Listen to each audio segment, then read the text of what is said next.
Oh.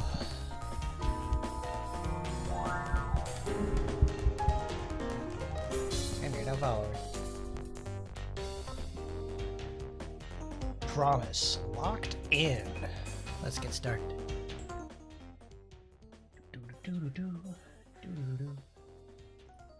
There we go. What's happening, everybody? It's your boy Hardcore, and we're back. Finally, after a million bajillion years. I got moved into my new place. That took a while. Oh boy, howdy. It's good to be back. How's everybody doing today? Oh, certainly we've got ourselves one hell of a stream to look forward to.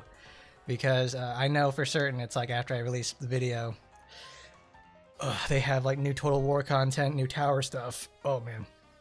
New tower stuff. Stuff in squad happened.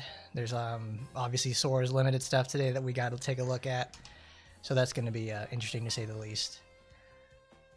Man. What a late goodness. Oh, I didn't put the title in the video. Whoops, they don't like that one.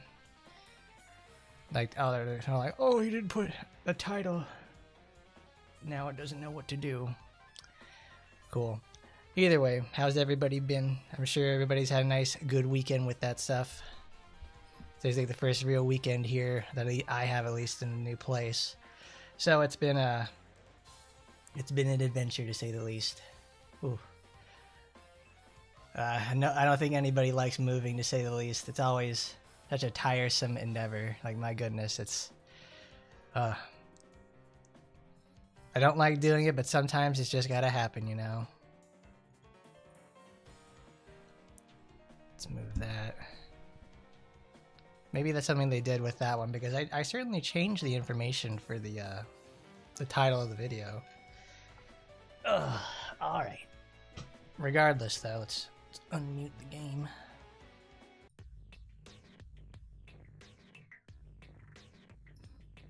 Ugh, oh my god. There we go. Alright, so obviously to look forward for today, we have three things. We have new costumes that have been added in. We have obviously Foxy Grandma to lead the charge with this sort of stuff, always looking her absolute best. I need to get a box of Quick Read or something so I can keep this thing stable. And obviously we have Sora's limited stuff out here in the first place. And then also we have to take a look at Clone Yuki. There's also several other things as well, like, well, let's receive all our stuff. Because we have, obviously, a new edition of Total War. We'll have to take a look at that. I'll show off that this week. And then we have, this week's VR is Masked. Because last week was Ingrid. Nobody ever has... No, last week was Tenkyu, and before that was Ingrid. I was doing some stuff with, like, with Ingrid to go check out, like, oh, how's she gonna fare in that case? And she does okay. We'll talk about Clone Yuki too. Obviously, we also have more tower floors to take a look at.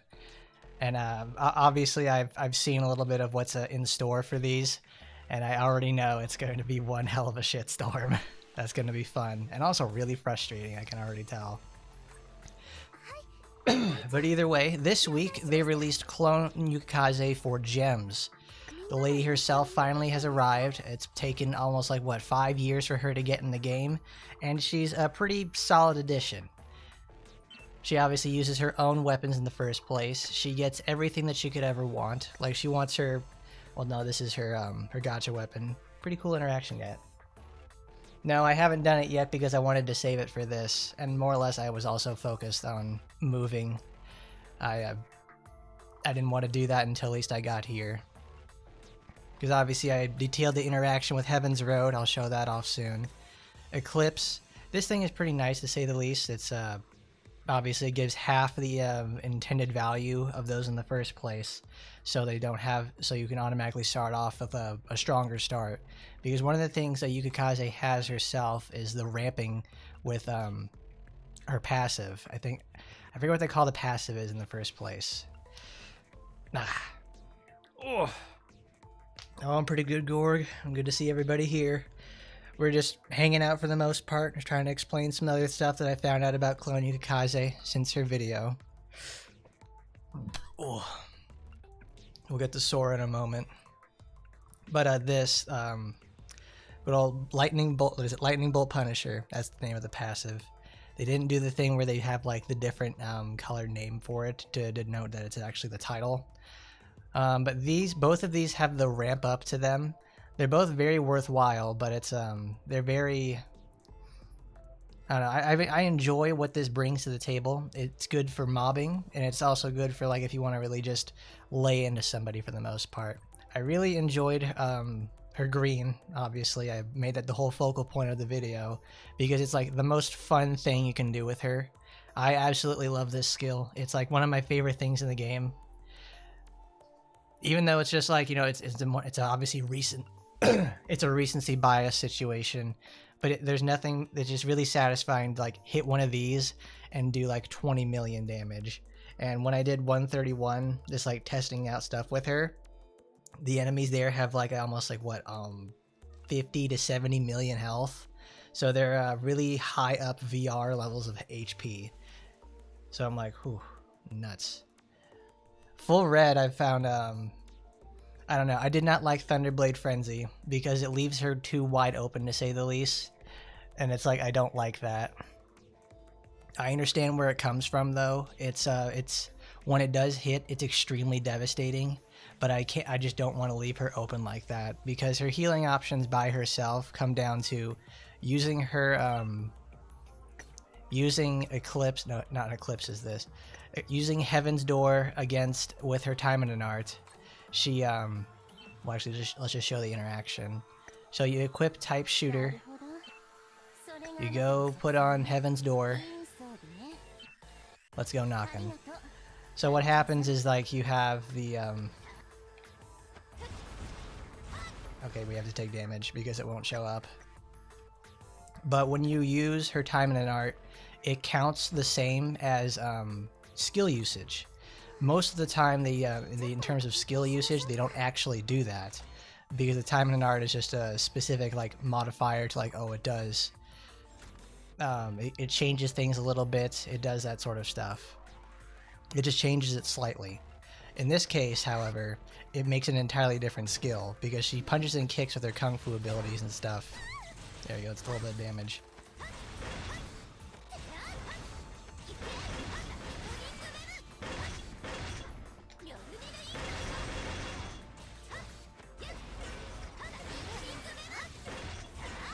But Type Shooter, it's like you can actually emit. This is a nice slow tick healing. If you're not confident, you can make the initial punch in. And also it's based off of lost HP. But that's how it works. It's probably like it's a really, really cool interaction that I like a lot. Because it's such a small detail, but it's really helpful for her. Because her other option is like, I talked about this in the video, is that her extreme dodge skill doesn't allow her to like, doesn't actually take the heat off of her in the first place. Like, we'll go take a look at that. Yeah, you need to commit one or the other. You can actually try to go mixed with her package weapon, but you have to make the commitment because the weapon itself halves the values but gives you both. So it's you go all in, to say the least. Let's go Type Shooter. See, this is the thing that's weird for me. Like, it says special optical camouflage. They put her in wireframe. Hides her body for 6 seconds using camouflage. Recovers 2% of max. We're in green, so it's 1 additional. So we'll go here in the mission. And then we're going to go here.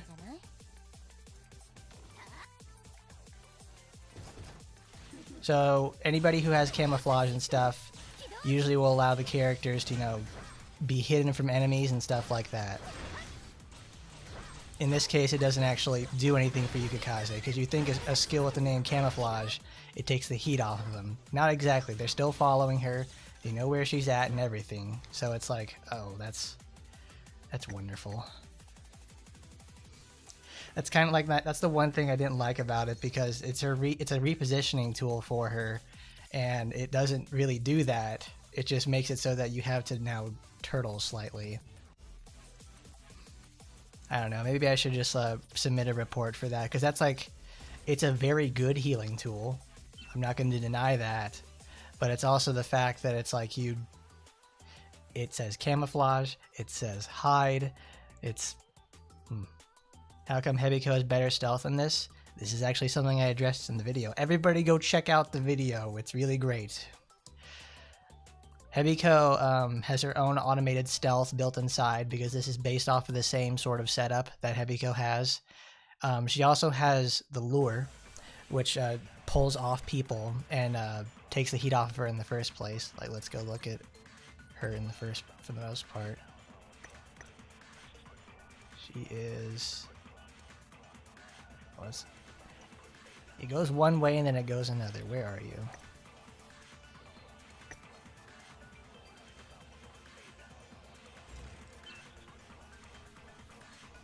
Field.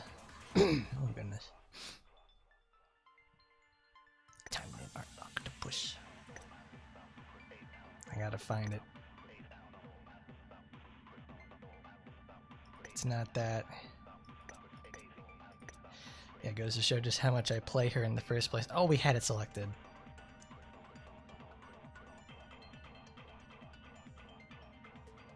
Yeah, she doesn't even have like the lure effect. Devil Ink, increase stealth. It doesn't give stealth in the first place. That's probably the whole thing. That's the whole problem in the first place. It doesn't give stealth. You call it camouflage, and yet you don't give it stealth. That's like a Bloons Tower Defense situation. It's like we gave all of our little monkeys goggles so they can see camouflage Yukikaze, and they can they have increased pierce so they can do more damage to her. Oh, what's up, Myth? It may be like that Kurenai. I don't think, was that the Kurenai supporter that where you vanish for a few seconds? I think that was like a blue supporter where it's like you hide and then you do like a big 1800 pop for it. Well, the thing is also, it's like Hebiko has Octopus Field, which, well, she has Devil's Ink. Then, and she also has another skill that lets her reposition by giving a taunt effect, which Phantasma has. Like, she has one of like the better taunt skills in the first place with where is it? It's not Whispers, it's Phantasmal Mirror. Like, this is not nice. It blows up, it pulls people in, and it's like, that's great. And it's off an extreme dodge too. That's also why she's one of like the best characters in the game. She can literally do everything and looks great doing it. Oh, what's up there, Jeff? How you been? Yeah, I made her look like Pico de Gallo because it's, you know, it's springtime. We gotta get some spring colors. So she looks like a bowl of guacamole. Let's go back to characters.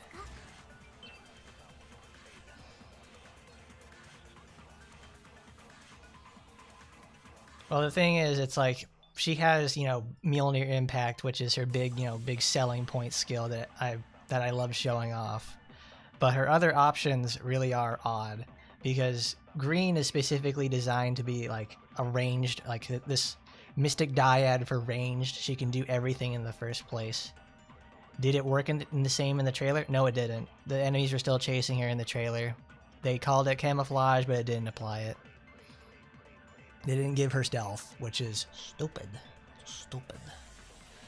Thunderblade Frenzy is like, you want to, I'll use this more in VR because she actually has the help behind her to actually accomplish what she wants. Because obviously, like, we literally just went to 131 and she got punched for 25% of her health and by two enemies. She can't really afford to be up close when her healing options consist of Lightning Web, and not Lightning Web, Special Optical Camouflage, Heaven's Door when using skills, and this. Obviously, this has a really good ability to this is a really good ability in the first place to just say, all right, we're gonna, it has a healing tick, so you walk for 3 seconds. Well, it actually lasts for 6. You can walk for 3 to 6 seconds, and then you heal for 10% of your max HP. So it's honestly pretty nuts. It's a really good healing skill, and also has that burst too. But it's also the problem is, it's like it doesn't actually offer it doesn't actually offer the ability to reposition. It just gives her the ability to heal and then go back in the fight. I imagine it's obviously used to be something like Mjolnir Impact or even Phantom Lightning, because both of these are ranged and she can actually get a recovery out of it. If she tries to go melee with this, like with Akatsuki, Thunderblade, Thunder Chowder, or anything like that, where she has to get in close, optical camouflage won't be the hottest thing. If anything, she actually wants this in melee as well. It's like, well, it's the fact that she has multiple forms of healing too, which is nice. They gave her options, because if this was her only option to heal, I would not be much of a fan, because it makes the fights take longer if you're when you're caught in attrition and you just sit there and take tons of damage all day, which I'm not a fan of. That's why I like green so much, because it solves everything. The one thing it's like Thunderblade I found uses for when it's like she's in group settings, but the only one that I really can't get much out of is Phantom Lightning. This has both a melee and a ranged counterpart, which doesn't work out very well. It's obviously designed around her mom's. I think it's, what is it? Yugen Goku is the triple green skill that gives the AoE explosion. I can't remember right now. That sort of stuff in the first place. It's designed to look like this, and then you have when you have the 2 set, it just pops people for like in the front. It's 4 hits, but you have like the initial impact, like right here when Yukikaze slams it down, that's a melee hit, and the rest are all ranged. So the fact that you can take this in like a varied setting, it's weird. Actually,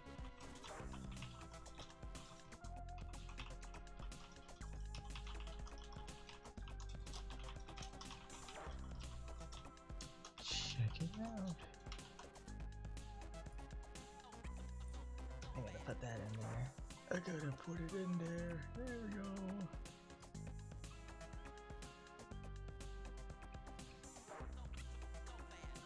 I don't know. I really liked Akatsuki specifically for just clearing stuff in the first place. It's like the worst skill you can take in a hard setting, because it's the same situation as Rin, where you're caught in the animation and you actually make your hitbox so huge you're like getting shot and beaten to death during the animation. I think I remember taking this to like 131 for experimenting, and it's like, all right, what are we gonna do with this? And she just gets fucking pulped every time that it happens. It's the green one. Okay, I was right. Phantom Lightning does look cool, but it's also that's just my problem with it.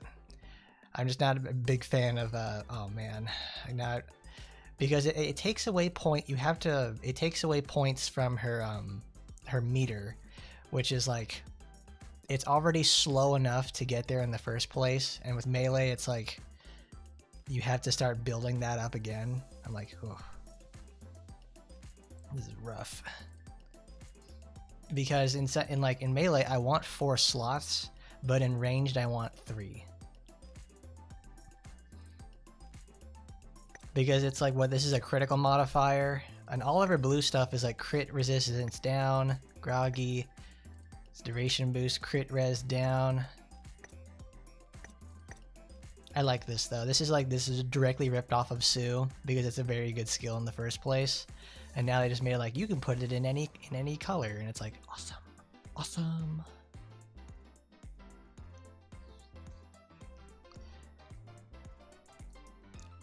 I think I looked at like earlier where there was some like certain HP totals, and it's like when you start climbing up to 400 or 500 and beyond in VR, where enemies have like 100 million HP, you need stuff like Ragnarok supporter. You need your maxed out Yuri Hisui.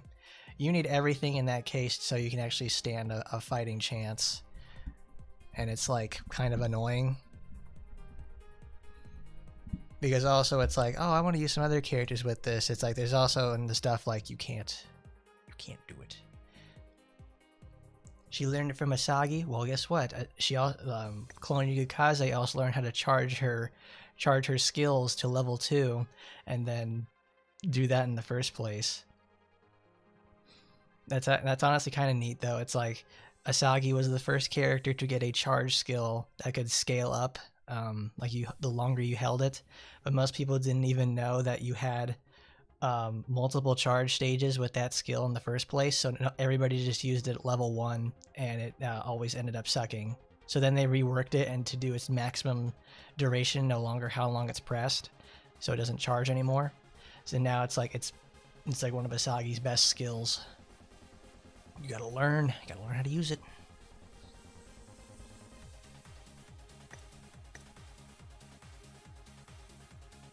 It's pretty good. She's pretty good though. She's a bit limited in certain situations, but it's like green is always the one I felt like that does it. That works. She does. She has actually 2 different 3-layer charges. She has her Taimanin art, and then she has the modifier for it. I don't use that when I play Micah because I'd rather just be using her skills. See, I forgot about that. Because they improved it during her renewal, but it's like, did it do that much really? But I can understand White Feather doing a lot of that. But even then, it's like White Feather really just works a lot better in a supporter setting. Well, like for support characters, because she, like, what is it? Clone Yuki Kaze actually can't make use of the boosts for it.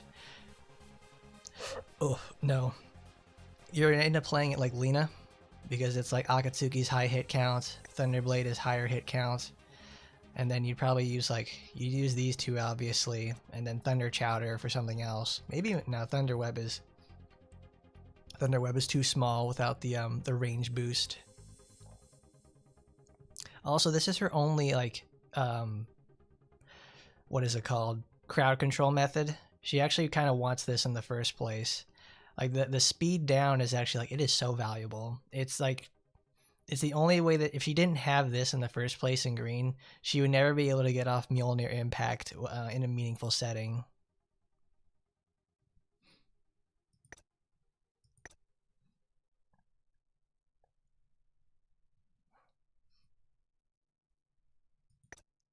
Yeah, Thunderblade Frenzy is just it's really good in when you're up close to somebody. What is Lena's red skill again? I forget what it is, but it's like Lena's red skill works just like this, where it's just enough AoE to just spam it, and you get a bunch of you just keeps sucking them down with tons and tons of hit count and everything like that, and you can keep them pinned there. I honestly want to try we should try that with Clone Yuki Kaze, like red Yuki Kaze against this is the best weak for it in the first place. So let's go to somewhere that's a little less volatile. Let's go back to 100.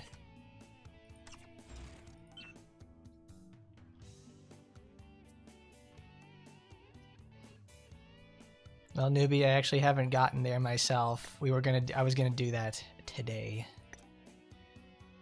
What I am really happy for that they gave her is they gave her a blue lightsaber, which is so good. I love that. You can now be able to clone Yuki Kaze for next to nothing, and you can be amazing. So let's see. Let's go get White Feather, because I'm pretty sure you can use this to just sit there and pin her down completely.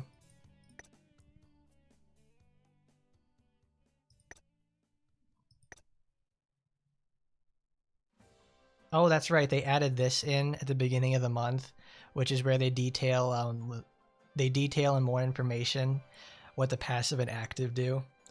Like, if they have a specific item about that, gives groggy, gives stun, gives super armor, devil ink, or whatever, it does that now.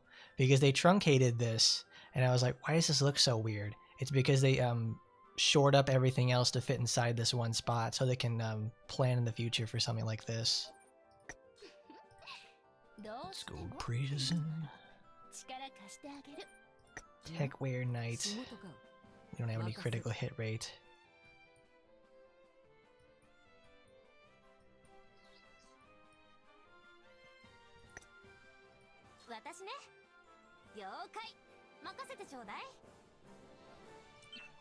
Let's get rid of that. We don't need special, because if we don't, we'll just We'll either win or lose. Oh, that's right. This one gives her a healing.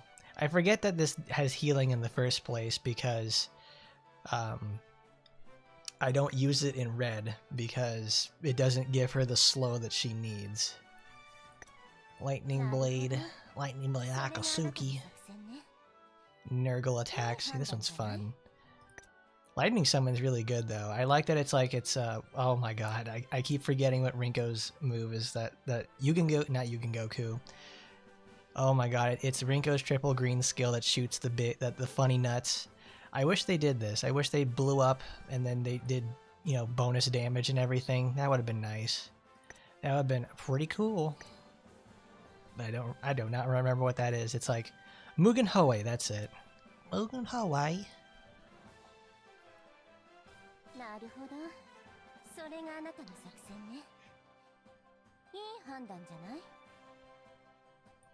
Blue lightning web. I'm green, but worse. Bro's like, I'm just terrible. I'm just terrible. We're not doing that.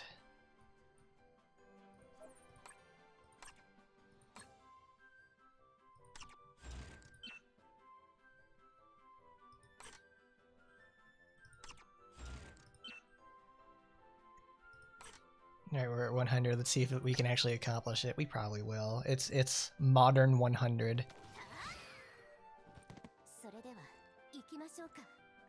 Scary lady. Oh, she has damage down. That's right, we have a banner tag. We have a... Oh, girl, stop, please. Oh my god. Oh crap, what was the... There it is. What?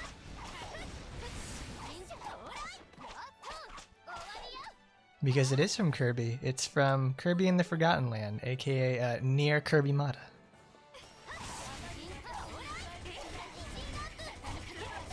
What?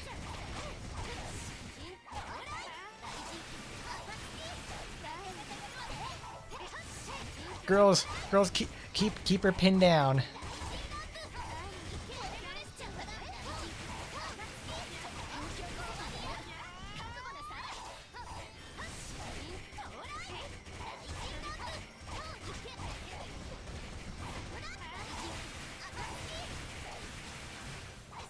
Can we get under a minute?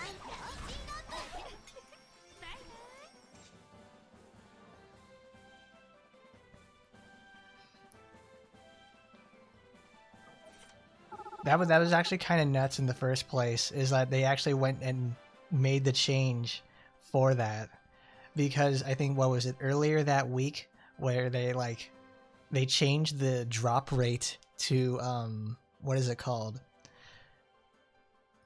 Oh my god, they changed the drop rate to the fragments to 1%. And I'm like, are you serious? Why? Everybody's a really big fan of that in the first place. They like being able to farm the units. So it actually, like, you get, and they're not too bad units either. And then it's like, oh my god. And then it's like they snap back in the other direction. You get less cores, which is actually really good. And then it's like, now that's 12%, which is crazy to say. Damn it, girl. Well, that lasts a while. That already killed her because we didn't get the proc. Yep, that's what I thought. We missed the proc, and then it's like, okay, you lose.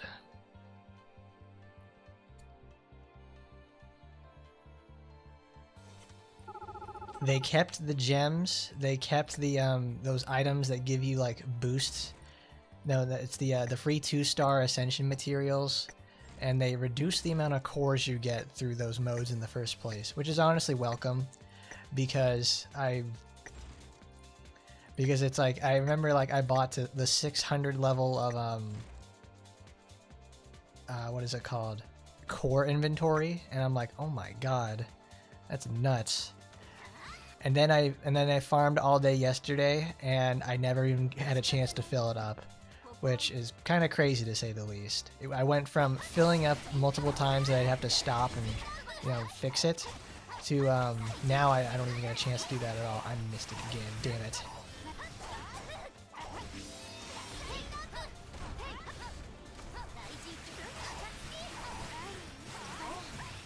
Girl, you're not proccing enough. Oh, now they're both dead. Great.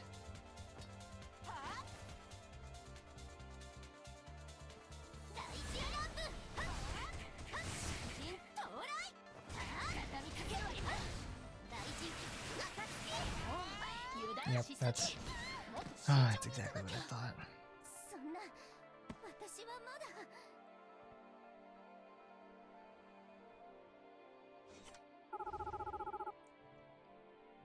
Yeah, exactly. The only thing you could actually get out of it in the first place was, there we go. It's like, crap. That sucks. I hate it when it happens because it's like that means I need to change up. I bring a secondary supporter. You have to get so lucky with these procs, or else it doesn't work. Rakshasa though will be a very worthwhile addition for the game itself. I would not mind having her in there. She's she'd be another sword user, and she's obviously, you know, big enough to be the main event. She'd be a main attraction situation, because I think this is the first time in English people are seeing Rakshasa in the first place that isn't in TA2 or in looking it up in scenes and everything. Like Rakshasa is like the biggest girl we're gonna have in the first place, so they're gonna be like, oh my god, this is insane. She'll be pretty cool.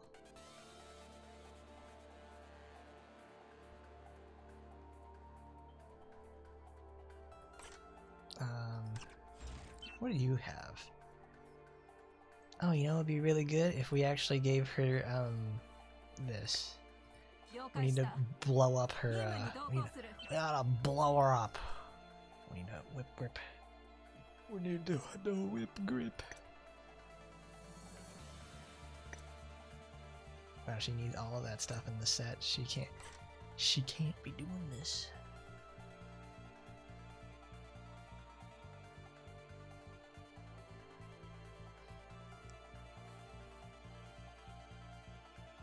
Yeah, well, I mean, they do that for a lot of characters in the first place, is that they give them either the ranged or the, it's either what, they either have a ranged, or they're physical and they have ranged, or ranged and gives them physical.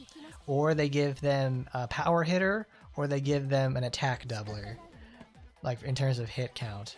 That's what they do for like a bunch of Taimanin arts in the first place.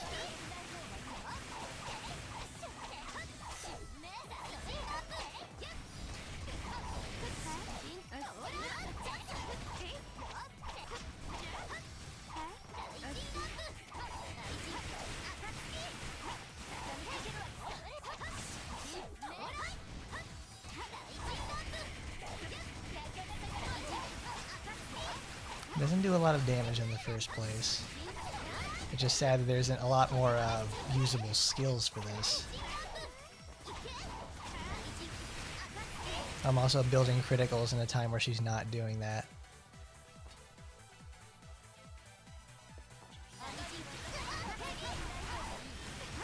Go get him, girl.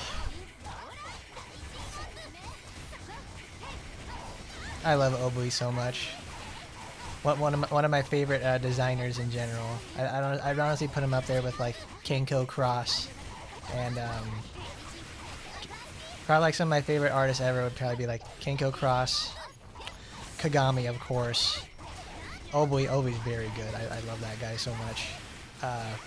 Caramel Yaoru, or as people like to call him KY or whatever. Not doing any damage.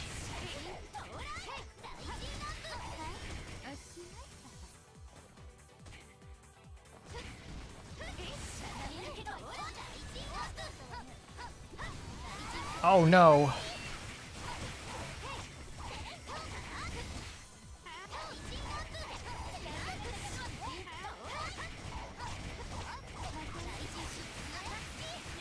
We'll eventually win.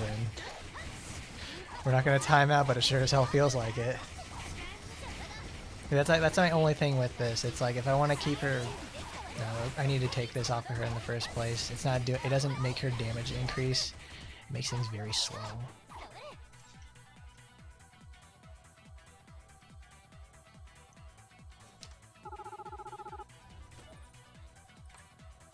Yeah, she did 38 million damage in 2 minutes. We could do that a lot better though. That's why I typically like, that's why if we're gonna play red, we're gonna do it in a color that's not this. It's for suppressed types. We need help. This child needs help. Oh, that's right. We're also not using the proper Magatamas for this. I remember now. You want to give her... Where is she? Here she is. Cool Mom. Well, no, that's Cool Mom. We need Aqua Mom.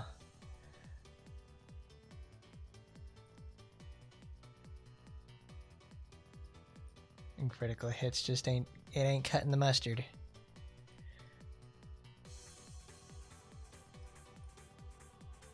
There she is. Stellar Stella.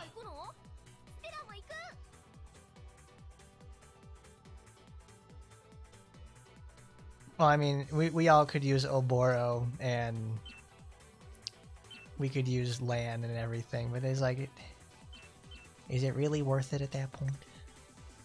At that point, it's like, we'll just use the most optimal combination and just floor completely. He's like, we'll just get out proper land, and then just like, I hold the button for 12 seconds, and the fight is over. While I do like doing that sometimes so I could just get them done, well, let's do that. Can they backport? Do you think they have the ability to backport these, like the models from Squad into AT?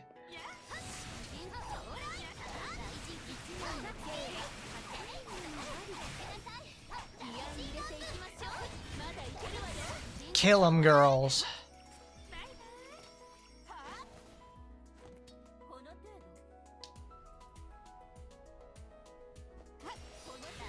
Does this game actually have the potential to go to the 10th year? I don't think it could do that.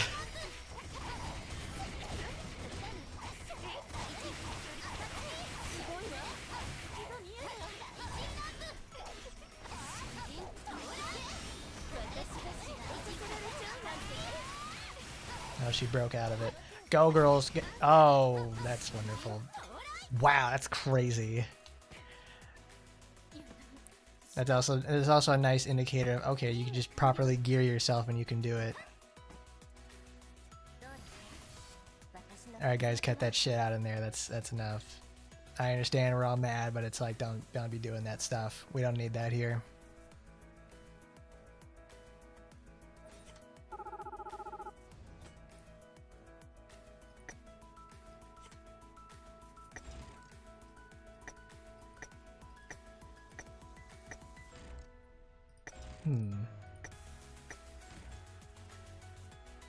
Both of you drop it. I don't care. There's animosity, I understand, but it's like, drop it. Keep it to yourselves, okay? I understand when we see things that happen like that, it's understandable. Alright? Let's be a little civil about this. But either way, they didn't put the crying emoji. There's no sad in there. Everybody really loves Ingrid. What did they do for this to get it in 33 seconds? Oh, it's just Absolver's Ferula, land and everything like that. And just a lockdown setup. Let's go to 250. Squad has made a lot of changes, to say the least. It's a lot better than when it started, but it's still could certainly use some improvement. And the fact that they are listening, not even just like, oh, it's that they do it a couple of times. It's like they are vehemently listening, to say the least. Because I was like, they changed it to go to 1%, and it's like, why would you do that? That's such a bad decision. And they changed it like within like, what is it, 2 days?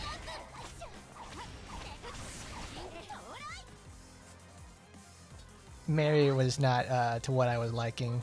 I did not like Mary at all. That girl has too many problems to really like. Damn it. She's got too much going on that I wasn't really a fan of. You got to do some really big ass meme builds to get the most out of her, and I was like, I'm not bothering with that. I hated every moment when I was using her. She's not like a bad character, like horrible to like use, like where everything is like a gigantic problem to solve or hurdle to overcome. She's not like a Kara or Lan. She's just painfully mediocre, which is like what I hated the most. Because at least when you suck, we can talk about that.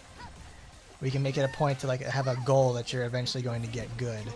But it's like when you're painfully mediocre, you're going to sit there in like a very tiresome and a very tiresome and situation you're going to be in. Even with her limited weapon, it doesn't help her at all. It's like, alright, I need to stack about set 12 buffs in a row to give myself like 150% more damage, and then she has the potential to really just like pop off. But it's like I can play Foxy Grandma and do the same thing with like less effort, and I can still do that.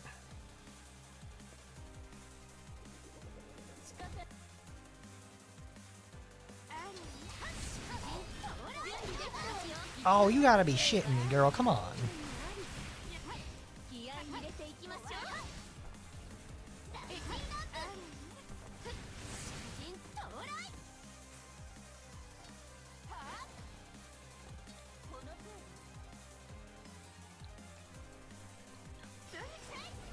Well, we say it's like, you know, oh, should I pick up Fate Grand Order? It'll EOS soon. It had no chance to EOS. Well, actually, in the beginning it did, because they didn't get actually like the writers for the original Fate series to get in there. Was it not? Yeah, Nasu and everything like that. You don't do enough damage. Crap.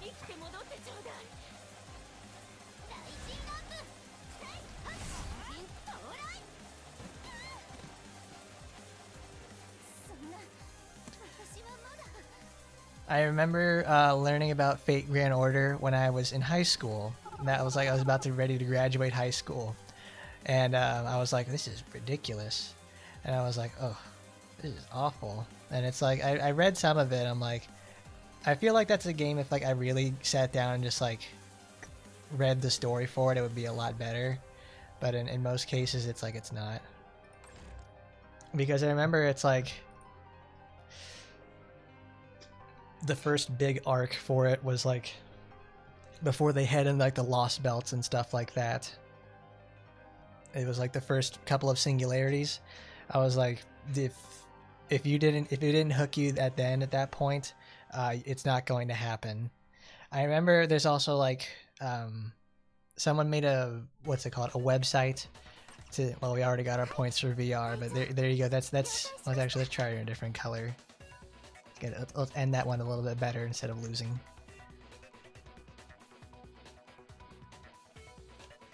But it's when that happened, it was like I saw the game and I'm like, man, this is nuts. I don't like it. Oh yeah, Arknights. Arknights is another really long one, and that's still running. Girls Frontline. That is for sure.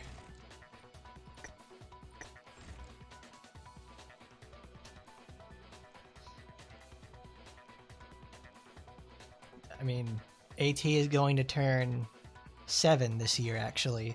So we're almost there. We've already gone over the 5-year waypoint.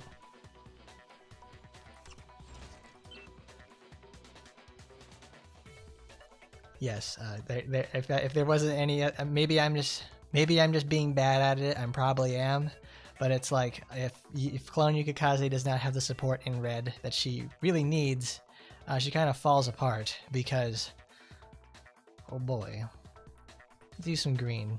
I want to have fun. Because at least with green, she has the ability to pick up like Lanzang. She can pick up Sakuragi Saruga. Well, actually, we can pick up Misaki. She can do all that stuff. We can get all the other fun supports that, you know, really work and are actually nice to use. Because if I was going to play full red, I would be using Azusa. Because she is much better suited to the situation. Like, much better suited to the situation than this. Because she's at least designed to go like, I'm gonna blow your ass up in like in 1 or 2 seconds. In this case, it's like for Colonial Kakaze, I'm probably missing certain items that I need to like really make her just explode. But it's it doesn't do enough for her, really. Mjolnir Impact. We don't want Akatsuki. It's crazy to like, cause I always think like Rin's version of this is like ranged. Rin's version is ranged and she does that. We'll get Lightning Web because it increases our hit count.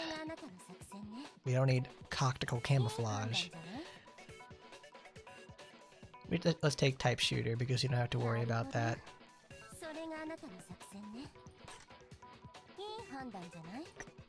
You want stars? I'll show you stars. And she just goes over there and picks up the laser. Well, that's in the remake where she picks up the fucking laser and just blows the head off of it. And then, like in the original, she just takes the rocket launcher and just blows Nemesis away. Nemesis. Nemesis.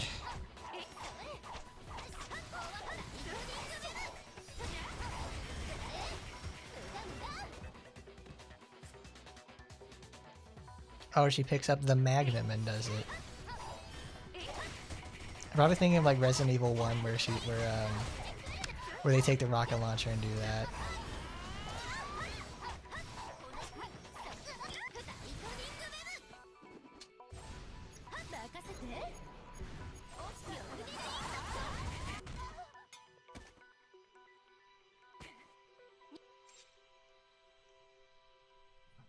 And she almost all 6 shots. Gets that swagnum and puts him down right after you hit him with the particle accelerator. I don't know what it's actually called. It's some sort of like fat ass laser that you use to incapacitate him. And she just bang, bang, bang. It's super. And there you go. This is how Green Yukikaze works. It's fun because I'm literally reading the stuff over here and getting my details about Resident Evil wrong. Both of my characters die, and I still win the fight because I was able to close it out from across the field. I like that because it gives. I fucked up a lot, and it's like, oh, I forgot I'm using her lightning. I'm also using her Taimanin art. I don't have the maximum full of it yet. And we still won.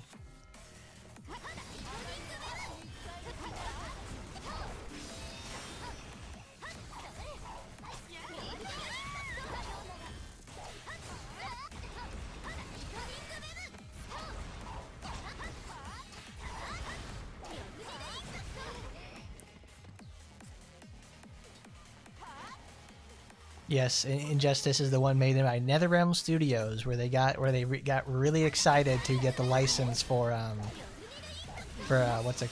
of the DC characters, and they made them do all kinds of crazy, stupid shit.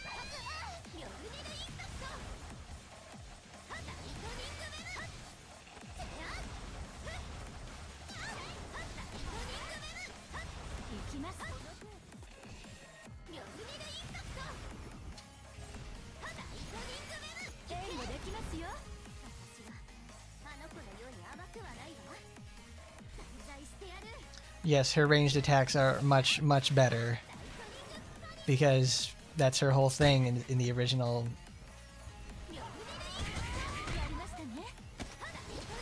Matane.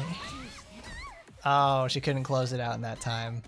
As soon as I saw like Oboro in the back there, she's doing the backflip. She's gonna shoot projectiles at me, and that's exactly what happened. She got those Tokiko bullets and shot me dead.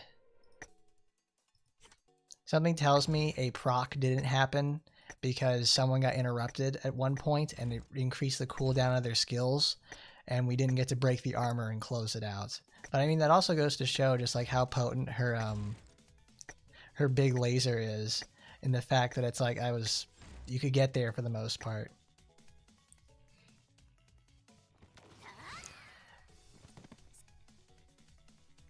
if you're playing ranged, you need you almost need her Taimanin art, because if you use her basic string, it eats into her it eats too much into her other stuff.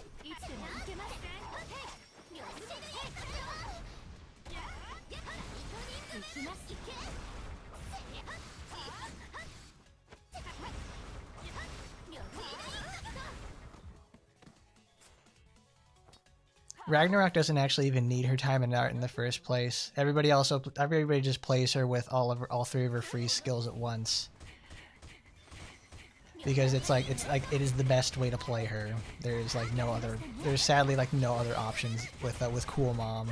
It's use them or don't use them. Oh, no, lack of critting right there. Oh, the stun! Oh no!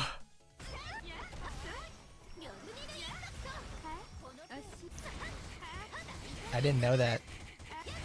I legitimately didn't know that she actually has a huge tracking on her laser. Wow. That's cool, because most of the time when you hit people with the laser, it breaks their armor and they sit still. No, that was super cool actually.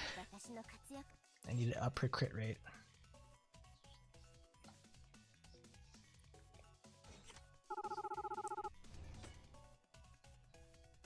I mean, she can close it out, but it's like, it just does so much more for you when you can do it.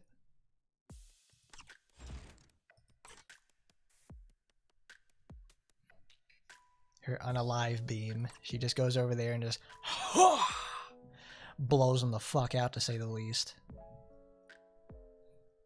But that's how she is in there.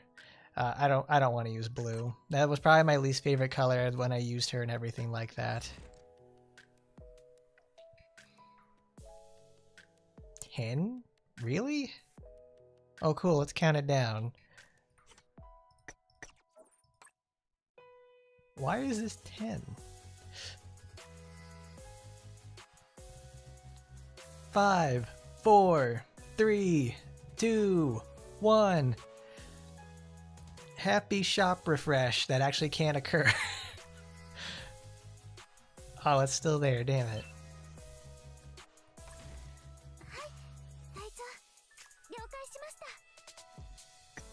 Let's go hit up the club.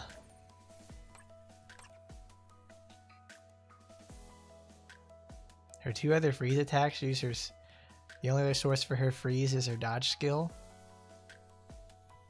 All of her color specific stuff, like her triple red and blue, they're all different inputs. I almost feel like that was specifically on purpose so you could run all three of them together. Because it's like that's the sort of stuff where it's that's a deliberate decision.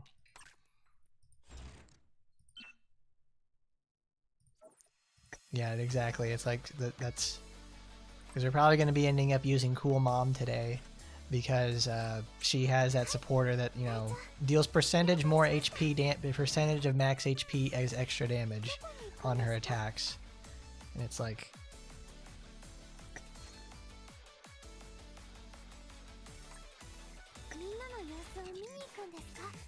Where's Cool Mom at? There she is. Yeah, snow, cold, and frost. Absolute zero. Oh, that, and there's also the one that, there's another one that, yeah, right there, that's the extreme dodge, that freezes too. That one's actually pretty cool. I would take that if I had 4 skill slots, but she's quite literally perfect with 3. She's got freezing slash. I don't like the startup for this, because it's that little like half a second where she's in the air. That's just too long. It's like, oh, stop, please, woman.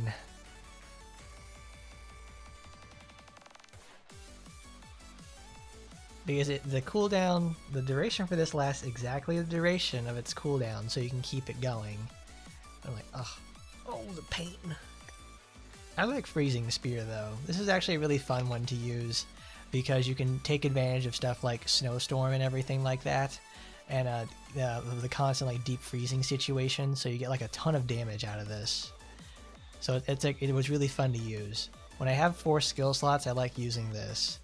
because it's you just plop it down in front of her inside of like inside of a snowstorm itself, and it's just boom. She just does a million upon millions of damage.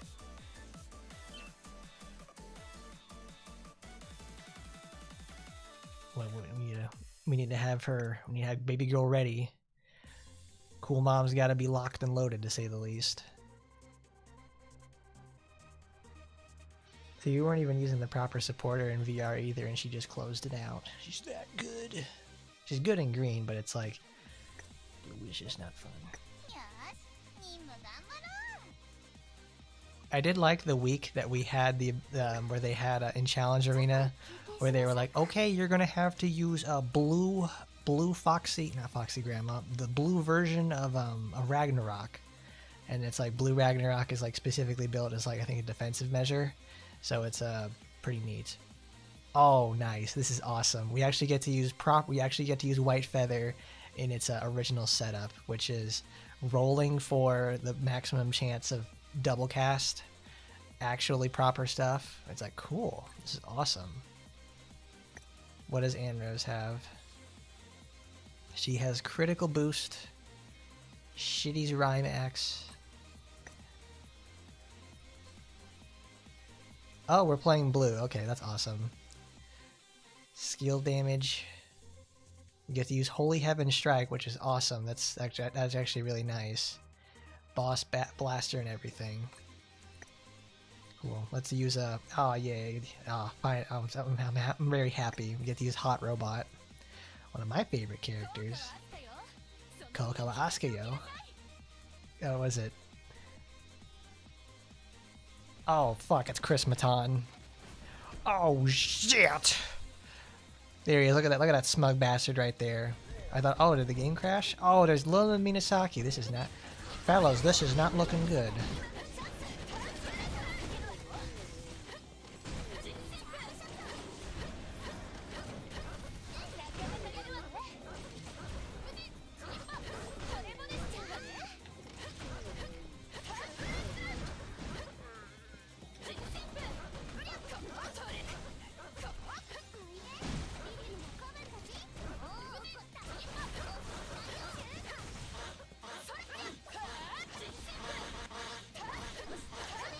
Double cast Rending Storm. Oh no, we actually have the full duration again. Damn it. Who is alive? Oh, it's one of these one of our little fuckers.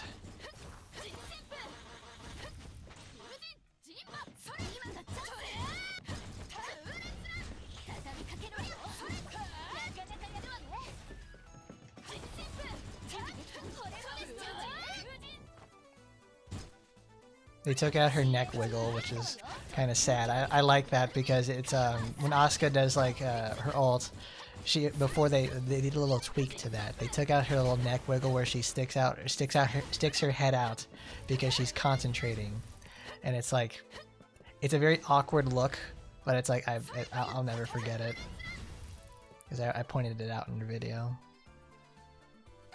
Yeah. Oh, I love Hot Robot. She's kind of bad, but she's a baddie to say the least. 85,000. Okay.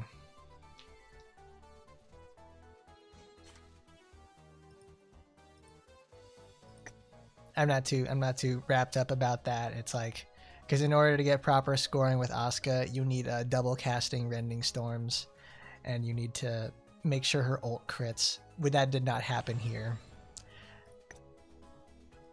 That's right, Yaksha's Wrath. We have Demon Boost crit rate. Devour, change it in at your final hour. Fang Strike, Yaksha Unbound. She has the boost. She does not actually get her teleport skill. Yes, Minasaki is very annoying because of that, because most people can't handle perpetual electrocution like that. Like, it sucks. Sucks on ice. Christmas in the Crimean Peninsula.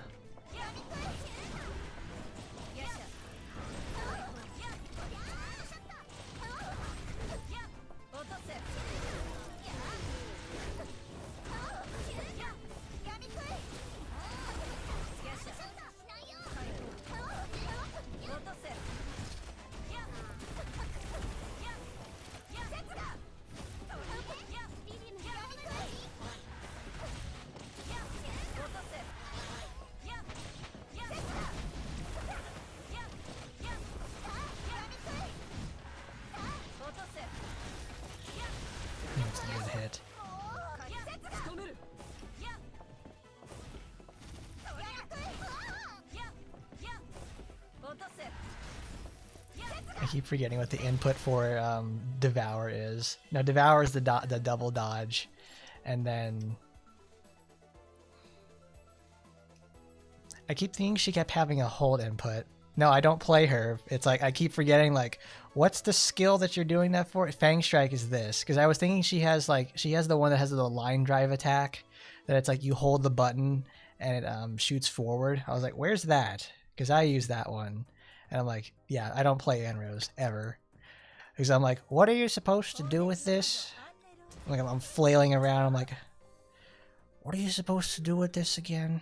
I don't remember the inputs. I think I play this character like once a year.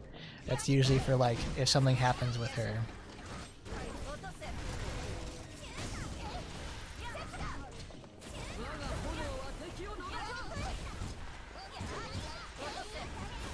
Oh, I whiffed that one. There we go.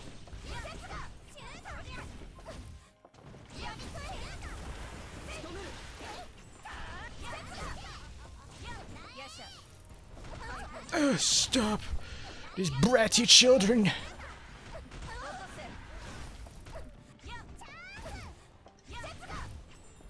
She's still alive. Oh, yeah, baby.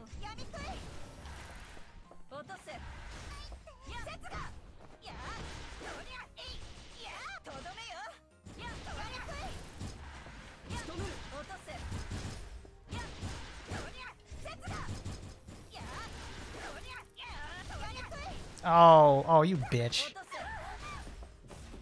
Thanks for buffering the input there, Amrose. That sucked. That did better than that? Are you shitting me? What?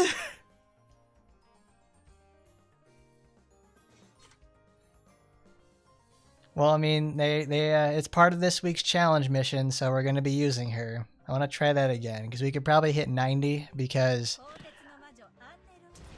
it's close enough to it.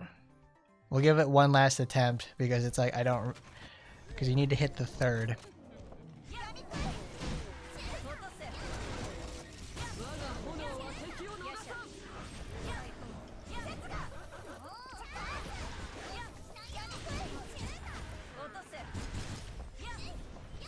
That was a big, I can see that was a big whiff.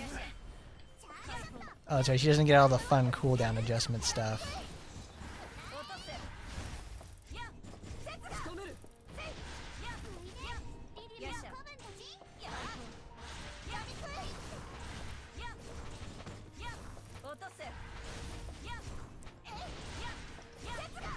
That's a really bad feeling, is I completely missed it. I'm like, oh. Amrose, you have got to be kidding me, lady. Come here. There we go. Let's put him down.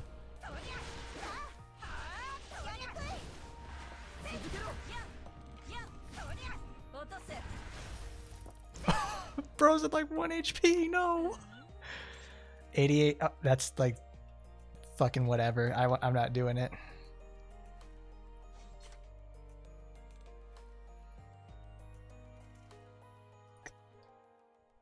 What's up, Timeverse?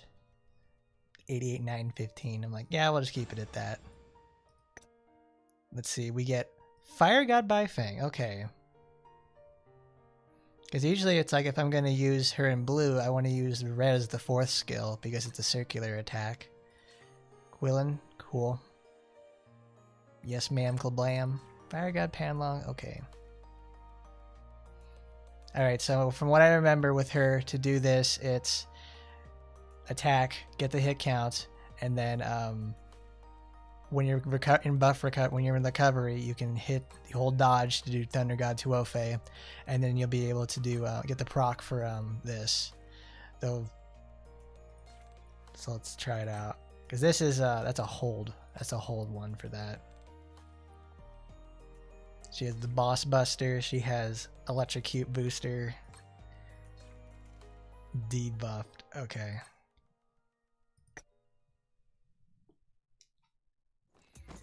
Because I gotta remember how to play everybody, the garbage bag teacher.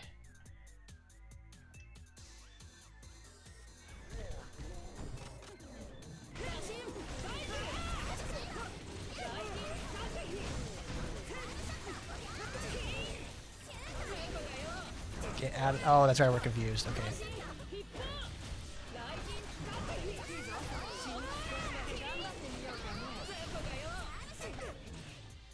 Nice. Okay. It's very real. She's going to die. That's awesome.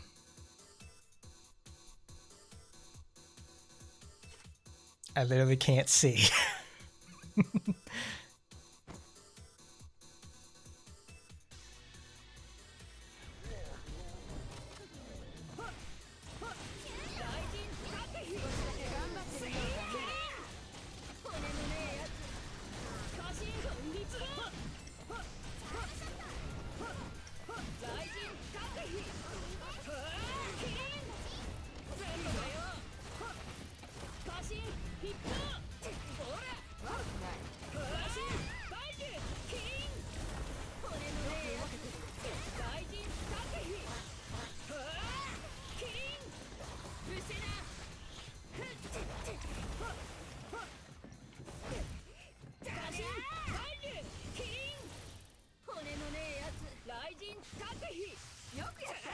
Yeah, there we go.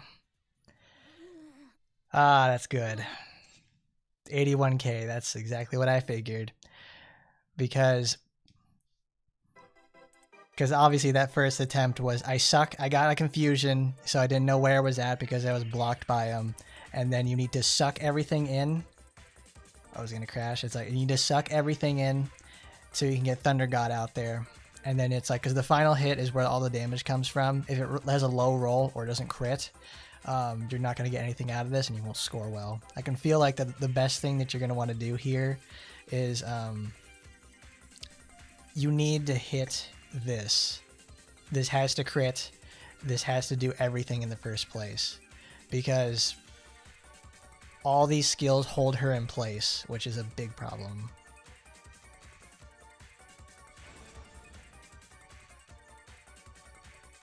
It would certainly be more challenging, but it's also characters like this who really depend on their weapons. They would be very left out in the dust. If they did like a wood weapon week, that would be pretty cool. But they would need to up it. They would need to amp it up in the first place by giving them their most desired skills or really good supporters. Because what I was looking for, because every time I play Azuma, is I have her leap slam. Because it gets her in closer, and then I can activate Demon Slayer after that. Because her leap slam gives her a speed boost, and she really needs that. Because obviously you saw that she's sitting out there just like, okay, your life ends 12 hours from now, and we won, but she nearly died at the same time. I want to do that again.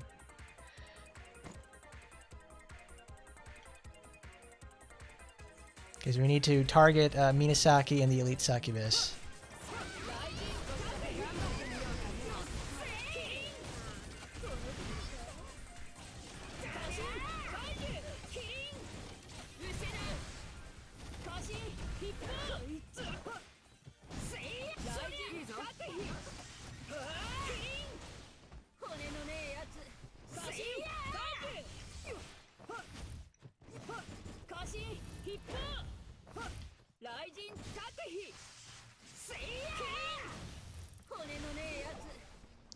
Wasn't too bad. There we go. Because it's like, she designed in blue to be a power hitter, and that's exactly what she did. Because it's like, we cleared it with no problems at all at that point. But obviously, you can see what happens when she gets interrupted. See, this is a character I actually like playing, so I understand how to solve the problem with her. Because scoring high with her really means you hit a crit on the little small guys, and you get more points out of that in the first place. I don't know how to play Anrose. You guys will end up teaching. You guys taught me how to play her, but I know what to do for Asuka and Azuma because I like both of them, especially Azuma. Everybody's like, oh, she's mid. Oh, she is kind of mid. I'll admit that, but boy howdy, she's fun. She's a good character. I like her. She's a big old demon racist. So in your missions like this, she just says like goodbye. You're fucking finished. Good on the people who were able to hit 100,000 with her this week, because those are some pretty high rolls for that to happen. With Anrose, I can feel it's a bit different too.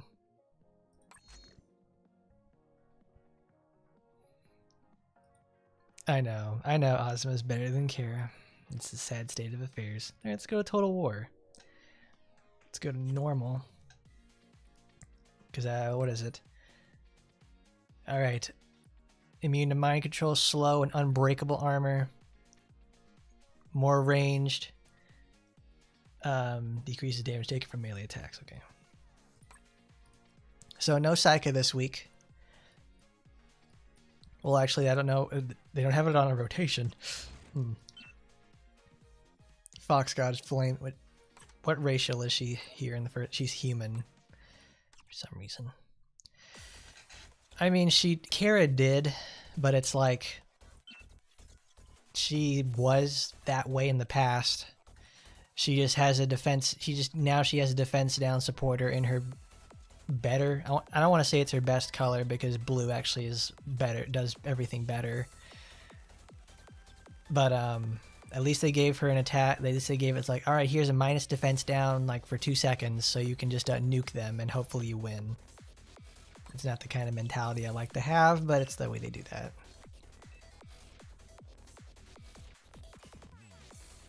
Let's see. We need... Oh, that's right. We have to put green because little foxy girl has Inichi Yuri Hisui.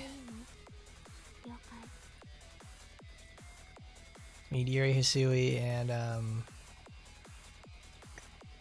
not HP reduction. Oh, we need human racial. Skatanaiwa.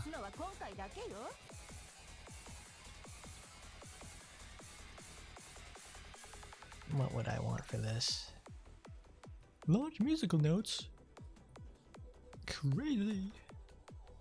Oh, that's right. And then we need Misaki Akane for the boost.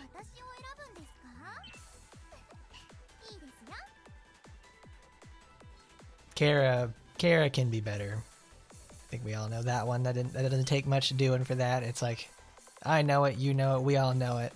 So whenever she gets a renewal in like 20 years, it'll be like the best day ever. We'll have like there'll be like the big celebratory stream. Like, oh my god, I can't believe it.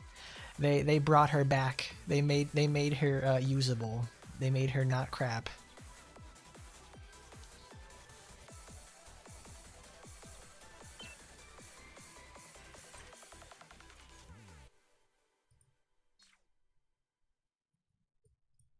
I don't think I have Rin's lightning weapon.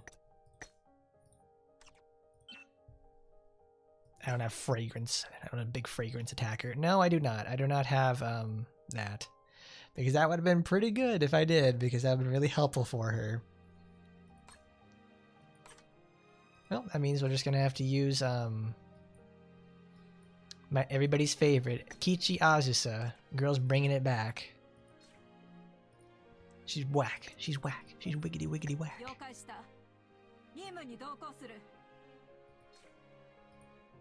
And then we'll put a CD reduction on there. Oh no, it's in red.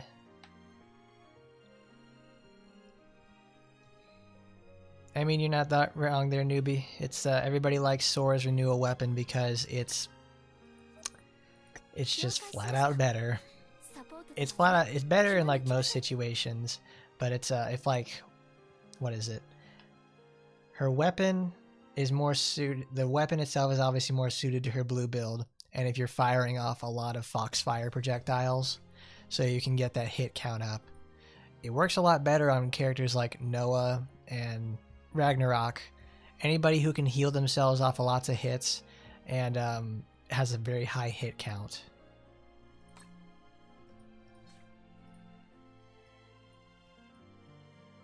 Where's my token? Where's it? Where's that?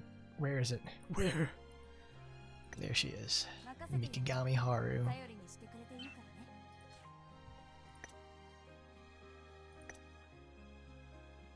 Teleports behind them. Oh, she is immune to speed down. Oh, so it doesn't even fucking matter.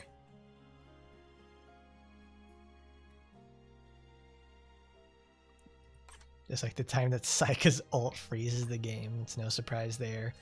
What are we looking at, Shizuru? They're in close. They're gonna... Okay, that's what I thought. Is that 1 billion? Wow.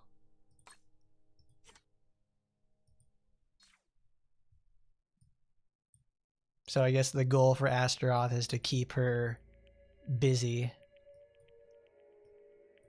So let's get Shizzy.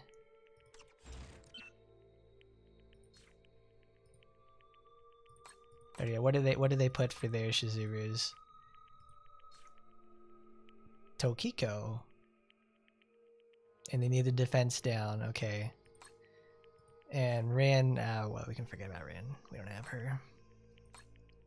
We don't have fancy fragrance.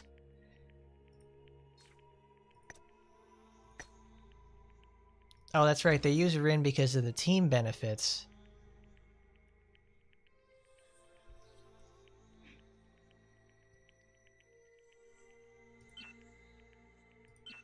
Well, that means I actually have to take off Moulin Rouge for the first time in quite literally 2 years. Yeah, they're all equipped with machine bulls. They're all equipped with Mr. Beast Feastables.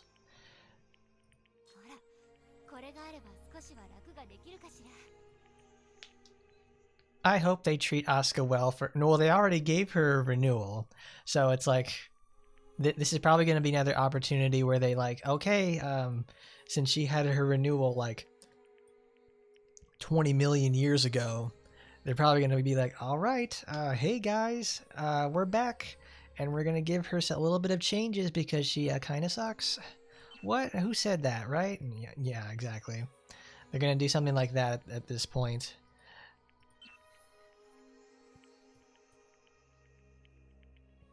Where's my humans? There they are. It makes you just wonder, like, what kind of supporter would they give her in the first place? Well, what kind of stuff they would give her there? Like, that would be honestly pretty cool. I want them to treat Hot Robot well because she certainly sells. People like her. I don't think I've ever missed a costume for her. So it's like, please Gremory, make her good. Make her. How about make Bomb Escape actually be the shotgun blast it used to be? The game has changed a lot since they first nerfed it. And it's like, I'd really like them to revert that nerf so she can actually have like an extremely devastating skill where it's 16 projectiles that hit all at once. Be pretty cool. Be pretty great even. It's north of that. Not that far ahead, is it? Because it's like fucking bitches somewhere else.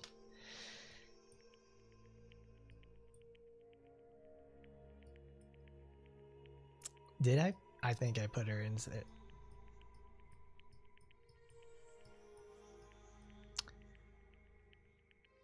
I'm pretty sure I did. She's not in there. I don't, because it's like, where's Red Tokiko at?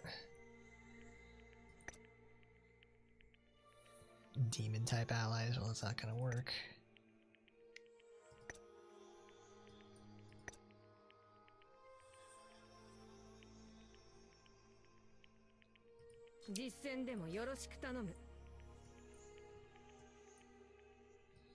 Well, let's get Kara.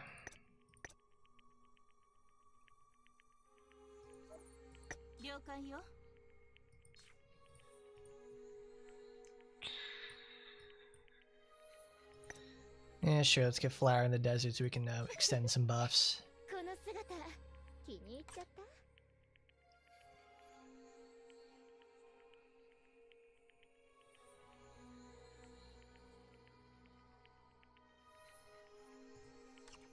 Is everybody equipped? Yeah.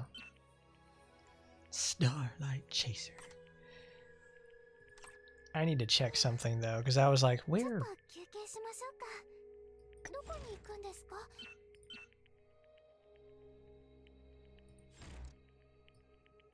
No, she's not in the facility.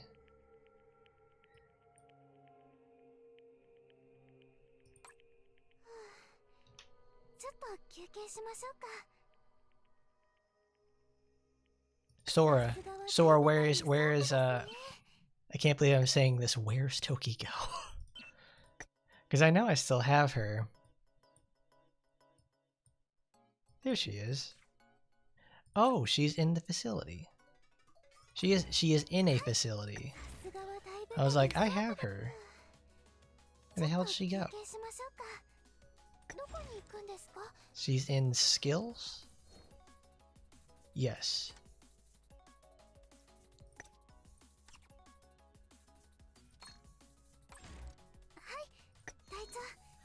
Why do they always keep saying hi? Hello? Hello?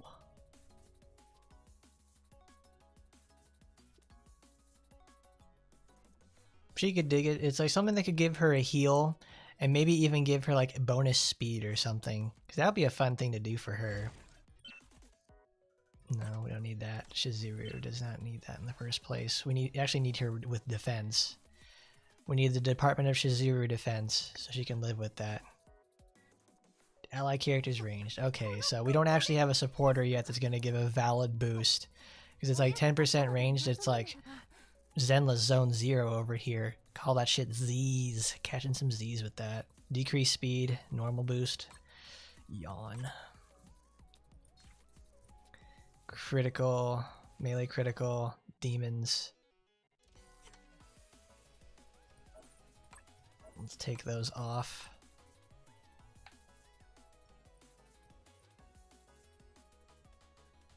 Let's try library girls.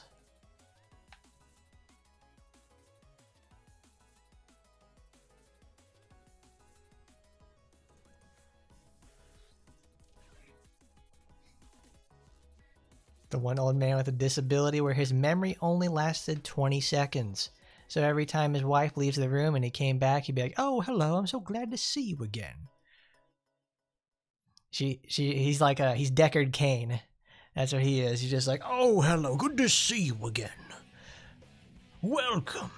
Like the shopkeeper. He's always so excited to see you because he says it's like it's the first time seeing you, even though this is probably like the 30th or 50th time.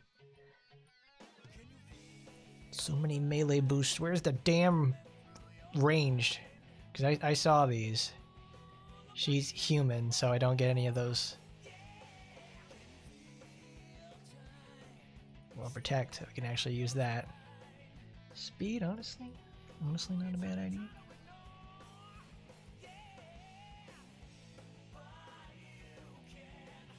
Wet. Give my enemies illiteracy.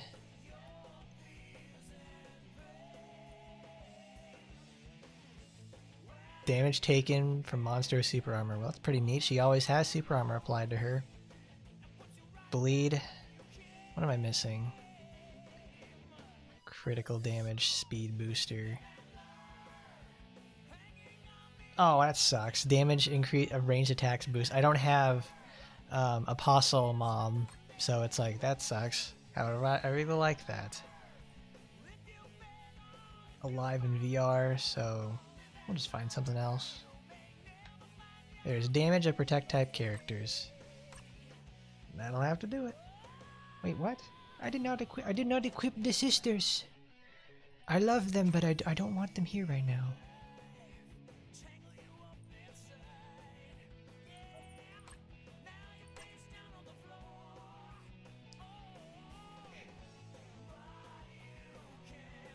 Well, I mean, melee obviously needs all the... I didn't click on that.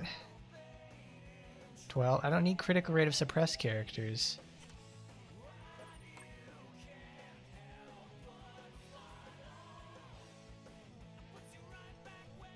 Whereas increases damage dealt by humans. Where's that?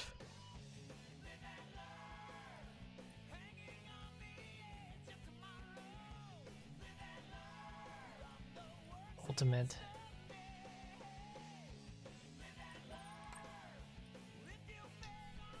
Oh, that's perfect. It's a 12%. Lightning Hunters.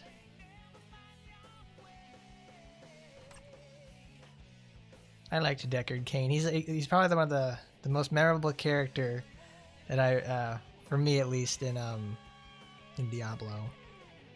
Come in and stay a while. He didn't say that. Oh, mini outfit review. Good outfit. It's part of the TechWear series, even though it says Ultimate. It's actually part of TechWear. It's pretty good. She has 2 hairstyles. You can put that bun up. You can let her hair down. You can give her mask on, mask off, like Ingrid.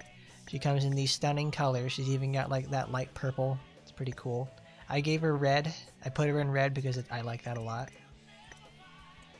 You can take the jacket off. Looking pretty good. Kind of slutty.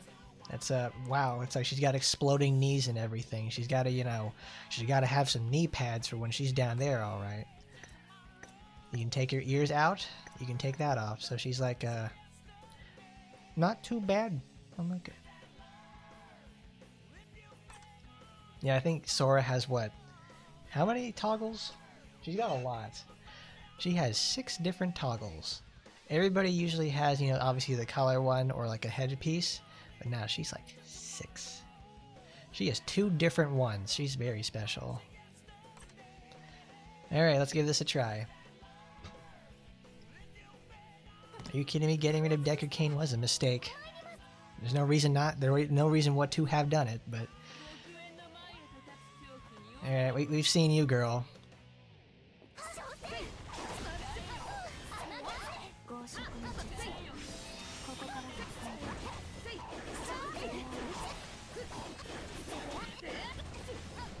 She maxed out her what is it called? Oh, are you kidding me? This is just the regular Astaroth fight. What the hell?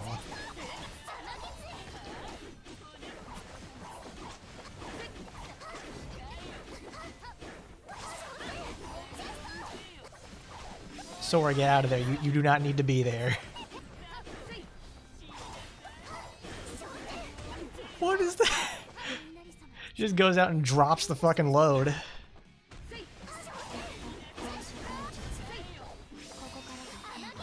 Ah, there we go. That's a good Celestial Fox hit. Wow, I'm getting a lot more points than I ever would have thought with against Edwin Black over here. This is the highest I've ever scored.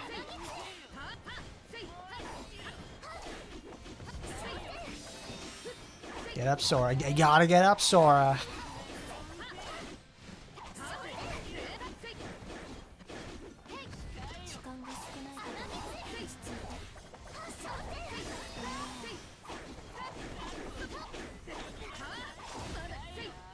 Oh my god.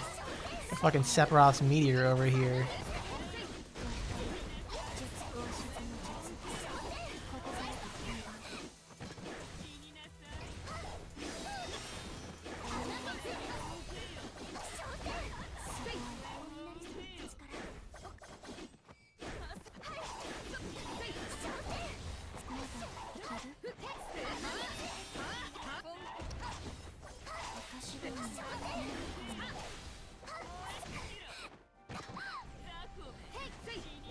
That seems like it's going to be a bit of a nuisance, to say the least. Cool. That was even easier than fucking Edwin Black. No wonder people are scoring 1 billion points. Look at that. That's 34,672 off like the most unoptimized shit ever. I don't know, you could almost even say China does it better too. It's like they have, what is it, Pulchera from Zenless. She's nuts, to say the least. She's like, Garr! It's like a big kitty. 34 million. Now that's nuts. I honestly can only imagine what it would be like if I had the proper setup with all that.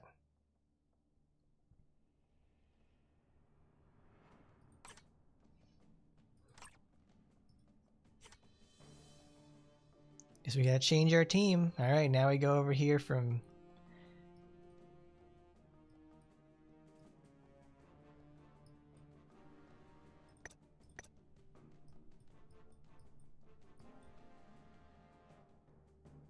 Sora.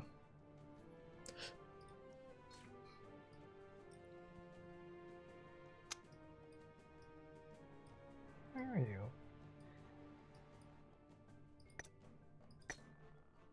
Oh, like, where's Azusa? I don't know where she's at. It's Shizuru I need.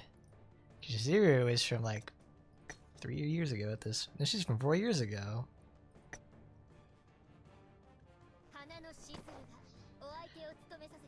I mean, obviously, Sora feels like she's very all over the place in what they wanted to do with that.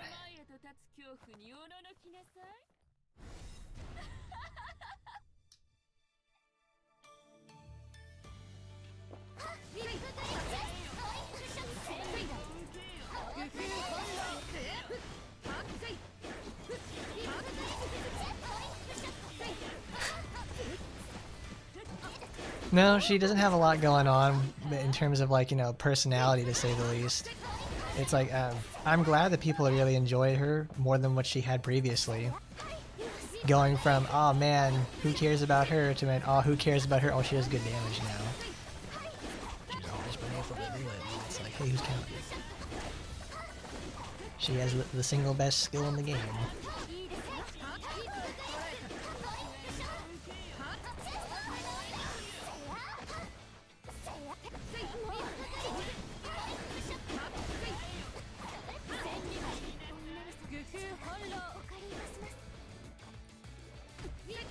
$1 billion damage. Promia is the one they're gonna release soon with Billy, isn't it? Because like Promia is like the ice.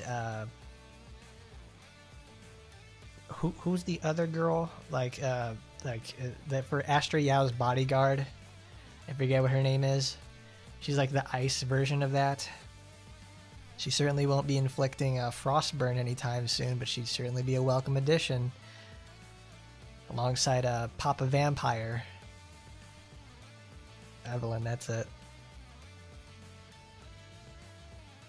Jeff, Sora did not really have a lot going for her.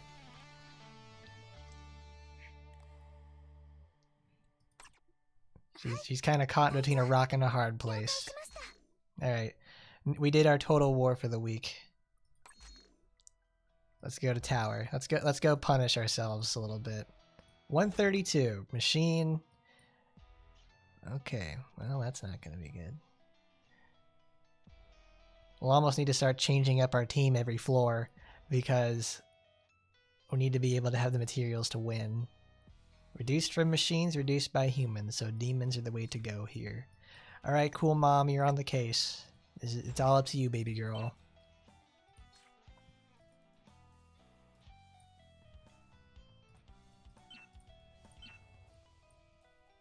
I mean, it also probably helps that, like, what is it called? For in Total War, for Astaroth, there's a lot of human racial damage support. So you can just, like, do absolutely insane shit all the time and just shred HP day in and day out. And also, Astaroth is an easier boss all the way around. Because she also doesn't apply attack down or slow like old Ed Boy does. Snowstorm.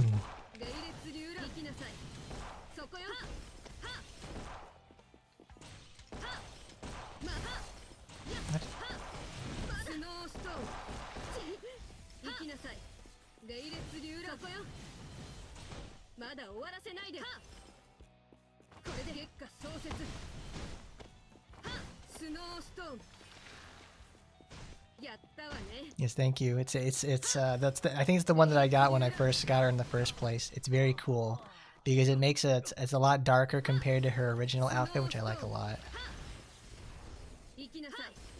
Oh, I remember this because I don't know what the hell happened now because previously the game didn't, you know, used to not lag this hard, but I guess that's all the particle effects happening at once. Holy crap.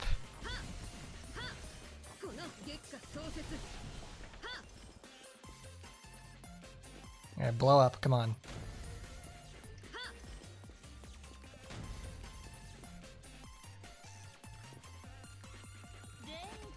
Oh, that's right. I remember doing this because I was gonna practice with her. And I remember like, oh, she is. Oh my god! Look at this. I've never seen the game do this before. It is insanity.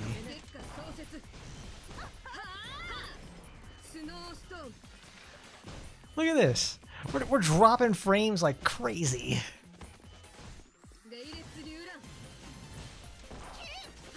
Okay. No, that is not your internet. We're running this at full speed. It's like holy, oh my, look at that! She got tagged like by once from a Woro and nearly fucking died.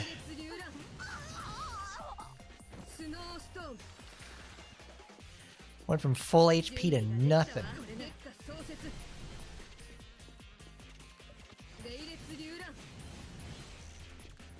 I can already tell it's gonna be an adventure to say the least in these later floors.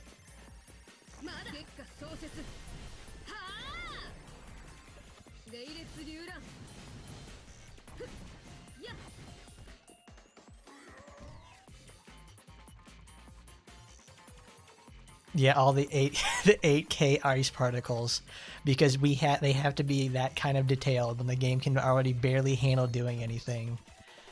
Because obviously in the earlier floors, Ragnarok never had to do anything like that. Now she's like, okay, now I'm dropping like to 10 frames. I'm like, oh my god. All right, demon reduction, human reduction. Okay, so we will. So Boner Boy and Super Gal over here.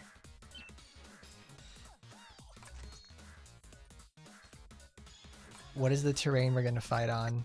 Let's check. Alright, we're stuck in another we're stuck loving an elevator. Look at that. 6,000 damage off of a single like basic enemy attack.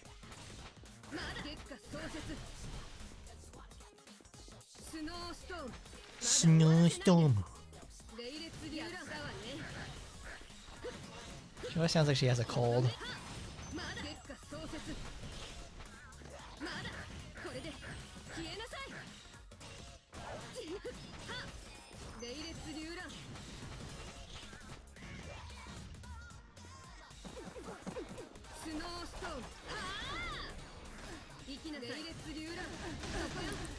Because I have a feeling it's like I really don't want to take any damage anymore, because I saw like as soon as we got out of the ult and it's like fucking Oboro hits us for 99% of her health, I'm like, oh, I don't like that. This is gonna be really rough.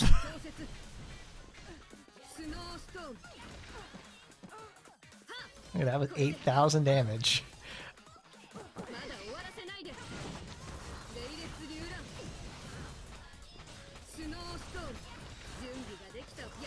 Oh my god.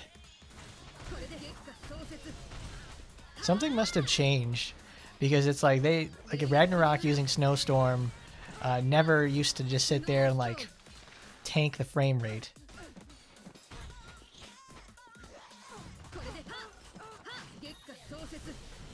Because I can tell you this much, I have the hardware to certainly run this game several times over. I don't think it should be having that much of a problem processing these little effects, you know.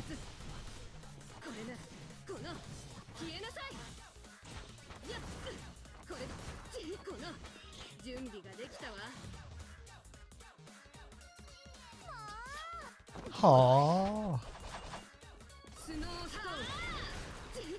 Oh.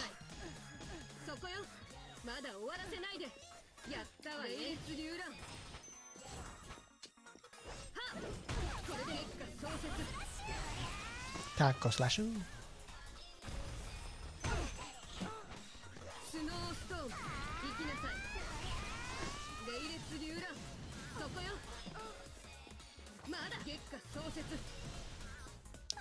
Something changed, and it's created an inefficiency somewhere really badly, because holy fuck.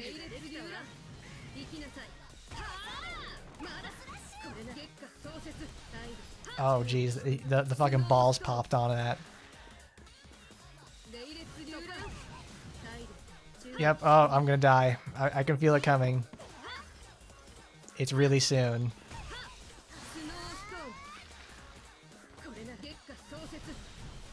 I can no longer get near enough to Shikanosuke to hurt him, because Yep, there we go. The balls, as soon as they come, like, they did like 16,000 damage per hit. I'm like, oh, stop.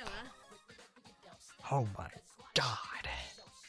Oh my god, bruh. What was the one that Esdeath, when Esdeath would like bring, when she was talking to Tatsumi all those years ago during a Kame Got Kill, she was like, they're trapped on the island together, and they had like, and they were showing off, like her crazy ass abilities or whatever from like the ice demon she drank the blood of, and she's like a gigantic ice ball that she like, you know, uses to go kill some sort of fish or something, because that's what she does. And it was just like, holy shit. Oh my god, brush. What a lady.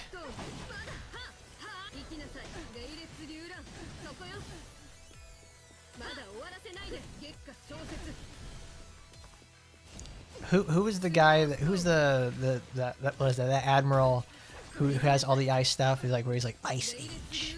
I think it's like what, it's not Aka Inu. It's not Kizaru. He's like the blue pheasant or something. I don't remember what his name is. A red dog. I am not caught up with One Piece right now, which kind of sucks a little bit. Aokiji, that's it. Snowstorm. Ah! The pack is split, which is not good.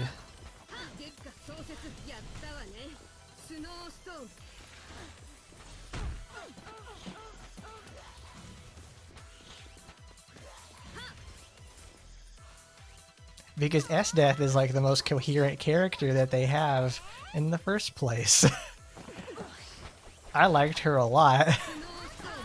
Not only is she pretty, she's also has a pretty interesting story compared to the rest of the team, you know?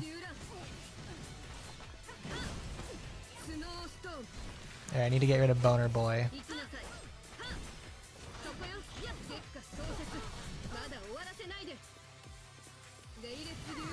Yep, he's gonna transform.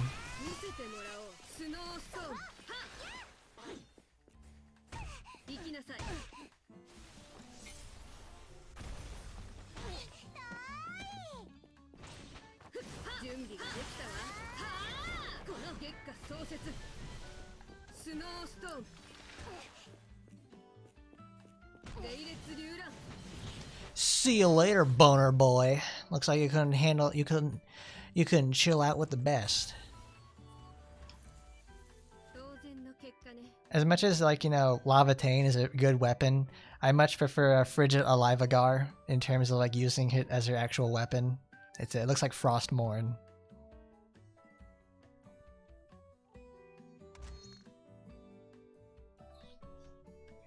It's a pretty solid challenge. Tempest 2, and LWS1. Okay.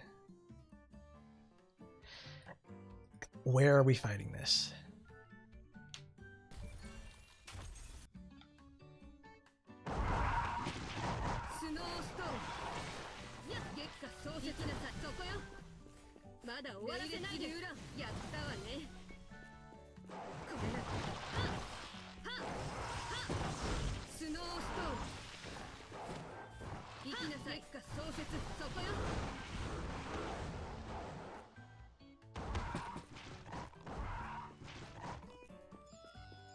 Oh, these guys explode.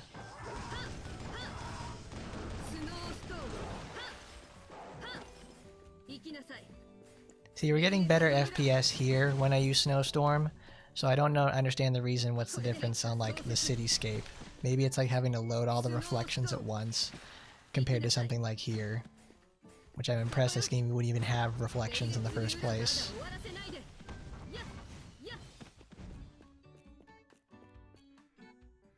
Reflections are all kinds of shadows it's got to deal with. So this is this is another situation of fighting Tempest in a closet.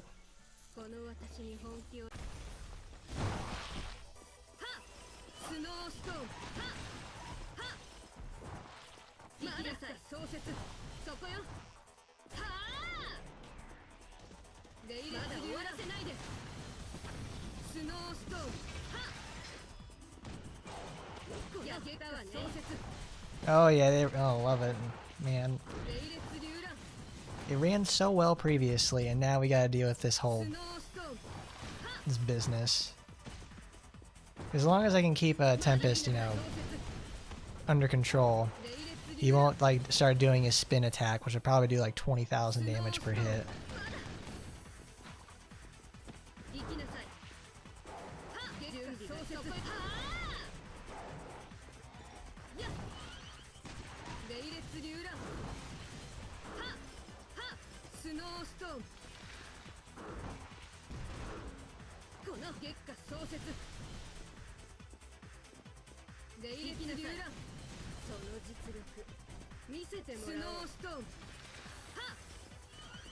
Snowstorm. Riveting gameplay with Ragnarok here. Oh boy.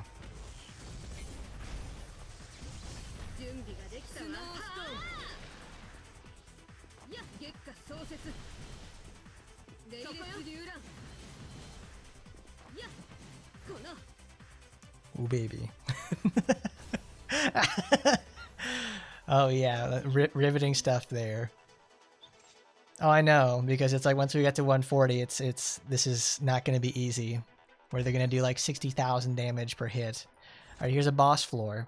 All right, machines, demon, Chrismaton, and that. All right, so Lilim will Chrismaton will probably die before Lilim does. Humans. We have machine boost, so let's put on demons. So we can neutralize the attack down. Because if we don't put the neutralizing the attack down, we're not going to get anything out of it.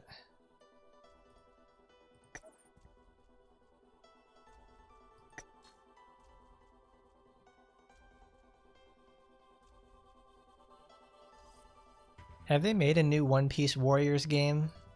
I mean, they certainly got a pretty good, like, good chunk of change of levels they could make with using, what's it called?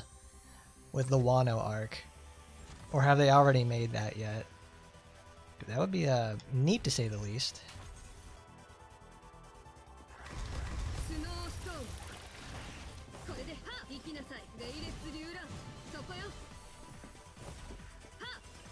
You get over here. I'm not letting you get away because I know these little bastards are gonna do like 20 million damage. They just keep adding DLC to 4. Well, that's understandable. I mean, it's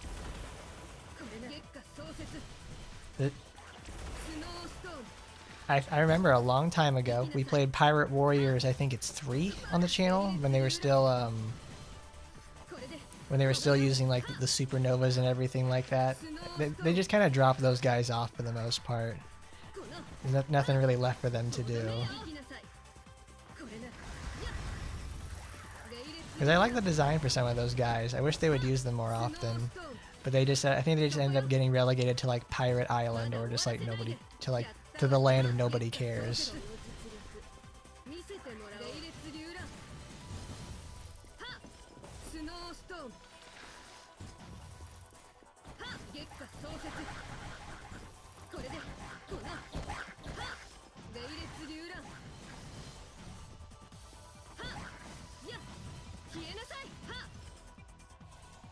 Wow, I can use Gang Beige now? I liked him.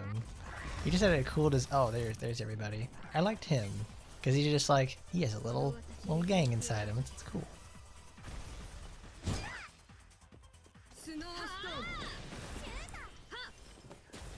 Oh my god, Ragnarok, why you laughing, bro? Why you holding back your laugh, bro?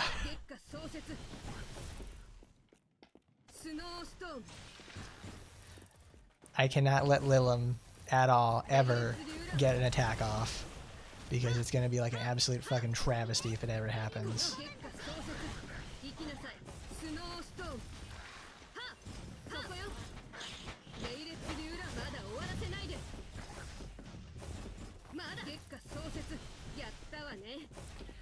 Because I know the moment I ever get confused, it's one, gonna do like more damage than I can handle, and 2, I'm gonna be losing control of my characters pretty quickly. Because whenever you drop frames in this game, it takes out your inputs. No, you drop your input. Look at that. She did a 20,000 damage critical right to my face.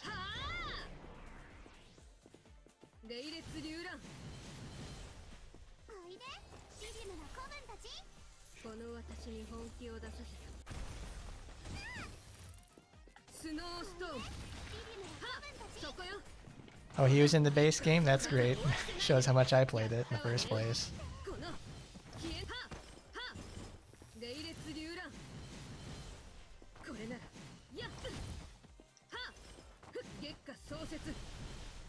Good job, Mom.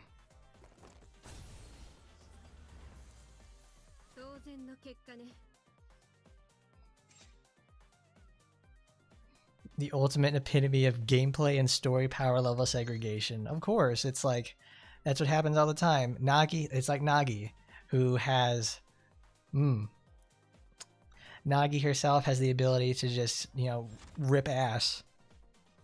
Like, at least in a gameplay sense. And then you play her in the story and she's like, oh, I'm okay, I'm cool. I'm not liking this because Saika in general is a very devastating and scary opponent because she's like one of the few enemies that can actually snare you. So that's gonna be interesting.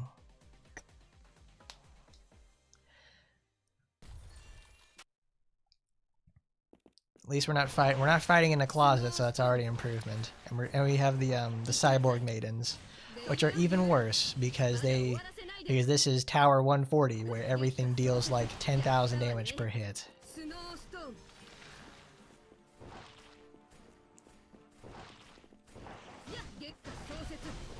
Because when Saika uses her snare, that means she's about to do like her big it's whatever her red skill is, her big super triple kick attack that deals like 20 million damage and just kills you flat out.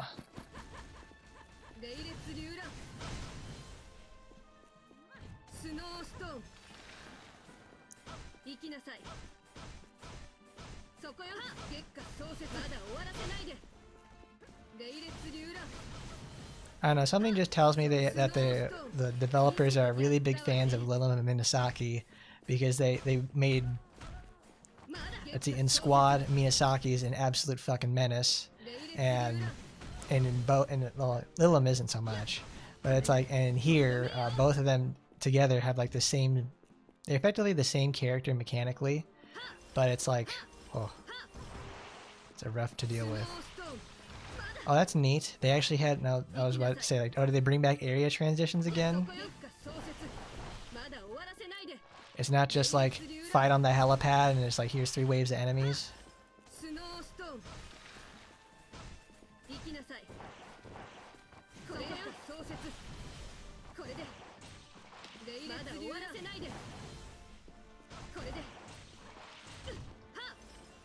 Because like what Minasaki is like very slow in Squad in the first place, so everybody's like main goal in life is to get the triple speed passive and then make up her attack and defense from there. Alright, here she comes, everybody's favorite booty warrior, Saika. This psychotic ass bitch is gonna either ruin my day, or we're either gonna win or we're gonna lose. That's the long and the short of it.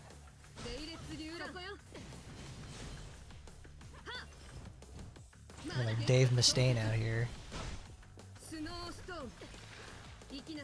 Oh my god.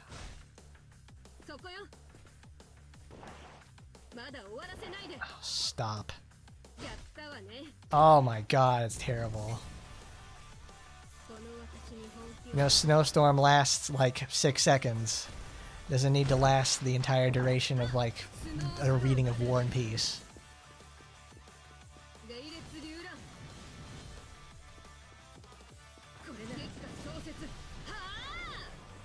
She's about to use big kick.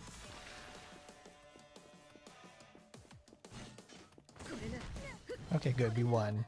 That's probably like one of the worst bouts of lag we've had. Holy hell. Jesus, man, that's nuts. Man, I'd rather read the Great Gatsby at that point. I could probably get a couple of chapters done by the time all the Snowstorm stuff finishes up.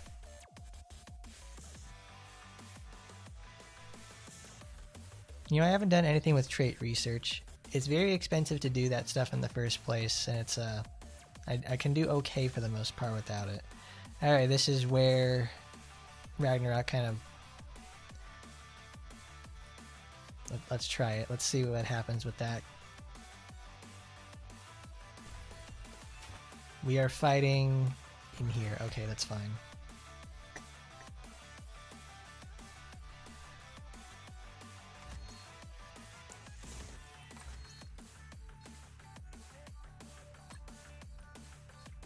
This time I want to use... I'm gonna use her. Because then they don't have machine resistance. We fought the booty warrior, and that means we unlocked her. Purple. How do you like it? Did it please your eyes? Oh, Saika, you are so crazy. You are so crazy, girl. How could you even say that? Girl's telling the truth. Oh, where's my...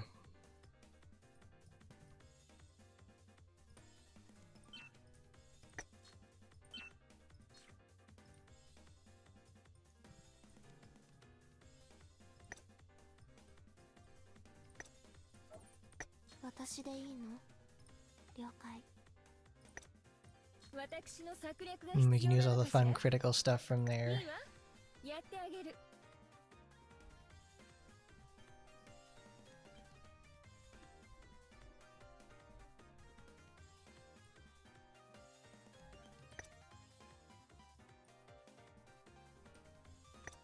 I was still impressed that they actually gave away copies in the Golden Pass of this supporter in the first for like these old supporters, which is actually kind of nice. It makes the Golden Pass even more worthwhile to use.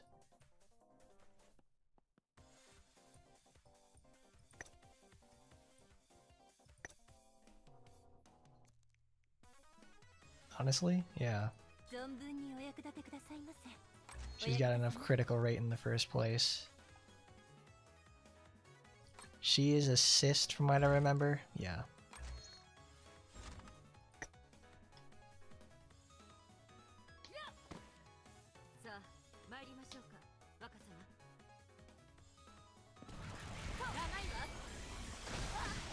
I didn't put the healing on her because I forgot to change her out of her VR skills. What supporters do I recommend focusing on leveling up? Well, let's check that actually.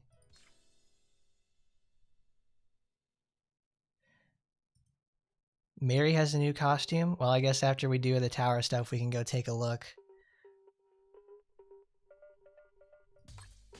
Hold on, let's do this before I'm getting sidetracked. Calamity over. I don't want Gale Kick, I want Takeover, because we really need it. And Moonsault, because there's no way we're not getting out of this without taking a ton of damage. They've been making a lot of shorts lately. Whether their content is good is another question.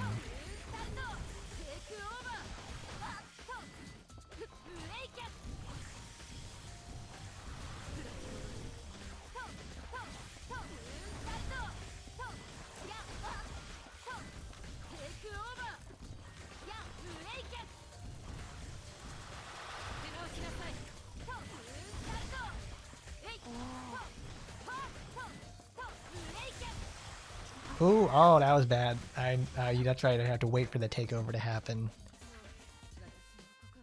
We need cooldown reduction.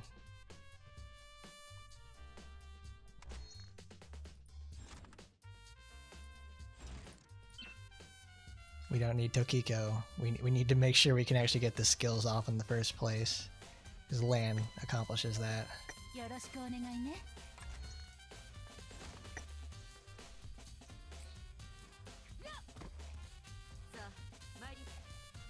Ragnarok 100% be a better pick for this, but it's like I don't want to use Ragnarok the entire time because that's kind of boring.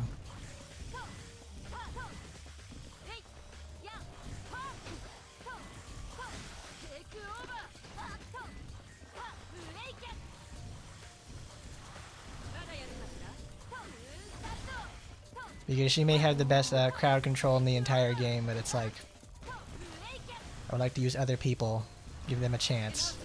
Because we all know Ragnarok can do it.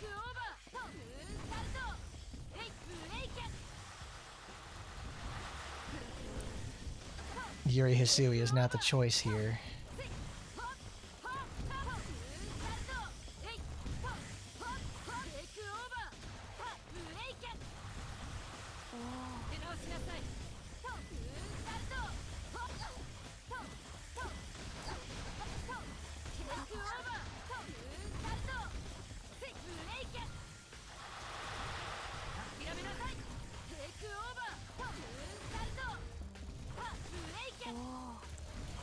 The only thing I hate about these guys is they just keep scuttling around.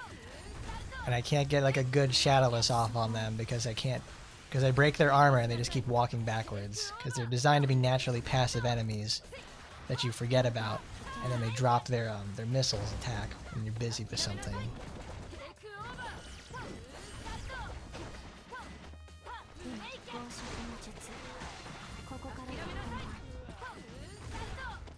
Splat.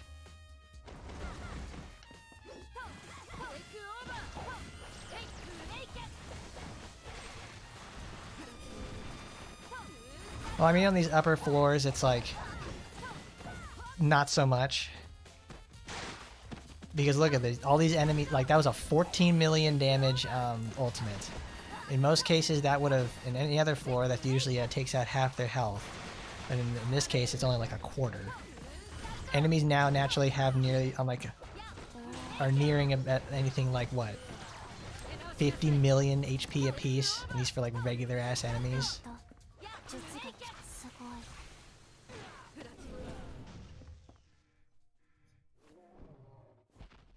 Oh, it's me, Chicken Beast.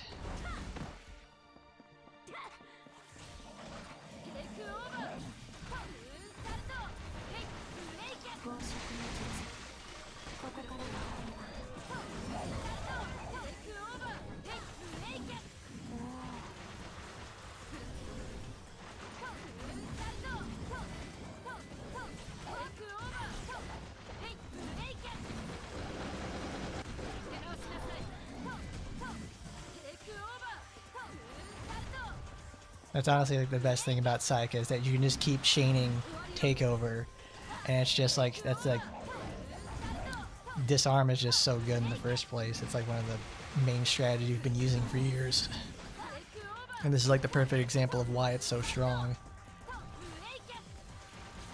These enemies are, it's like your biggest enemy at this point becomes time rather than the threats themselves. Like 3 minutes, that could have been way faster if we took like a riskier strategy or something like that. But at this point, you can't really take anything. You can't take any risks. Oh, not the fucking Halloween ghost. God damn it. Demons and machines. So, Automaton, he's not too bad. He's really easy to farm up that. Kalia is in the game, though. We're going to be seeing her in squad today. We got some gems. We're going to take that. Not only that, you can also... It stacks with her skill passive. It also stacks with Lanzang. So you're just sitting there with, like, you know, 20 million different, like, cooldown reductions. And there's no enemies that can, like, touch you at that point. For me personally, I'm just very happy that my big booty warrior is now like in the place where she 100% deserves to be in. And there's a confusion.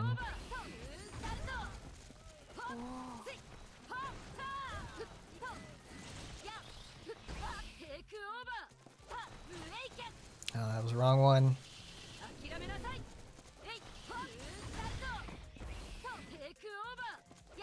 I mean, the Halloween ghosts are cute. Yeah, they are. But it's like until they're really cute until they give you a 80% slow and you die.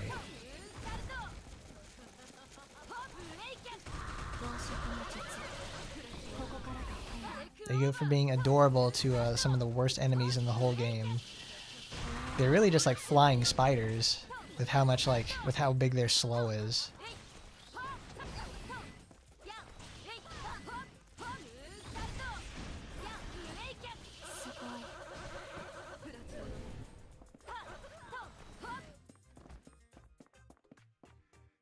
I hope I get Snake Lady. Because we're fighting her today. She didn't even open her mouth.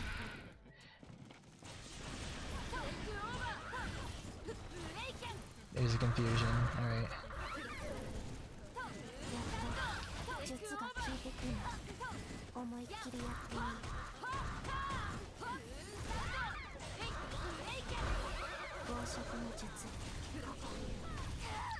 Oh, sorry, we didn't get a takeover.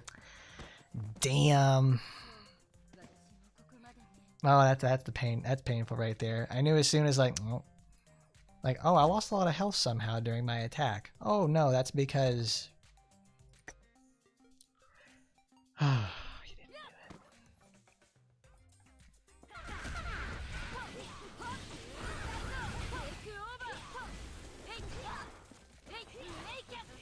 Bitch pudding. That's like the little strawberry shortcake character they made on fucking like Robot Chicken or whatever it was called. Yo, it's me. It's bitch pudding.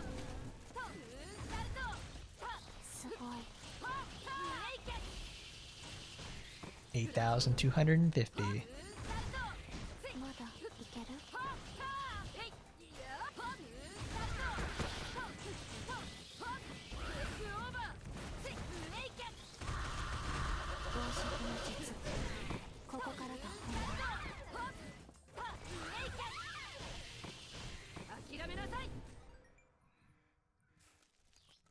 Alright, let the cutscene play out.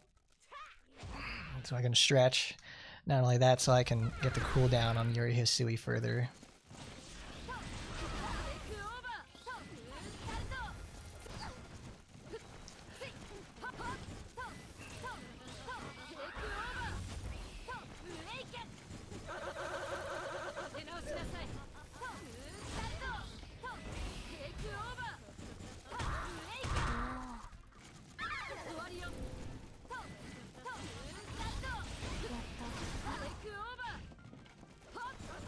Oh, sludge wave. No. Oh, thank God.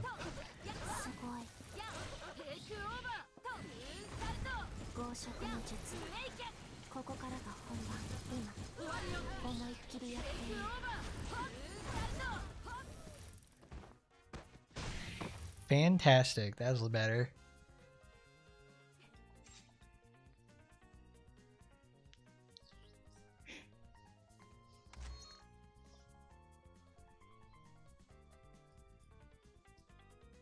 Well, if Psycho could spinning bird kick, who's going to be the Ken to parry all that stuff? Machine down, human down. Oh, Sister's Generation, yeah. Demon, human. Hold on, what are they trying to say here? A machine would actually be not too bad here because it's the reduction doesn't, happen very much. Patrol cubes will blow themselves up. Let's see what Psycho can do.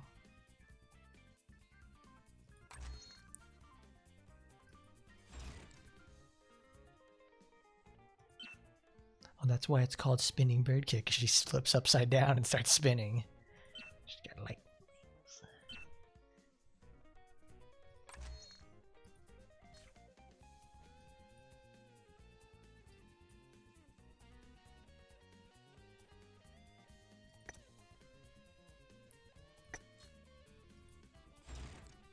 I wouldn't say poor Justin. He almost like...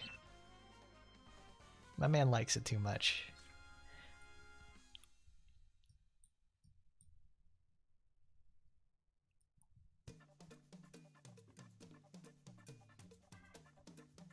Evo moment 37. That human.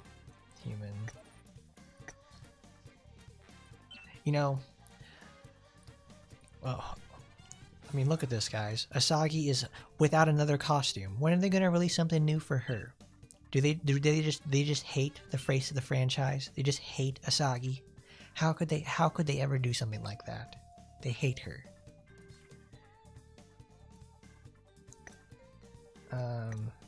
We need to do red. No, we need to do blue because it's the only thing that she can heal with.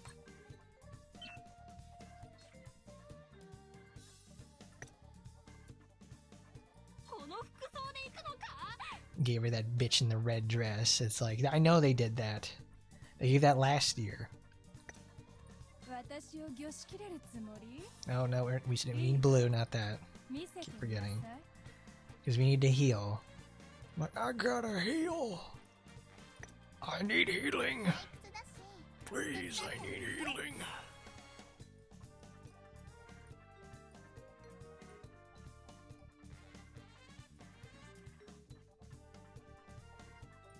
Can you spare some healing? Please, please, I need healing. Each buff. We're not playing Anrose, so we don't get into using anything like that. Son of a bitch.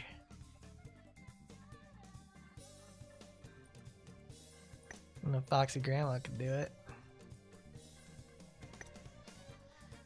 Combos. Try that.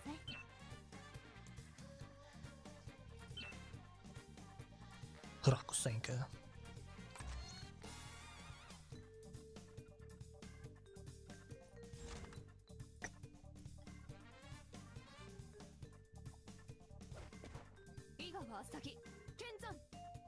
Can she? Oh, hold on. Oh, I know. Oh, I know where this is. I was like, where is this?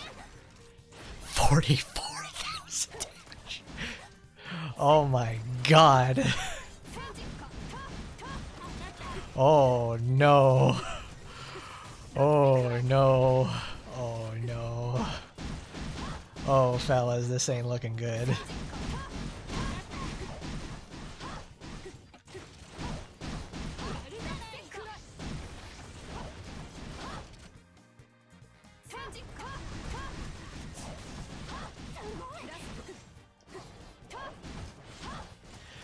As soon as I saw her HP just like drop like by that much, I'm like, oh no, that's what I was looking at. I was like, 44,000 damage.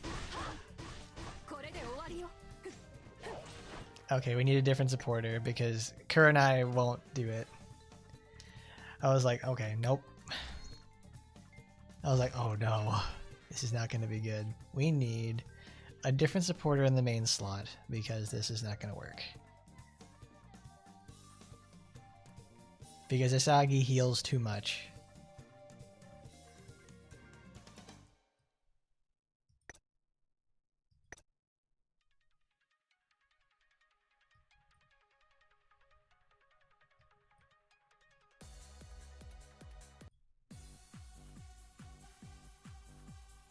Well, let's see. What do I want to do with that? Because there's demons and humans. It's mixed packs galore. Debuff removal.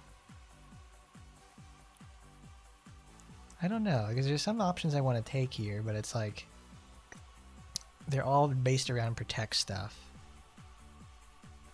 Because usually I try to put my racial stuff there on the weapon itself, so we can have more flexible options here in the supporters. Because it's like, I need to be able to make it through the mobs to get there, because we'll be able to win through attrition with Kurenai and Felicia.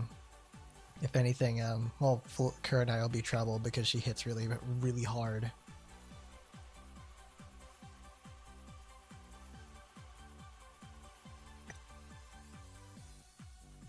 Speed reduction.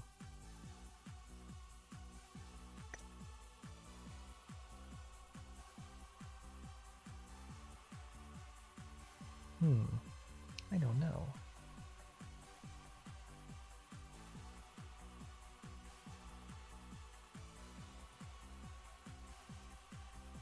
Oh, decision paralysis strikes again.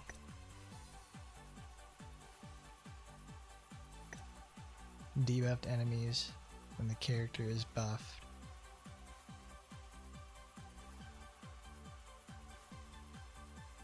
That's probably why I picked Kurenai, because it's like the default choice in my head to do that. Yeah.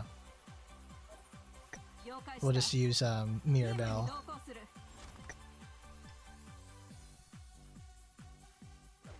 Because Taimanin costumes are being monetized at the moment. Ooh, baby.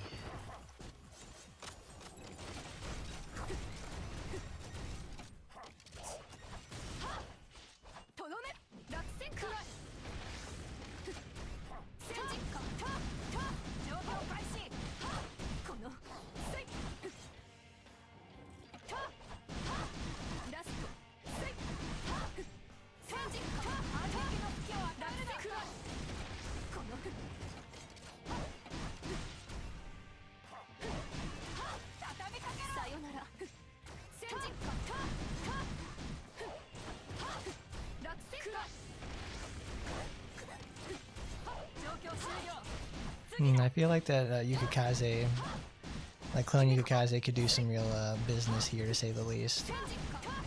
Because it's a long open area that she can just like let her rip, to say the least.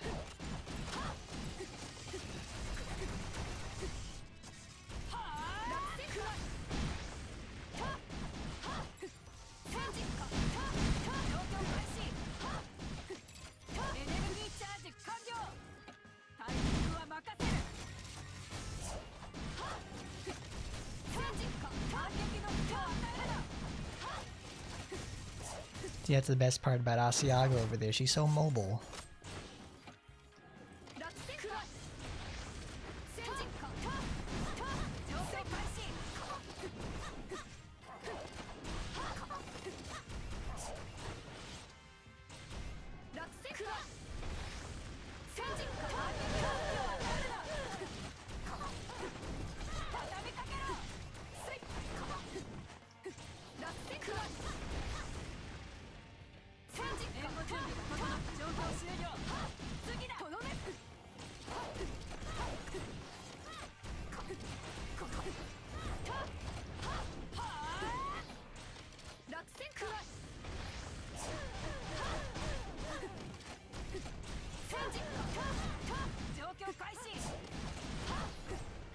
You get 124,000 health and you still manage to find a way to mess it up.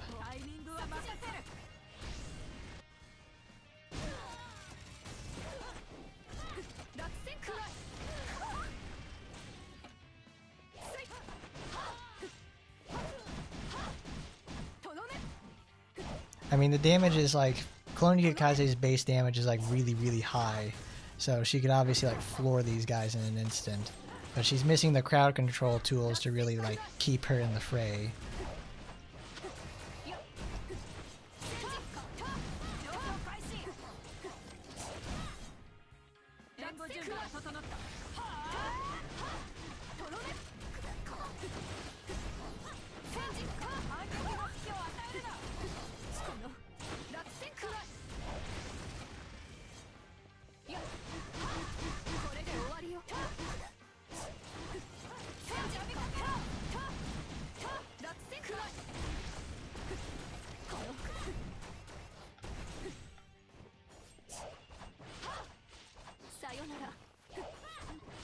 Like, I kind of wish I had...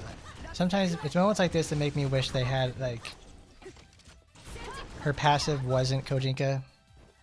Because it would really help out the fact that she... I want it to be on a 7-second cooldown so I can be really, really aggressive with it. But I can't now because it doesn't... It's on the base 10... It's on the base 10 now, which is always so ass.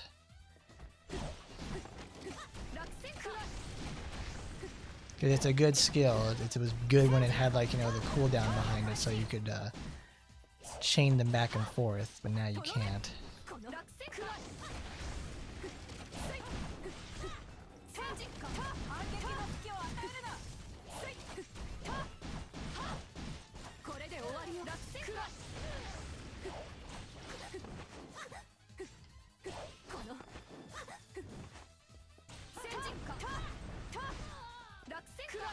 Crap. Okay. Alright, it's time for the boss. Oh, finally.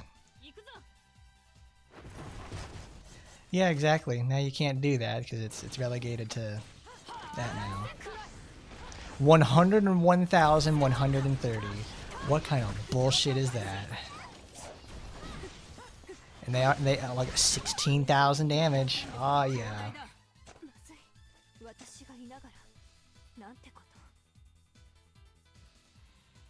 Awesome. That's really nice.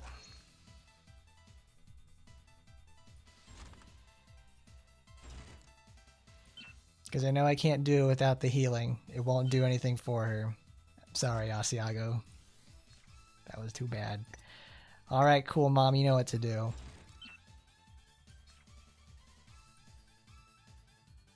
That it's a machine. We do not need machine. We need to... Yeah, we need human racials. Like, oh, that was wonderful. It's like, because I knew, like, oh, she's doing a 3 million damage crit off of these. And it's like, but these enemies also have, like, 40 million health. And it's like, oh, that's right, we're here. Dare I say my girl fell off? Not really. She was certainly capable of doing it. But boy howdy, that was rough.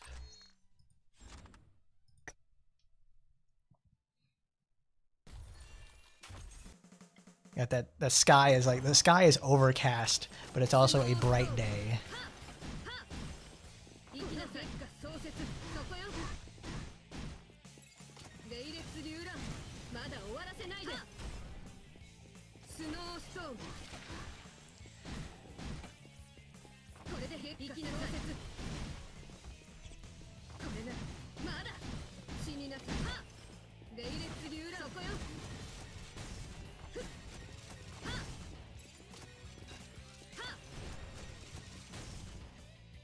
Sure, I'm gonna need you to explode right now.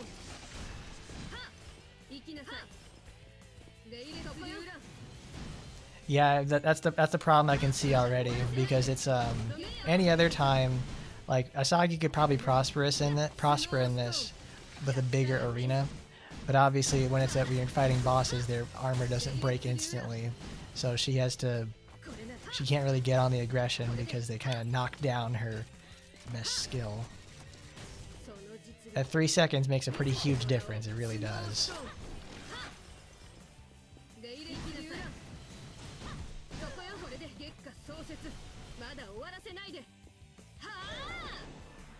Ragnarok, you out here saying words?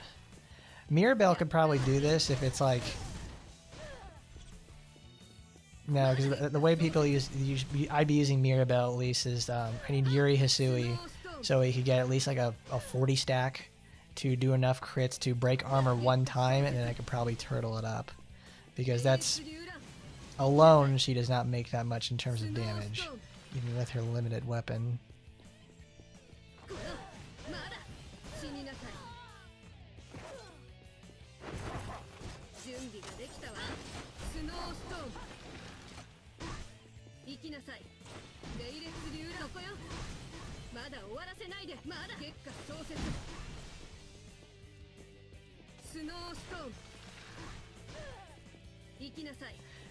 See, this is what I just don't like this, and the fact that there's so what is it? There's like the game.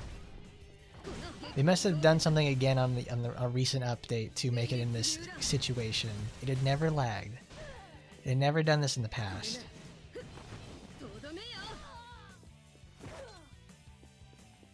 Alright, here we go. Sister.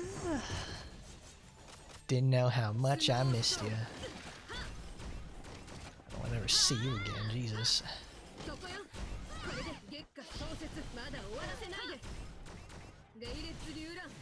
I got old Benihana over here. She's just...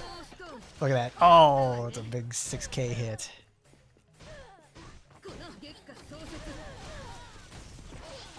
No. Oh my god. No. Oh, shit.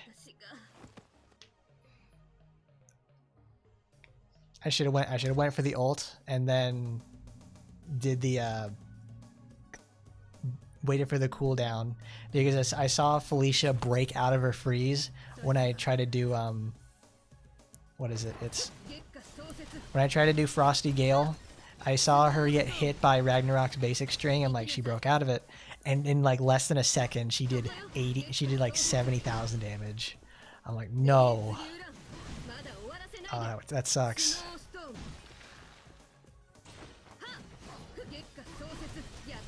Because I remember a time when I too had to use like all those years ago when we still were at floor 75. I too remember using my invincibility supporters to just break in and do damage. God, that was painful.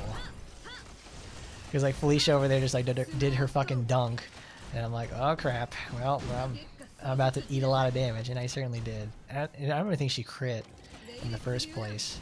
She just did Felicia things. I heard her make noise, and then it's like the round was over. I'm back in the menu. It's like Koyuki in Blue Archive. It's like I hear the noises. Something bad is about to happen.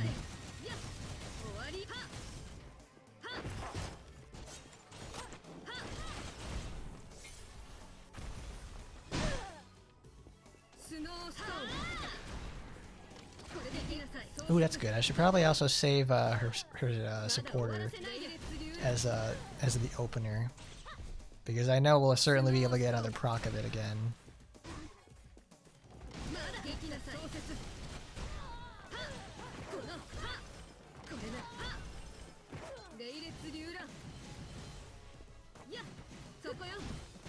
Well, of course, it's like, oh yeah, I'm a writer for WWE. I'm writing storylines. Well, no, I'm not writing for them currently. I'm writing for somebody else. Because it's like we got to put things together. Because it's Felicia appearing in my nightmares like this. It's like I'm not going to let her beat me. We're going to win. Because we're back here. Oh, we're not there yet. Was that 5 waves? That's a lot of cards. I hate the damn thing so much. Hey, that's good. At least they aren't the suicide bombers, because those guys, like, oh, they do so much damage. Like, if you're ever unfortunate enough to actually get caught in their explosion because you weren't paying attention or something, it's like you're just done. They do like. I can't imagine how much damage they do here, because I remember in like 120, they did like 50,000 damage. I'm like, stop it, girl, please. All right, these kids need a spanking. It didn't freeze Felicia. Oh, get out of here! Oh, please.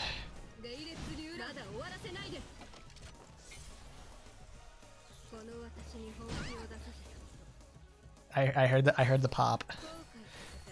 Oh my god.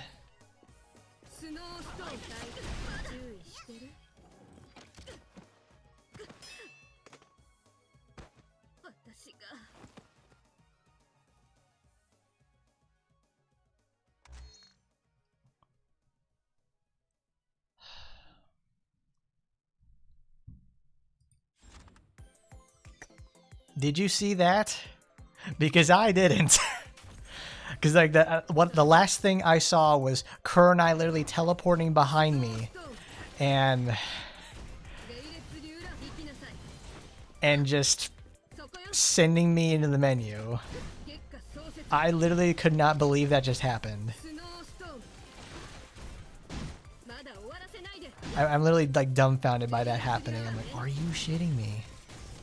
Oh my god.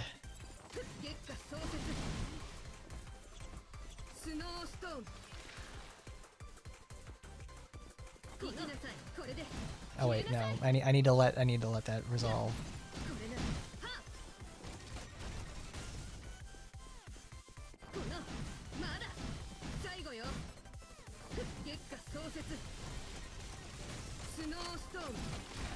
Like that 1 second, not even that 1 second, that was like less than a second, where Kurenai is just like, okay, you're still in your cleanup animation, here I come, because you hit a threshold of mine, and it instantly retaliated. And it's like, oh, that's cool. That totally didn't feel cheap and shitty. Is this what happens when we're in like late life action Taimanin, where all the enemies are now like playing out of their fucking minds?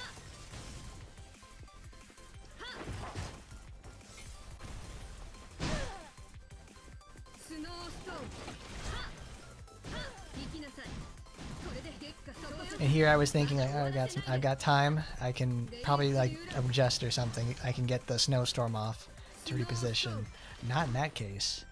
I guess Kurenai is based off of those ninja ladies who like teleport behind you and do a 3 combo slash. That's probably what her AI is based off of. Because boy howdy, that was scary.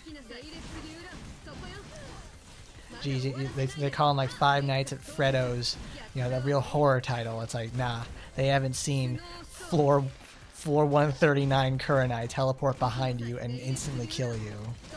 It's like what's that SCP? It's like SCP 779 or something. Oh my god, that does that shit like.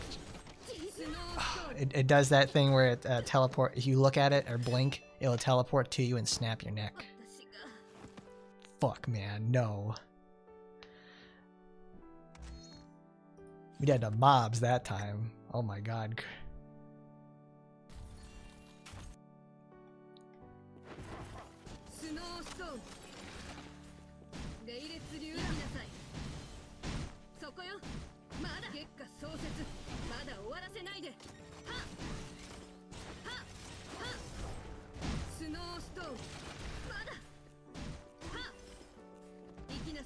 I mean, that's the thing though, like we only took like a couple, like what, 8 or 9, like 7 or 8 hits, and they're just like, all right, you're done, bro. You're done. You're freaking finished.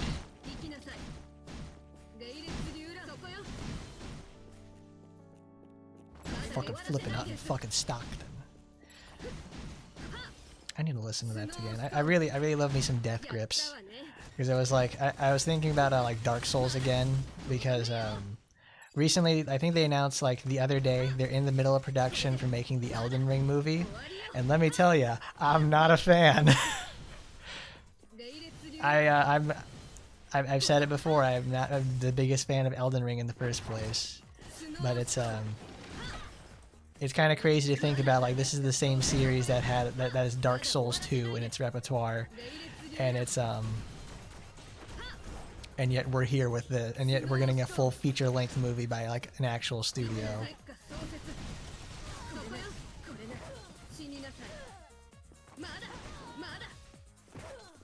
Oh, Elden Ring.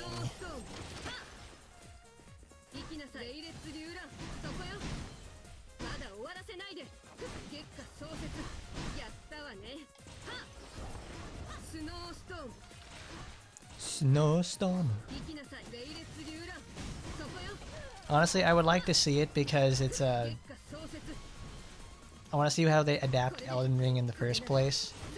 Because honestly, the one thing, like, my biggest problem with Elden Ring is the fact that I have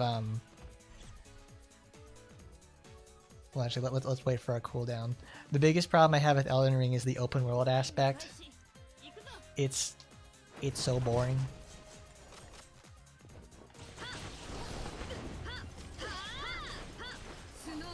This bratty child needs to go away.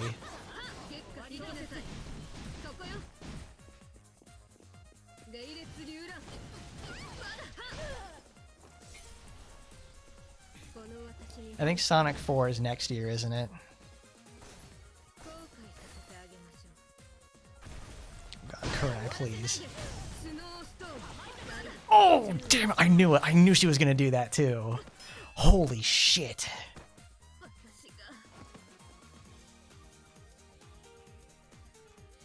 Oh, that's so stupid. Frame 1 teleport. Oh my god.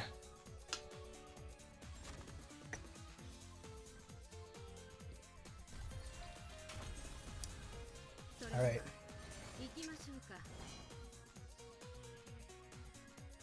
Literally, as soon as the screen resolved for the ult, I knew, like, she's gonna teleport right behind me and she's gonna stab me right in the back. Kurai out here with a out of key close combat damage bonus with rear damage bonus, like she's playing fucking Neo. I've been playing that a lot again lately because I love that game. Oh my god, that was insane. I'm not even worried about like Felicia anymore. I'm worried about like Kurai.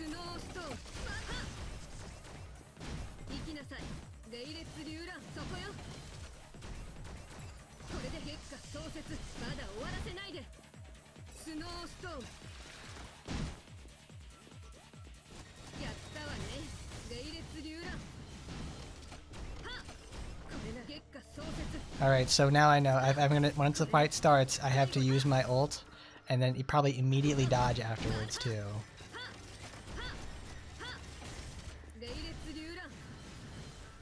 Better yet, I probably can't use my ult in the first place, because as soon as she gets like the recover from her armor, she's going to just instantly jump behind me and do that, and I can't survive the hit. Oh, well, I can't even. I gotta get there first, you know.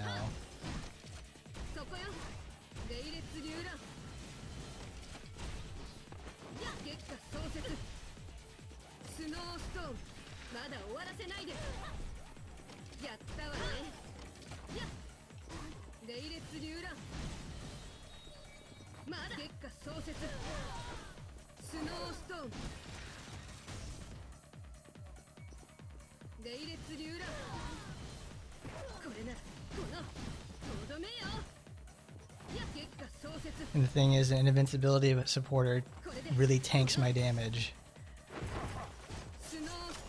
I kind of really need that since her whole deal is not dealing too much.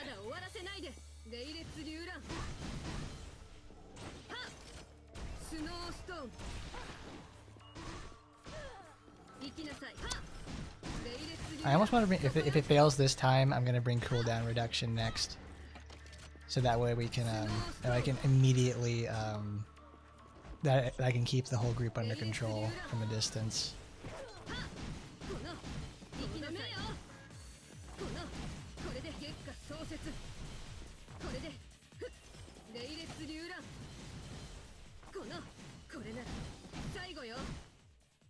All right, here we go.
No, no, no! No, oh my god. Oh no, oh no. She broke out. Oh my god, that's a fucking relief. Holy shit. Wow. Oh my lord. God damn.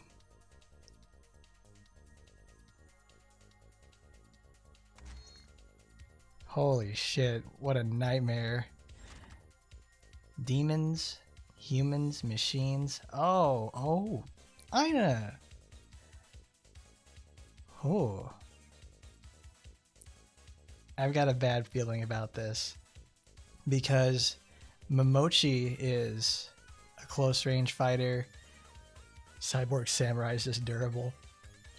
Cyborg Maidens shoot very close. This is going to be a fighting in a closet, isn't it? Oh god, it's here. One of the smallest areas in the game.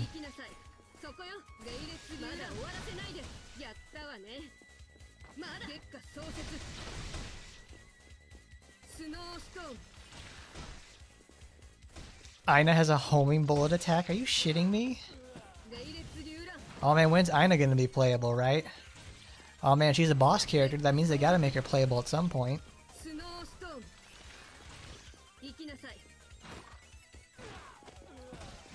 She was taken into the Chaos Arena, and now she's broken out, and she's the leader for it now. So she's out there like, alright, I run this show now, bitch. Okay, it's 3 waves.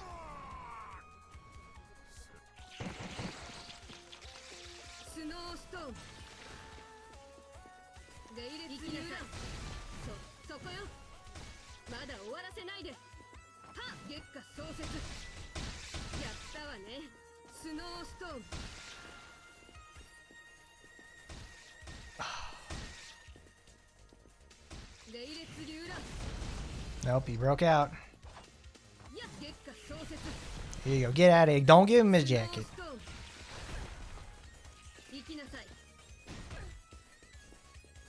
Oh man, I bet this gives us really good info for like who's gonna be like. I hope they give Aina like make a playable character out of her. She totally deserves it. I mean, she hasn't never been in the game ever at this point. I mean, she even has her own supporter. This is great. Yeah, I think 139 is a little bit more devastating than this. At least it's like we can keep control in a much more open space. It's circular. It's spherical.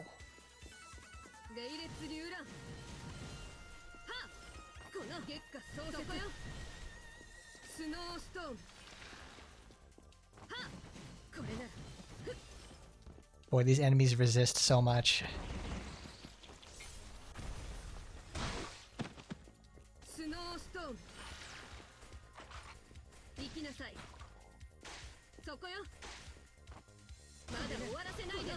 I want to check something.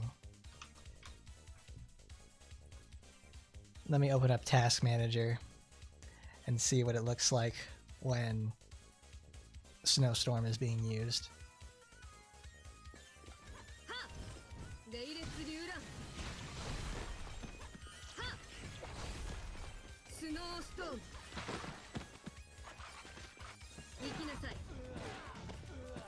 It barely moves my CPU.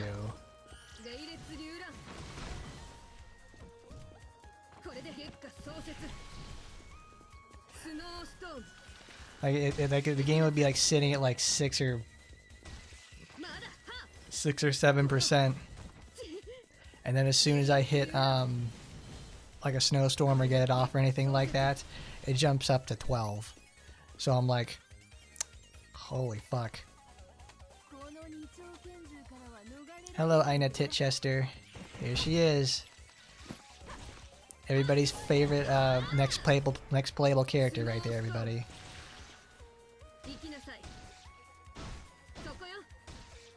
Yeah, we're at 12% for CPU.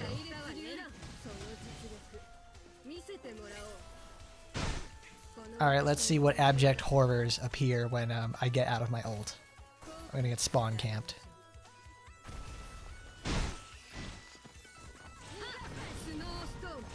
Oh, that's cool.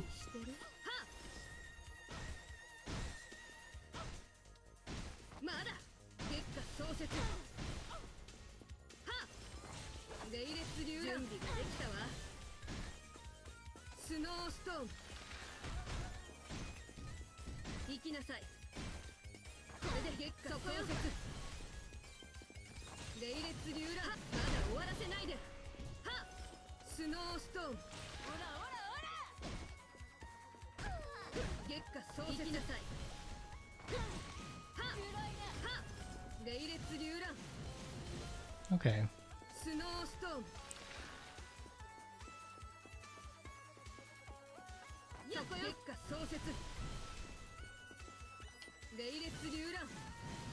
Okay, that was nice. First try on that one. 139 was a hell of a lot more scary. I imagine these fights are a hell of a lot more devastating if your enemies can act. Though when I'm looking at this, though, like I see AT is running at like 2,500 megabytes of RAM. Like it's using a lot of memory right now. Like the only comparable thing I have in terms of memory would be Firefox, and even then, like a bunch of the tabs for that are deactivated. Oh, that was good. And at least that didn't happen. I was very happy about that. It's like, here I am thinking like, oh, Ina's gonna come over here and just like blow my back out by shooting a whole goddamn railroad spike into there, like Kurenai did. Kurenai literally just teleported behind me and said, okay, you're not doing that now. Okay, we have Chaotic House Party and Secretive Escorts.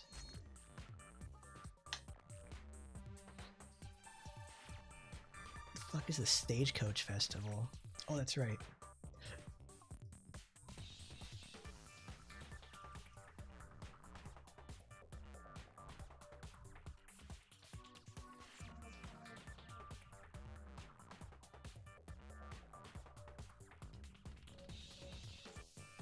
Enhance videos with AI. It's like, I don't want them to do that.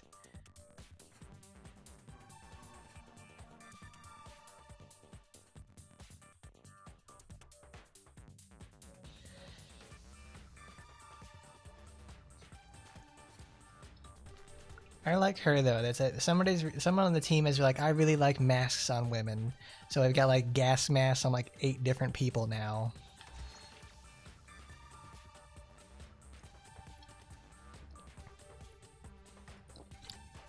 We'll just go through it.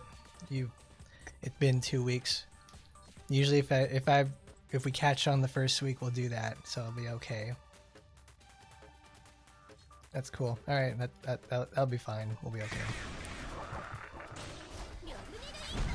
Because there's other stuff I need to do, and it'll take like 45 minutes to read it all.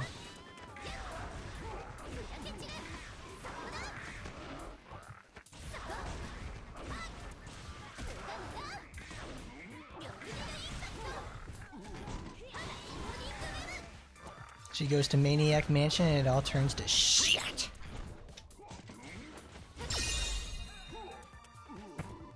I mean, that's kind of what I figured. It's like she goes to Felicia's house and shenanigans ensue.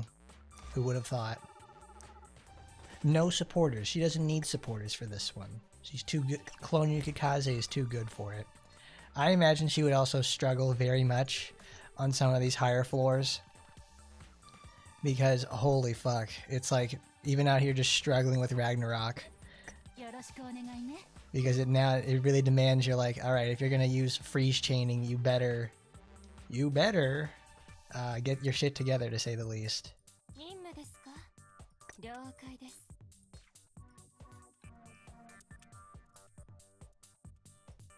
Because fuck, that's gonna be like the subject of my nightmare tonight. Where it's like, okay, here comes Kurenai, literally teleporting behind me, frame 1, and dealing and one-shotting me. I'm like, what the fuck is going on? Who approved this?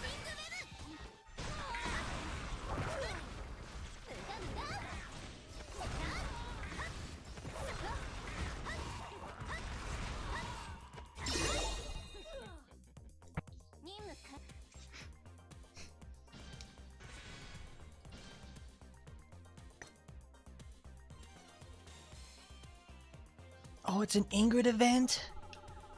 What chapter does Ingrid show up in? I want to see that. I want to see when Ingrid shows up.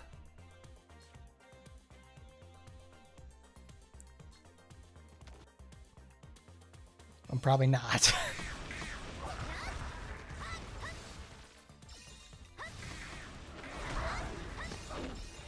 Oh, I didn't realize how like these hitboxes are enormous. Wow.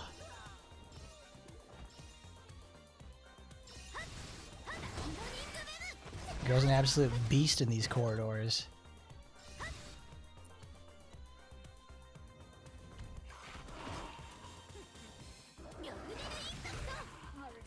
Mione Impacto. Making an impactful strike. So wait a minute, this is just like Felicia's other event. Like this, like when, what is it? When Lydia had her summer her summer vacation thing, and then she gets caught in the vent, like what's her, like Ben Stiller in Die Hard, and it's like she has one of those moments, like, oh, I feel like a TV dinner, except her tits are huge. It's one of those situations. And then Felicia's like, okay, I'm bored, I'm in trouble now, and then Ingrid has to go over there and clean up the mess.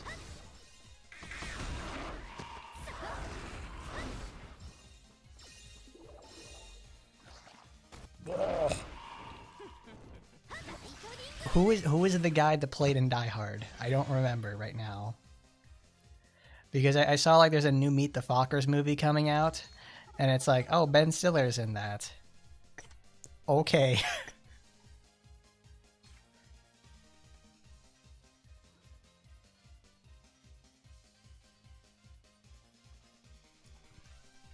Well, I mean, Felicia's maid is like, she's... I remember one of you mentioned that before, that she was introduced, she was a supporter, yes, she was a supporter a few weeks ago that we could have gotten.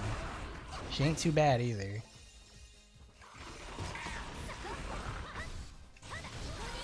We've made it outside the mansion. We've made it out of the Maniac Mansion.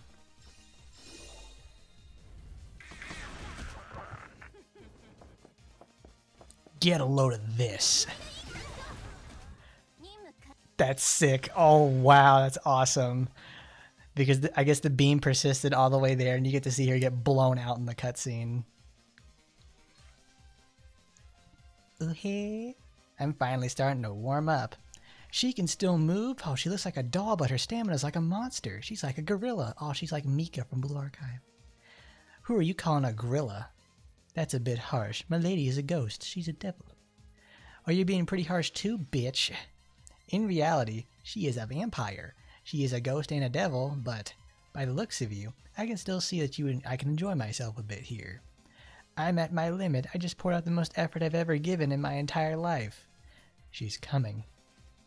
At that moment, Miss Marine's shadow moved, taking the girl's attack head on. Even so, here, one layer. And with a sharp sound, the shadow... With a sharp sound... With a sharp sound, the shadow shattered. By materializing and hardening to block the scythe, it became unable to withstand an impact beyond its strength. The second shadow caught the scythe, but it soon broke. The 3 layers, 4 layers, 6 layers, 7 layers. I can't do this anymore. We can't give up. We have to resist until the end. I've gotten hungry. Saying so, Miss Marine collapses. Flustered, Parrot supported her body, but this is the last one. As the final layer was destroyed, the shadow protecting Miss Marine vanished. The girl raised her scythe with a full smile over her face. Ooh! And Parrot held Miss Marine in her arms and closed her eyes.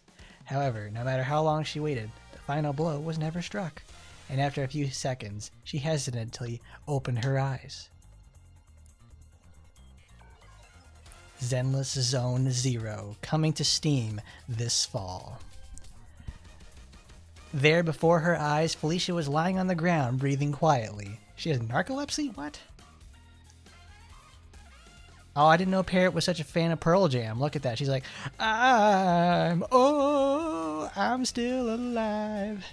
Did the gas finally work? Oh, I'm still alive. But she didn't even realize it, but Felicia is overwhelmingly powerful. Her skill is such that her resistance to poisons, including gases, is absolute. However, because her stamina had decreased due to the long battle with the guest and Marine, her resistance to the gas had weakened even if it was only slightly.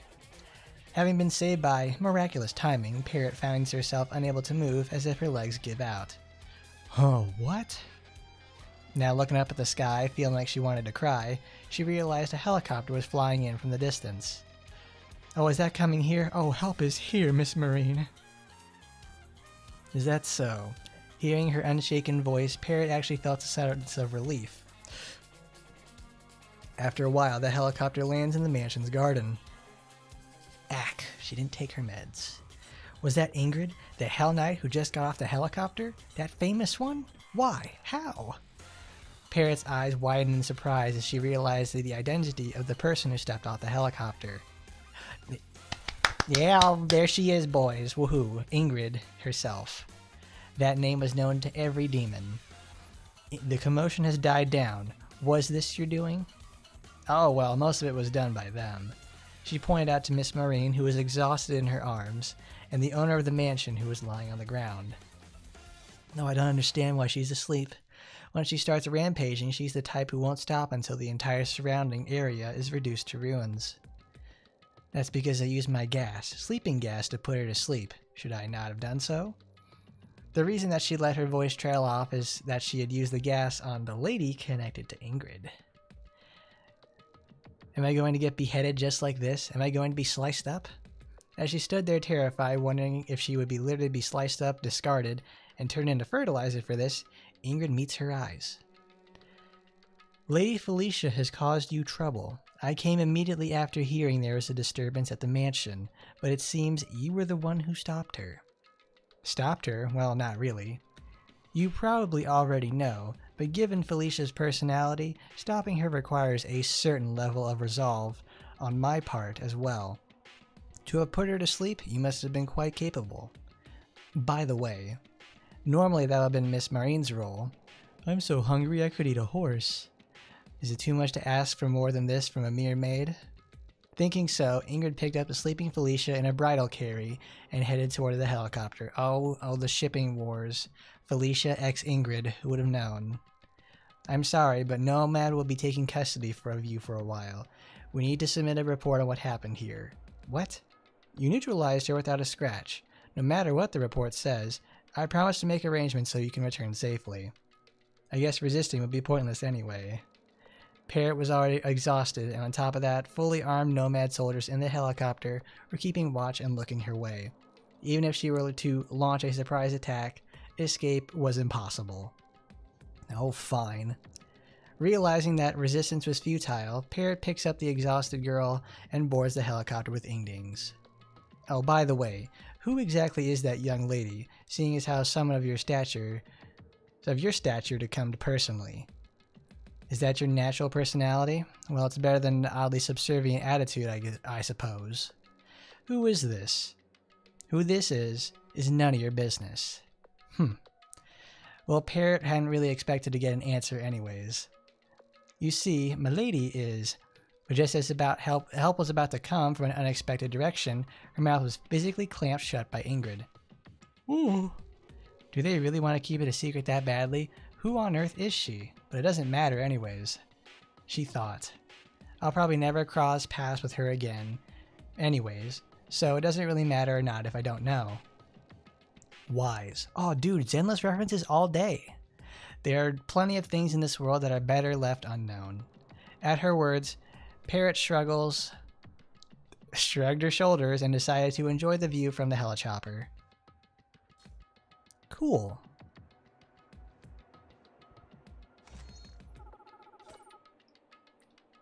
Well, that was fun. There we go. So she's chased around the Scooby-Doo horror mansion, and it's another case of Felicia went a little too hard, to say the least.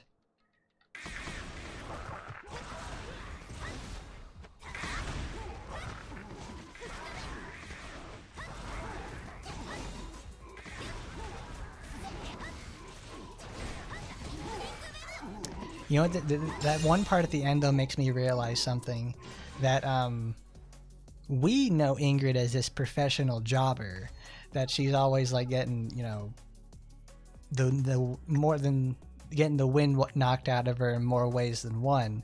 And then she's out here just like she is obviously a high-ranking like person in Nomad, and it's like she's this like absolutely devastating person to be around. So it's like, it impresses me. It's like, oh yeah, that's right. They spend a lot of time building up Ingrid to who she actually is. Like, not some sort of like weak ass little bitch. She's actually very, very capable. Even though she's relegated to like the butler situation. In fact, she does more butler duty stuff than like Amane or even Tokiko does.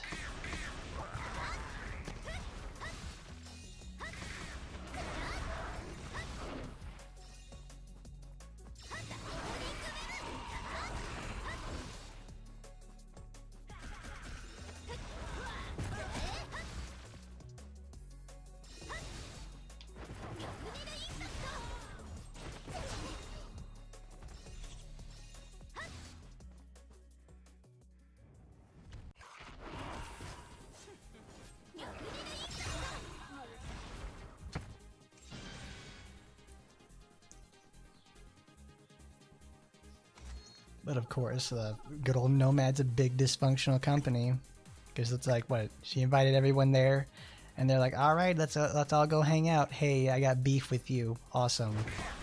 It's like a big summit or whatever it's called. Like, how they have them all in the gangster movies and everything like that. They always talk about like how, all right, there's gonna be a big meeting of like the top brass for like the Fulsimi family or something, you know, stuff like that.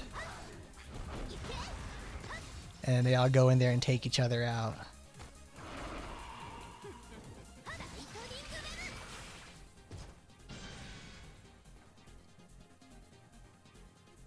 It wouldn't surprise me one bit if she's just like, we're just gonna have a battle royale. There's gonna be no actual benefit from it, but she's gonna like, I've got a chicken sandwich, and I have 10 liters of blood from this like Ugandan blood bank. I know, not the most quality stuff, but look at this, it's free blood.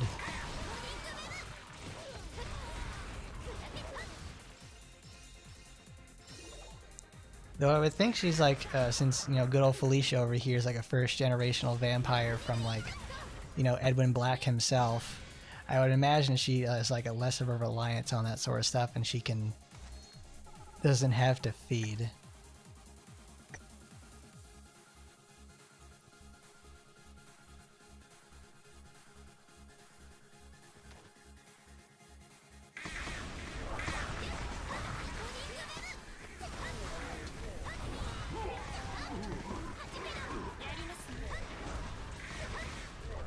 Well, do you think they're gonna give a renewal to Aina this year? It kind of sounds like something that'll be up their alley, to say the least. Because Aina, you know, obviously they haven't touched stuff with her in years, and she would probably be a good pick for, like, you know, as one of those characters who are from the what's it called? She's obviously a character who doesn't have a passive, and she certainly could use a couple of tweaks, because boy does her damage fell off like a year after she released, for the most part. I mean, she was an absolute menace in time attack, and still remains that to this day, because she has really fast spammable skills. But I think her biggest thing is that she just doesn't have anything else besides that.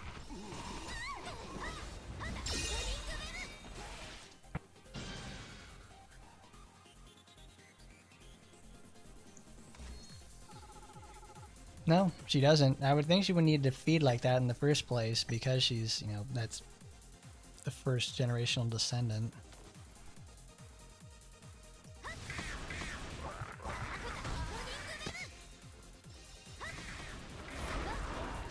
I mean, Felicia does love herself some sweet treats, so I imagine she's not like a true undead, because vampires are an undead.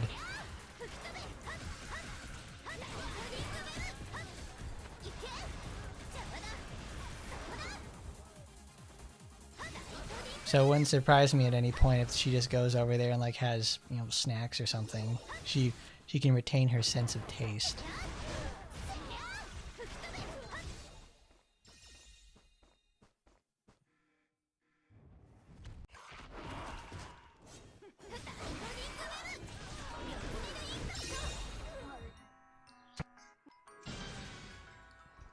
I mean, I don't want any of the characters that have come out recently, and like I'll say it like this. I don't want any of the characters that have been released recently and like for the paid packages in Squad, because it's like no. There's nothing there that I would really like about them. I do enjoy Eleanor. She looks very pretty in it, but it's like that's not worth it. I don't like what is it? I like Azuma as a playable character, and she has a good design, but she's not exactly the same thing in like in Squad. It makes me a little bit skeptical on like, okay, are they going to make Foxy Grandma a banner character, or are they going to do that? Are they going to do that for the same thing with Kara too?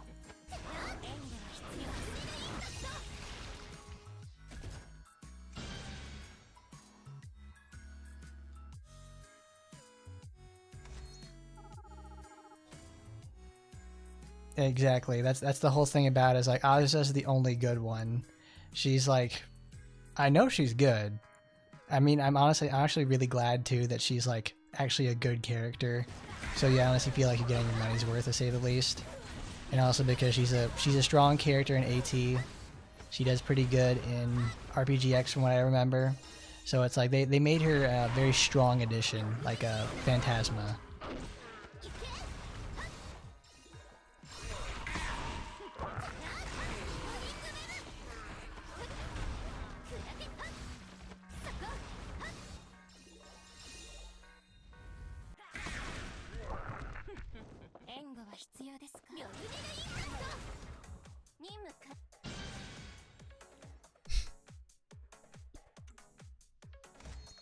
Yeah, the giving the characters like, because I know Homo now, he has the ability to like transfer his like defense into damage, so he's actually like okay to say the least.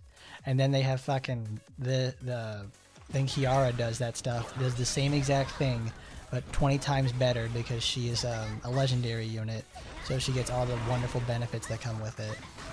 And she's also Kiara. Yeah, high damage and a chance to freeze. And that freeze happens a lot more often than I would like, to say the least.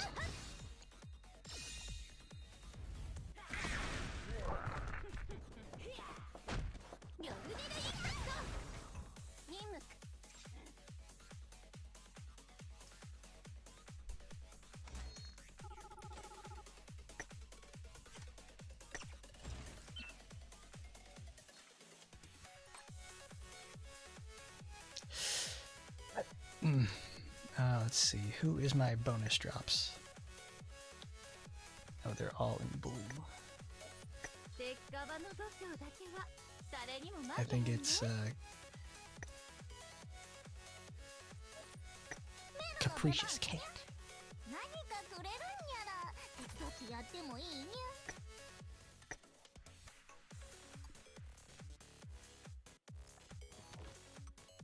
You know, I don't think I've ever done the balanced missions for extermination at all in Squad. Like, to me, it's just like, alright, I'm not exactly much concerned about them. Because there's only like a few balanced characters in the game, like, but even then, it's like those same balanced characters, I don't have them because they cost like, they cost even more than the packages here in fucking AT. Which is always like, that's a bit of a bummer, because I certainly do like getting the characters early and obviously doing my stuff with them, but it's also like, oh my god.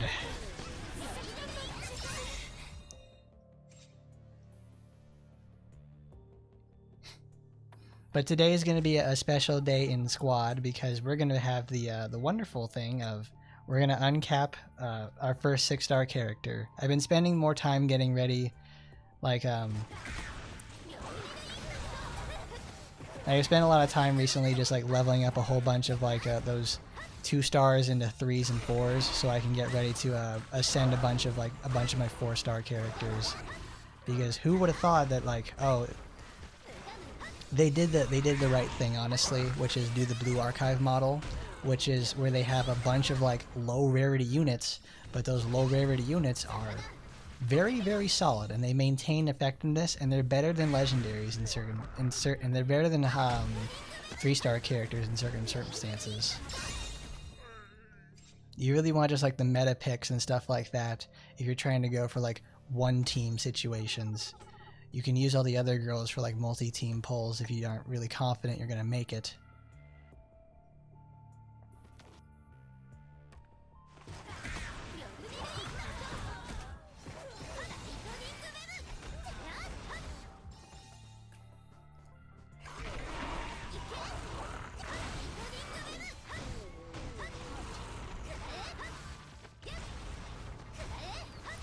Well, I mean, you can add to that repertoire of like notable balanced characters with good old-fashioned Eleanor and Kiara, because they're both balanced and actually worth a damn. But even then, it's like, I think the most notable first addition to the game being like fucking Minasaki of all people being like the absolute best buffer in the game, then be like Torajiro being another one with like and they're both 3 stars, so it's like they just have all time.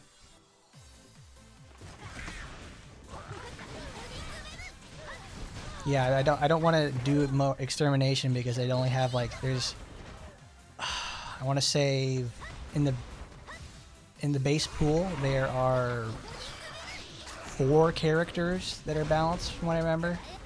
It's Quadriplegic, the Momochis, and I think somebody else.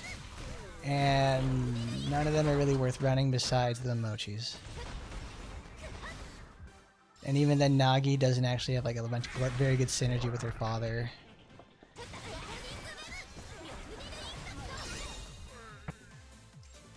Because I don't have a problem with the boss. It's just doing that.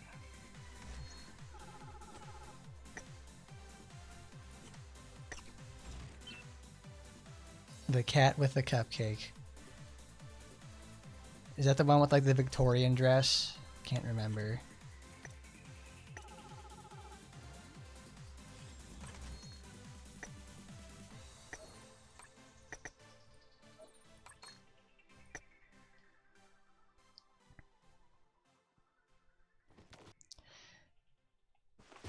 Because my biggest deal with it is like, I'm glad they've made certainly a lot of changes to improve the game, but it's like it still doesn't. The fatigue is still there. I won't lie, it's still there. Because like, whenever I said like they could never include sweeps and they fucking did it, I'm like, cool. They implemented it in like a little bit of a weird way. We can't flush tickets down and just get a whole bunch of runs done at once. So it's like they're there but not there yet. So it's a good start. But it's like, then we have like, we have that happen, and I'm like, well, that's okay to say the least. That'll do just fine. I can appreciate sweeps,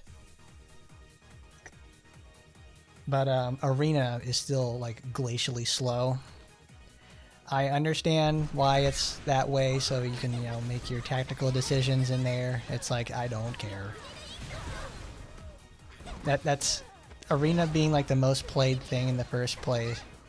Arena is like the highest played area in the whole game because it's the only thing we have to do right now.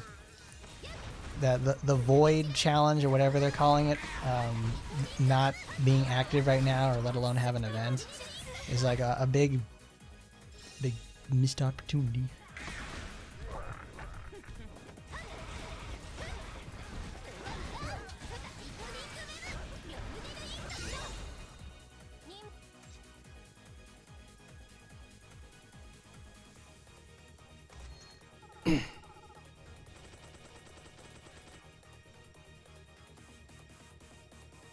Hisui is designed to be a white mage because she has like all of her skills deal healing in some way, whether that's to herself or the group. Like, it's just like raw heals all day.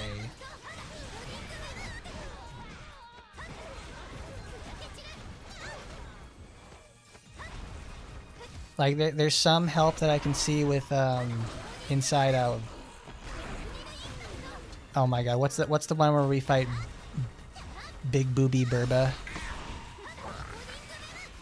Because it's, oh shit, it's on the tip of my tongue and I can't remember. It's because that's the rate up for today, is we can go in there and get more resources out of them, which I need that for when I go ascend Asagi today.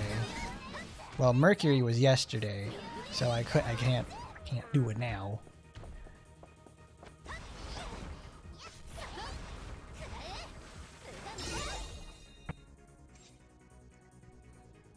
That 4-star character that we get from 6-7, the one that we can farm there, that guy, he's actually pretty good. He's a nice dot heal and he has usage in the arena. He's a solid dude all the way around. Because I remember seeing him like during the beta, like people were actually using him, and I'm like, that's good. I like seeing that. I only ever see legendary characters getting banned anymore because I remember during the beta we'd see them like, you know, they would ban like, you know, lower rarity characters, because I remember seeing at one point, not Shikanosuke, it's fucking Rinko's brother right now. He actually got banned at one point because people were using him, and it's like, oh, that's cool. And Demon Man with the Springwater robe, he got banned too.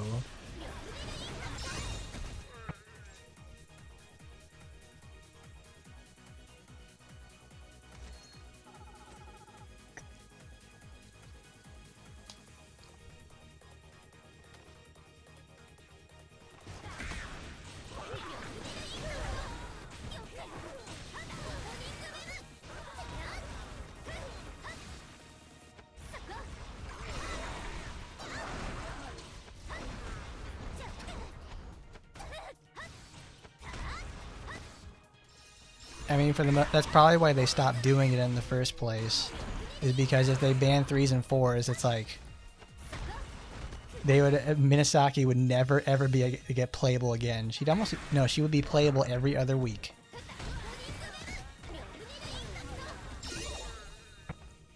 So now I always see people like, I was reading some stuff about this the other day, and it's like, all right, so now we have a bunch of core blue characters who are banned this week.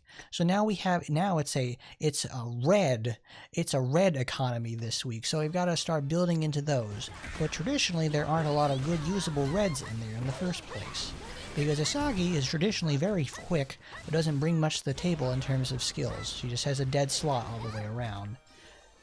And it's like, I'm reading stuff like that. I'm like, we really don't have anything to do in the game right now, do we? Everybody solved all the challenge content, so it's like now it's just left as farming and talking about arena stuff. If they really just wanted to make Taimanin PvP, they could have just said that.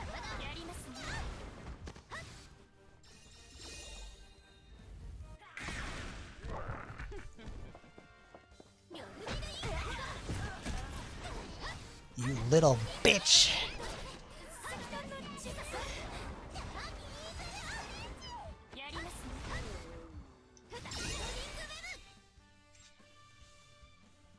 Speed down is a very, very valuable.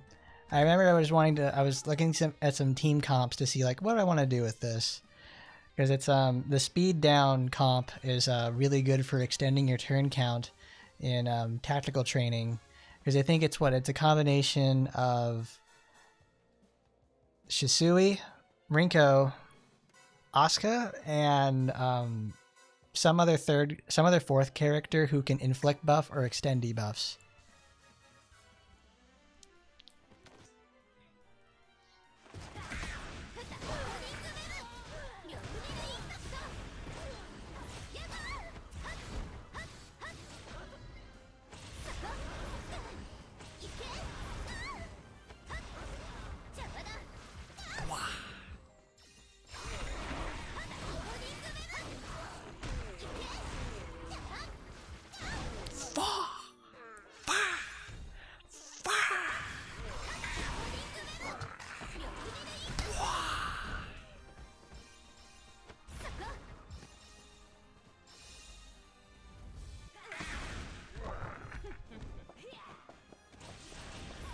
Ding.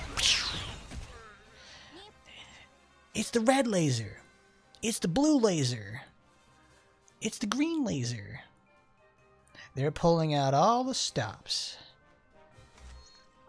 It's a hero's welcome. I don't remember what they all say during Final Fortress, because I think I put a bullet station one in there too. Oh, Rail Canyon, that's it.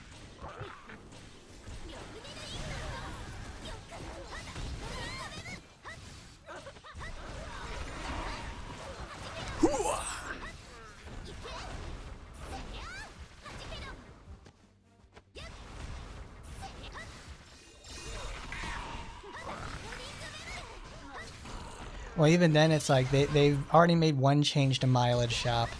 Who's to say they won't do another? It's like they keep adding stuff in there in the first place. Wow, what a surprise that they managed to add more stuff in the mileage shop after their second banner of the game. I guess they learned some lessons from the Rinko banner.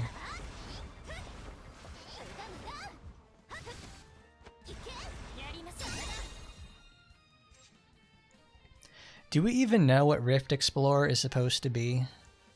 Like, what is going on in there? 9079.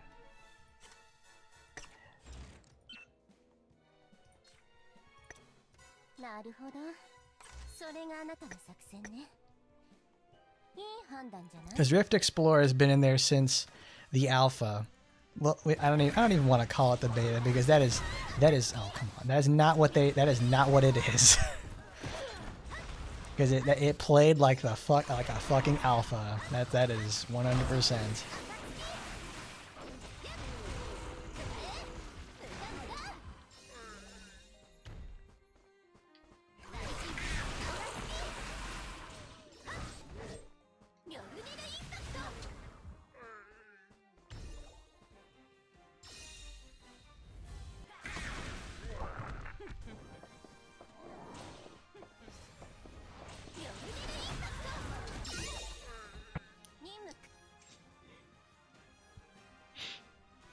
Oh, that's right. That's how we got the information in the first place about what characters were going to be in the game after a certain point, because that's where they did the data mining and found out like, oh, that's where she's going to be too. Okay, cool.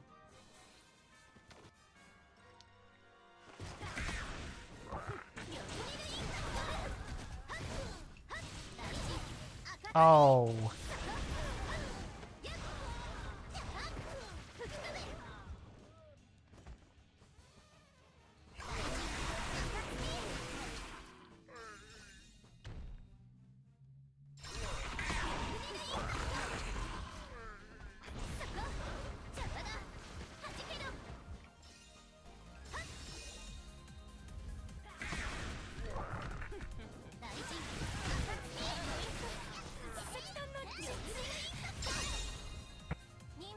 I wonder who was lucky enough to get to playtest it in the first place.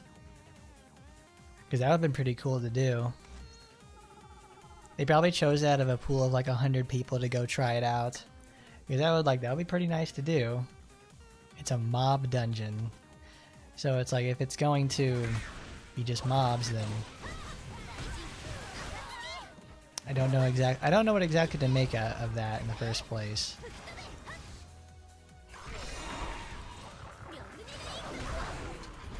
Maybe it'll be like the roguelike experience we're all so adamantly pining for. It's like, oh my god, please Gremory, give us the random event thingy so we can have like assorted buffs and shit. Interesting.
Because I knew in the depths of my soul that I was not going to be doing anything with Squad during its beta phase.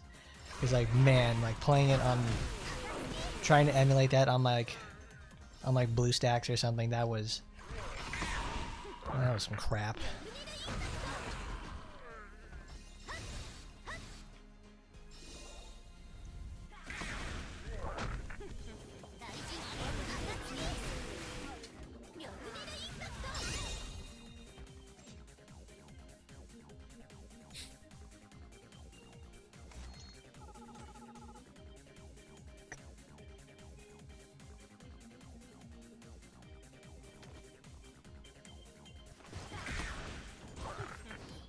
There's also a lot of stuff that I really appreciated for what it brought to the table, in terms of like, everybody looks good in it, but it's like it just feels so unfinished.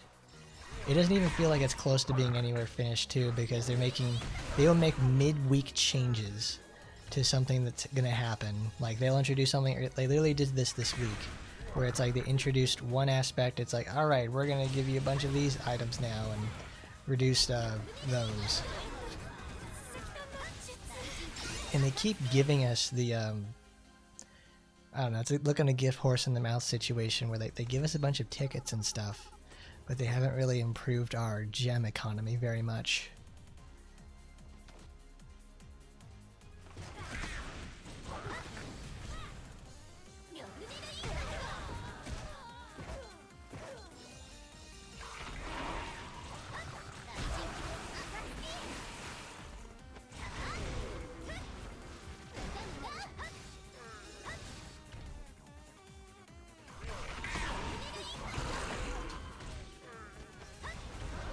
It makes you wonder. It's like, because I play it on I play it some on my phone, and I also like play it on the computer. But it's like I have to actively play, you know. Like here in AT, I actually have to actively do this. I have, I think, I want to say, I'm almost at 4,000.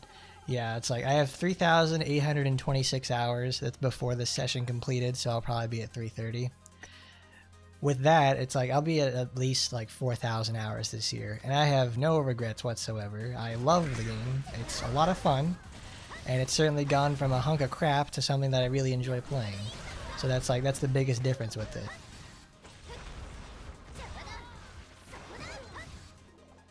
It also helps that you have to be an active participant in the game itself to really get anywhere with it. While a squad, it's like this morning, like I went and farmed up, like I used 3,000 AP because it was a discounted main and challenge today, which was like, it's always the big event everybody waits all week for because there's nothing to do besides leveling up.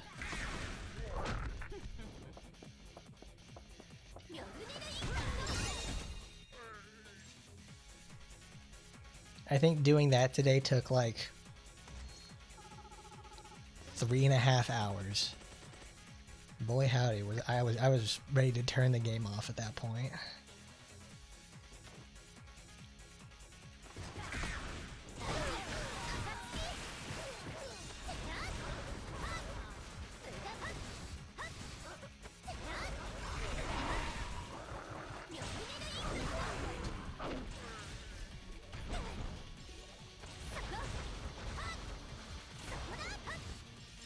Like most of my time when I was like, you know, doing stuff in squad, I was thinking like, all right, I was reading stuff for Neo.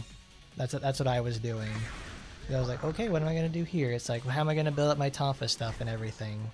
Make sure that gets all right so I can start getting ready for that. Because I'm doing a new game stuff and I'm playing through the story again. So I was more concerned about that. 400 fucking runs of like this one of like a few levels. Thank you, Myth. I've been here since the beginning, and I certainly intend on being here on the final day that they're open. Is it a sunk cost fallacy? In ways, yes, but I also enjoy it too much.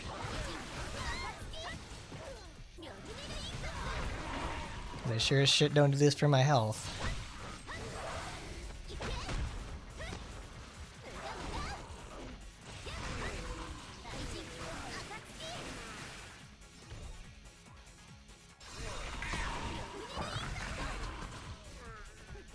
I mean, here's a really good telling situation about between the two of them. In AT, everybody knows everything. We've also had years of experience playing the game and know how to set everything up and know like every single thing about the game. Like we're all walking encyclopedias with this sort of stuff. We know what to do and how to solve everything and get the most out of it. And we can help people there.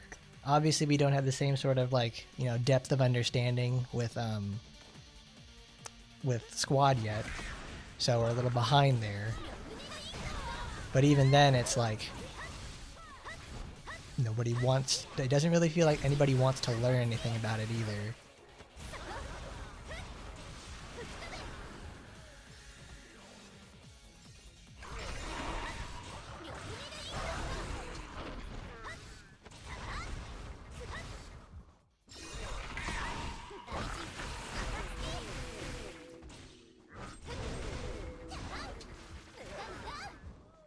Like, if the game, like we talked about this before, the game wants to be Star Rail, it wants to be Star Rail really badly.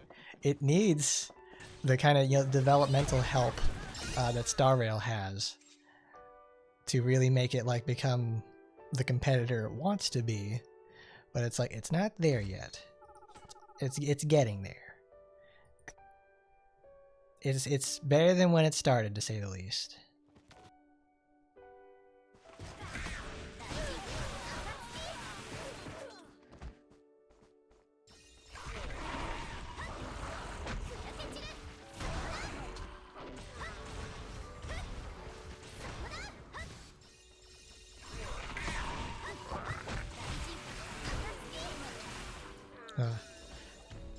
Akatsuki is always so annoying with like how she moves all the time, so it messes with the camera and all that stuff. It hurts my eyes. So many like abrupt camera changes because she's shoved up against a wall. Can't use it anywhere else but in open space. 2-5. So there and there. How many do I have? 18k. Perfect.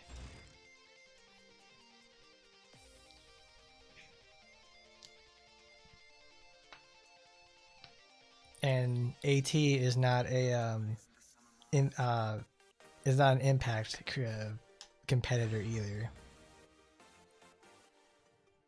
Oh, cool. First roll. Perito ne. Yora yora ikuze. I'm actually really hyped up, but I don't look like it because you've been huffing that opioids, girl.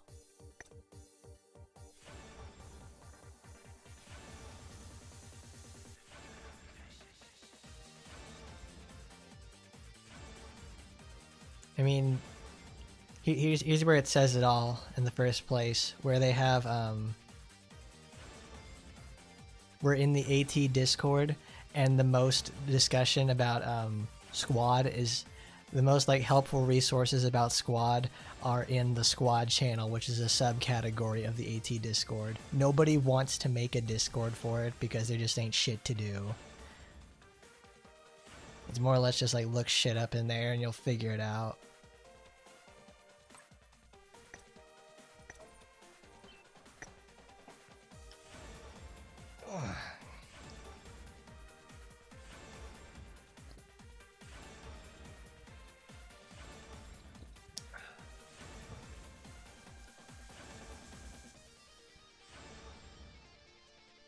Because I think Parrot is from RPGX, I think. But they also made I think it's 8 original characters for Squad, because they put that in there for like the Taimanin collection stuff. So they did all that. So I was like, okay, that's pretty good. They have 8 new original designs and they're all looking pretty good. They have yet to use any of them at all. Well, I mean, every character wasn't original at some point. It's how you portray them, and then like, you know, make people have a connection somewhere.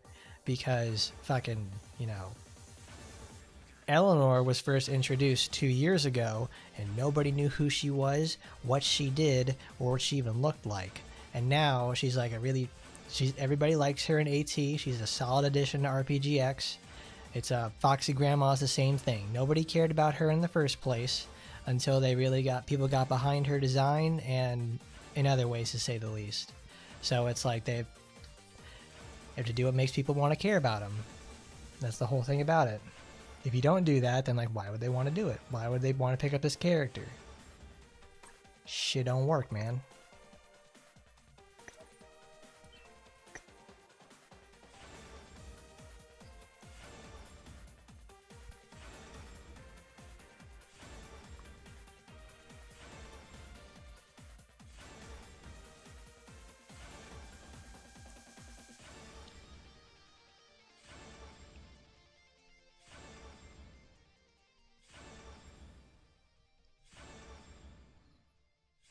What's the game with the Elmo? I think that's what Girls Frontline 2 or something. Because I remember it's like they put a lot of money in their 3D model design. They're keeping their cast pretty small, and I think about like 20 to 30 people, which is really nice. That's actually very good for them to do, because it's like they have more they can slowly release more characters over time. Because like Myth, you got it right there with like they have 100-something characters on release. And I'm like, are you shitting me? That is, one, that makes it impossible to get anything. And 2, it's like, that means they have to, like, the work is divided across, like, 150 instead of, like, a third of that. Because now they have less detail in all of them in the first place.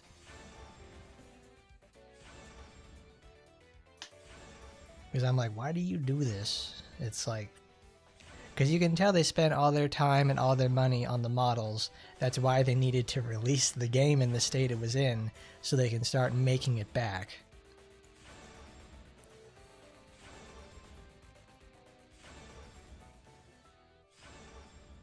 I think, like, I forget who it's like. What is it? The Girls Frontline stuff is like they actually like publicly release the models for it, for you guys to do anything you want, which is actually really cool. I like that. They're like, go ahead, here's the models, do whatever you want with them. We're cool with it because that's literally like free marketing. Because it's like they have I think, what is it? Recently they brought back that lady who has who looks like she has like St. Louis's dress, and I was like, oh, that's cool. She's huge.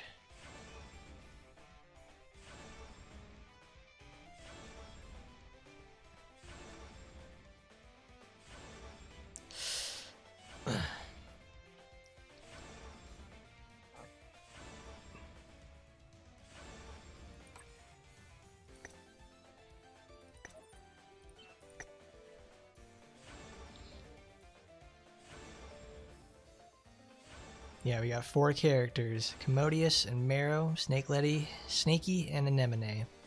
That's 4 characters. That's 4 characters that they had to design ultimates and passives for. 4 different descriptions, and like 4 different descriptions, all that sort of stuff. But 4 isn't too crazy in terms of like a gacha update. It's like, you know, Fate Grand Order is about to have another big time character release, and that's 4 of them. They're gonna have a welfare, they're gonna have 2 banner characters, and they're gonna have like some other like 3rd one that's gonna be like part of the permanent pool. So it's like they know what that's for, because Commodus and Marrow are 2 permanents, and Snake Lady and Anemone are limiteds.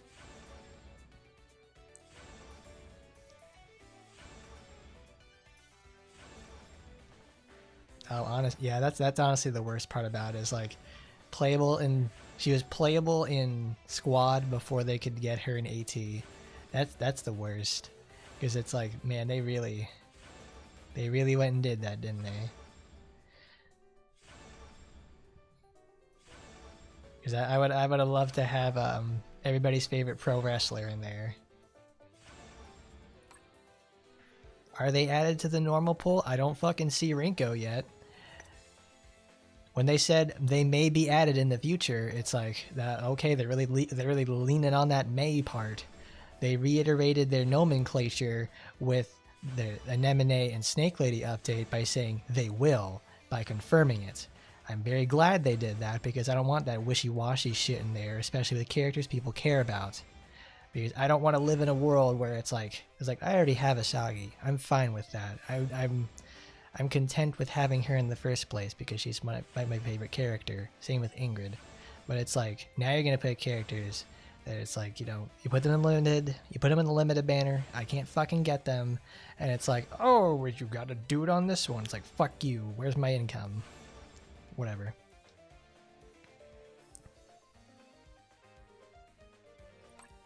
It's crazy. I can't believe they did that in there. Oh my fucking god.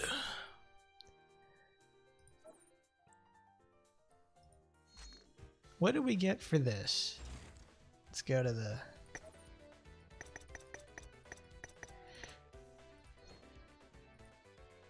That's fucking sick.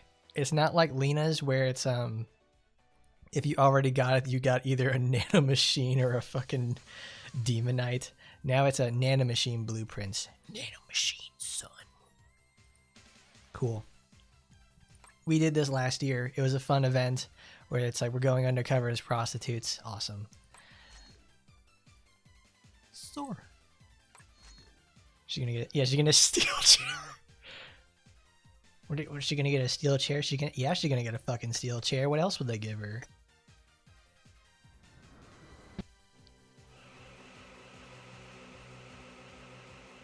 Oh no, Asagi, she's drunk and all over the road. I can't believe it. Oh my god, Asagi, look out, there's an ambulance over there. Don't hit the ambulance. Oh my god. Oh, thank goodness she dodged that ambulance. That was so close. I don't know what she would have done. She would have run over that other person over there. She wouldn't be upholding justice. She would become the problem. She needs to be the solution. She's got to set the example for all those coming up before her by not driving drunk on her motorcycle and saying, I miss my husband. Oh, I miss him so much. He was the light of my life and then got turned into a fucking... I had to kill him. And then his brother, I came on to his brother. I thought it was going to be pretty cool. But then it's like, oh my god. He's becoming the meatball. My life is terrible. I hate everything. I'm gonna drive off this fucking bridge or crash into this ambulance. Maybe not tonight, but some other time.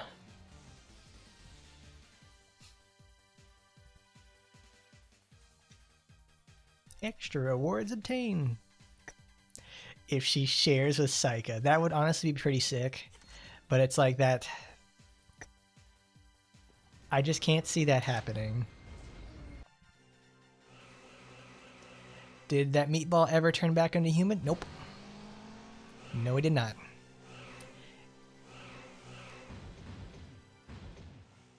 His whole family is just destined to be just born to die.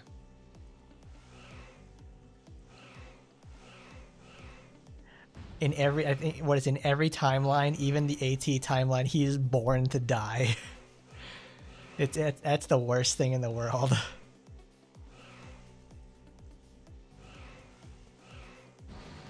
I mean, you can work on it all at once, but it doesn't seem like they're making a lot of progress with it. That's right, everybody. Taimanin Asagi 4. We bring back the meatball and turn him into a fucking, like, the homunculus baby or something. The little amongulus baby.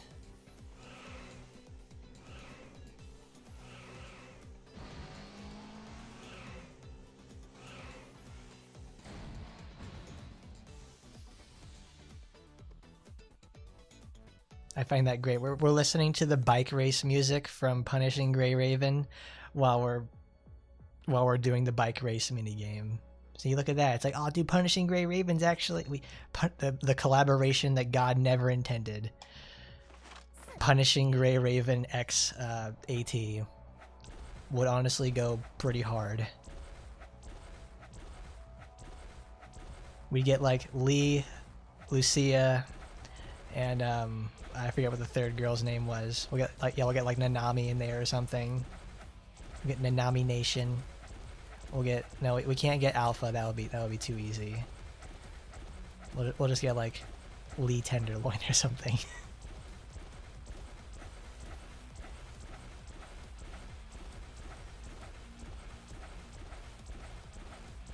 We'll get Anna.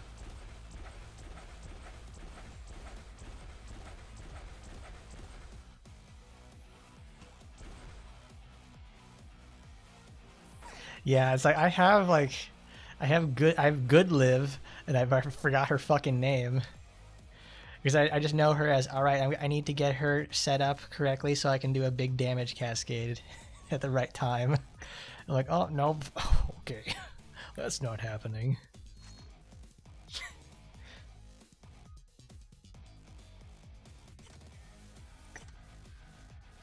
Ah, cool bosses. Your death is a canon event. It is required for the entire world. For Asagi loved the world. She gave up her second fiance for eternal life.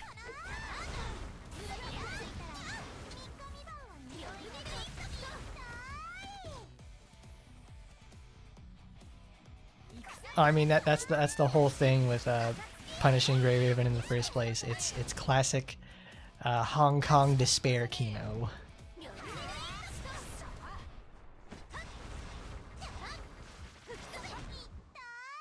Ita.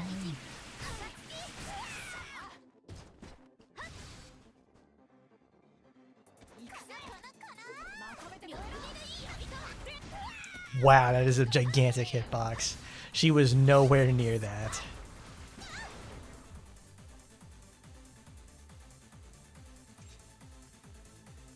The punishing virus. It's the pain, the suffering. Danganronpa, super despair robots. I think people have equated it somewhat to like to Nikki, where they're both actually very despairful stuff. Where it's just plain suffering. Snowstorm. Ragnarok always sounds like she's got like clear her. She needs to blow her nose.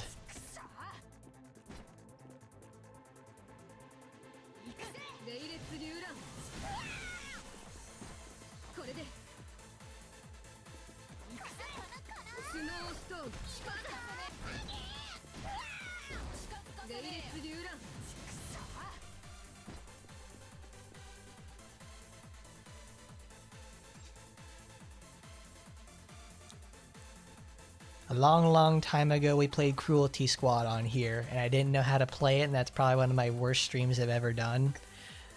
So that's deleted. That's lost content here on the channel. But that is another despair. That's another despair game that I would equate to like more modern like suffering gotchas. I would say it's more along the lines of like of Nikki's story than anything else.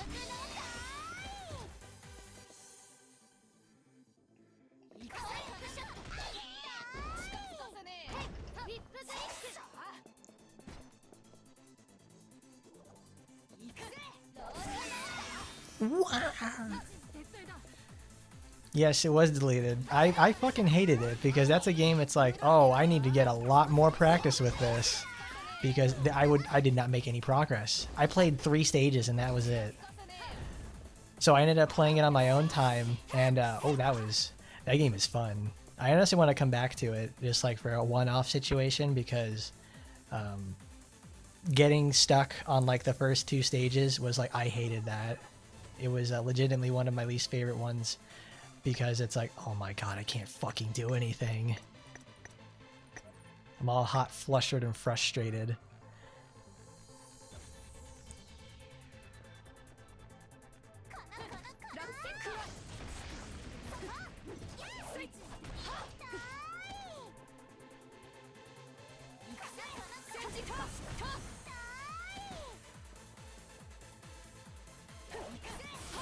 But that is going to be for another time, because our next long-form series is going to be Tales of Vesperia. I've never played a Tales game before, and I know that's gonna.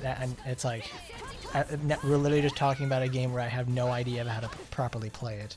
But at least Vesperia is I can make progress every day. I've also wanted to play those for a long time.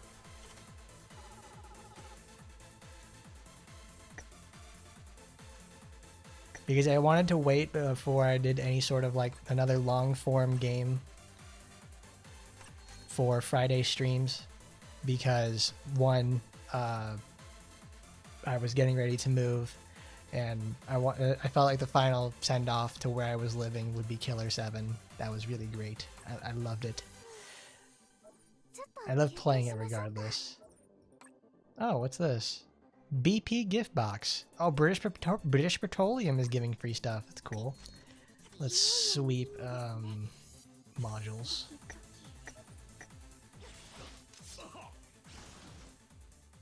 Like, I've been hearing a lot of stuff this week about like what is it, fucking Mustang? Something happened with him. We get to see what the young version of him looks like.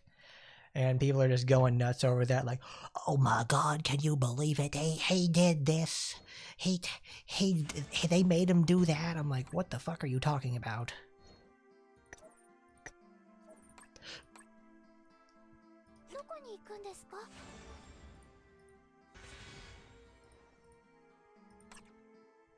Alright, that's enough for the AT portion. We got to check out everybody today.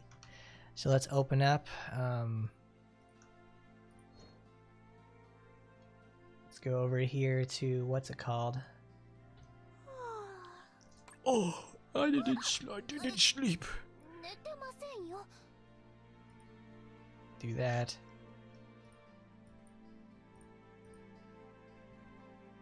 It's time to go to squad. It's time to go into cruelty squad, because now I'm looking at it over here. Like, yep, there's Tales of Vesperia Definitive Edition. Because Tales of Vesperia, it's like I've been hearing about that game for years. For years. Like, in the most literal sense, it's like I've been hearing about that since like middle school. So I'm wondering, like, all right, just what's going on in here that makes it so special? Because I've known for like the longest time, like, the most popular character in the entire Tales series is Yuri Lowell. He is he's literally like, bro's literally too good. But my friend, who's a really big longtime Tales fan, like, he's I think like 45 years old, and he's been playing them since like they first came out in America, and he's just like, yeah, Tales of Vesperia was pretty good. I liked that a lot. It's a very good game right there, mechanically and in a story sense. You'll understand why people really like Yuri Lowell. It's very good.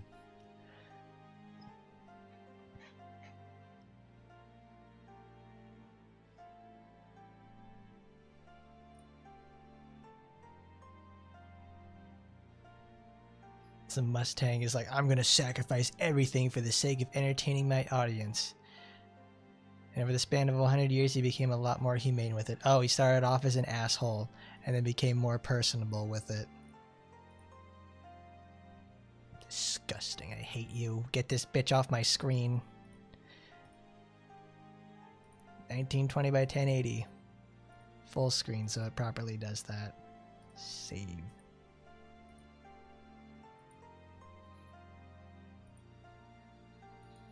All right, there we go. We've it's been a while since we did squad, obviously. Taimanin Delta. It's like, oh boy. Oh, did they really have that? Did they have their own knockoff like Taimanin event or something?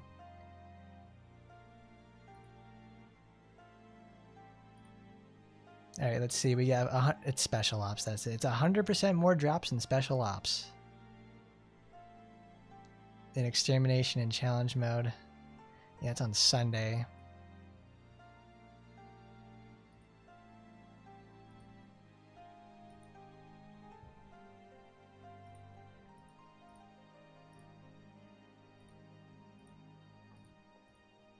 Absolutely riveting gameplay. It's like, ooh, I love menus. I love playing my Facebook games.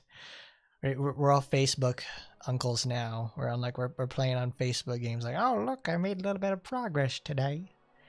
Pretty cool, if I do say so myself. Cattle training slot 3. It's like, no, I need to level him up. The Phantom Ninja Thief. It was supposed to be funny. They have a lot of those in the first place, where things are actually funny and tolerable. Oh, I need 2 legends now? Oh, no thank you. Well, today, obviously, we're going to be trying to get ourselves Snake Lady or Anemone. Both I would like to have. I do love me a small bratty and also a woman who bench presses a fucking car.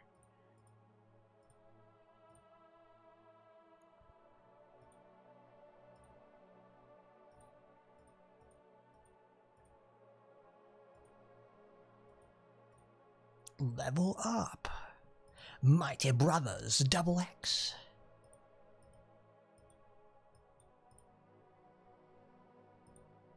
The other day I got 2 80 drops and I was like, damn. Oh man, we're living it up. Oh, that's right, we can do this now. I got a copy of Rakshasa the other day and I was like, oh yes. Nope, damn it, stop, cancel. We can now do this. It's like, finally we can get the higher yield one. All right, let's go greet everybody. Ooh, 6-star Rakshasa, very nice.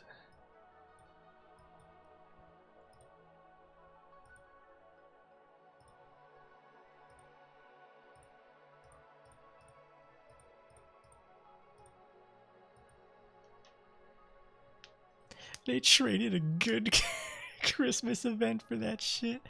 Oh man, it's like, see, the people People actually care about the story in Nikki enough to actually like go, I can't believe they did that. This is ridiculous. It's like, I mean, people do that for RPGX as well. That's like, why don't they do that for Squad? And it's like, no, well, they don't have anything there. Like, was it told like an anthology or something? Like, what are you talking about?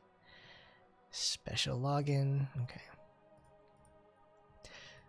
All right, 8,900 gems, everybody. Let's go roll. Before we do that, let's do the slowest part in the first place. The arena. Everybody's least favorite thing to do. They added in the revenge ability where it's like, okay, yeah, we get like all the same stuff. Like, ooh, there's Felicia's, Tokiko's, all that other. Well, Tokiko's banned this week. No, she's not. People aren't using Tokiko this week. Because like my defense team is this. Because I want to stay in like the lower areas. That's on purpose.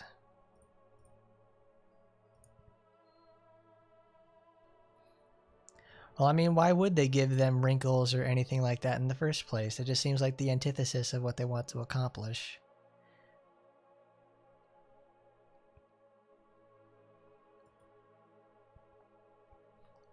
Like it almost seems like it's not worth it, bro. It just ain't.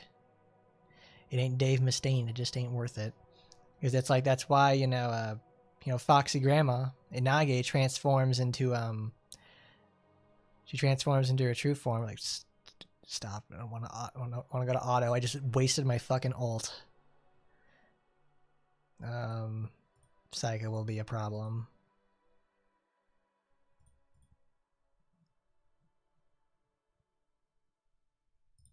Give accuracy down.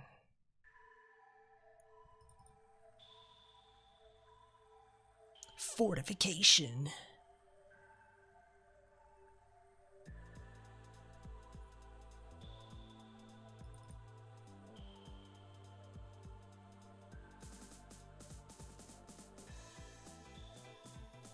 She's too low. We can probably do that.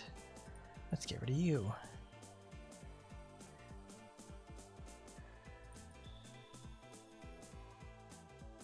Nice, get a triple kill out of it because she takes all the damage.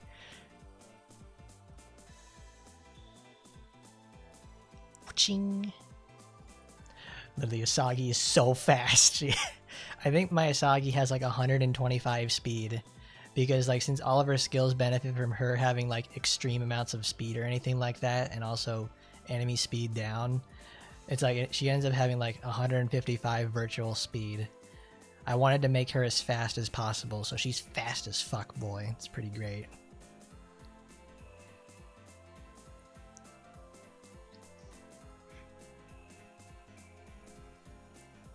Yeah, she has 115 speed. So the slower you make your enemies, the more likely they're less able to do any actions against you. I think I've been in Platinum like twice. There's like no really real reason to just go like any higher than that because it's like I think you get more coins, but also each battle costs two tickets. So it almost seems worth it to just do that.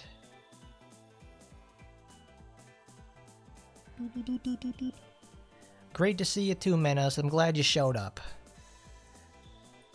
Let's do full.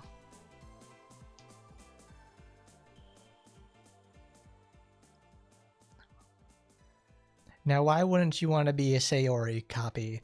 Sayori's a cool gal. I mean, they literally just had an Iru story update in Blue Archive. It's like, who wouldn't want to be part of the Iru squad now? I have no idea how that's supposed to be pronounced, so it's like, I always say Iru or something like that.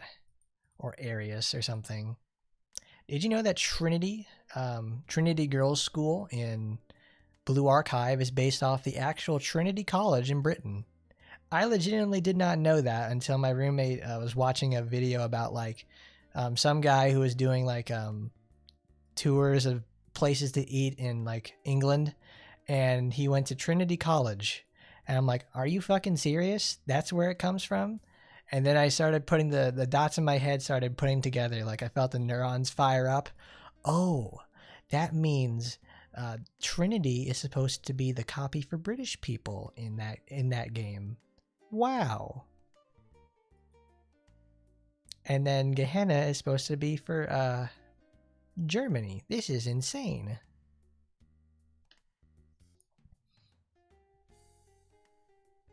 Can you believe? It's also like it's about 31 days to battle Rio and battle Himari.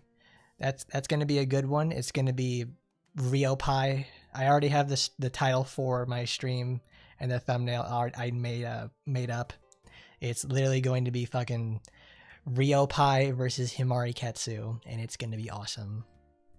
I really hope I have enough material saved up by then to go get both, but I will be getting both regardless. It's like the Train Brat stream where we have to get both. There's literally like there's no other option. It's a package deal.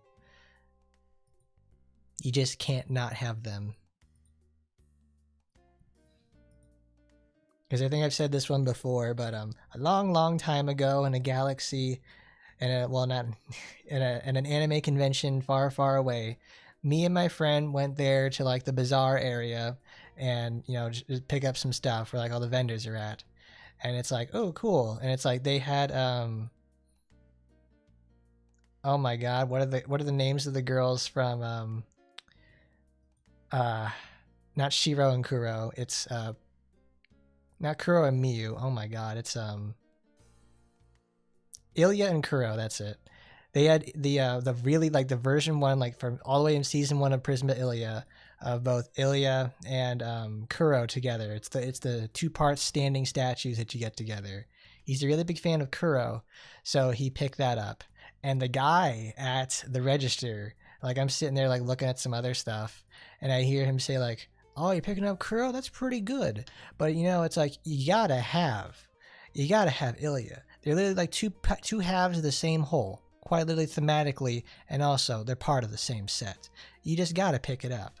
Bro made a sale. He like, what is it? He's upsailed or whatever it's called into the into him buying both halves of the statue set.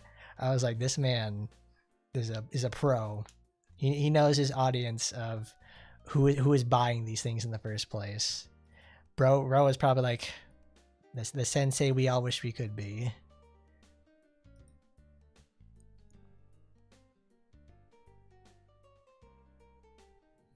Like, bro is the man right there.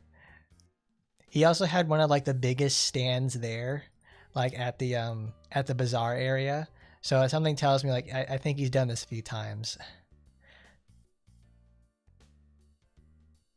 Like I think he's done this a couple of times, just to upcharge that, moving his stuff around and everything. All right, let's get an extra turn here, and then let's try to get as much damage on Azusa.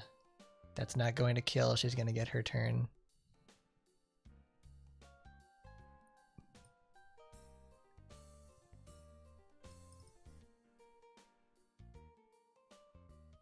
God, I love Mirabelle so much. Like they made her such a good unit. They made her so good. I am much more partial to, well, people either can call her Chloe or Kuro. He always called her Kuro. I like calling her Chloe because that was an easier name for me to remember.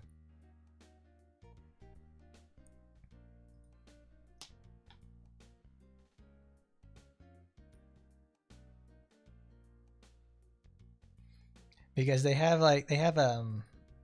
I think they had the Miyu statue there, but obviously like she may be like a very important part of like the story to Prisma Ilya, but she is not Ilya or Kuro.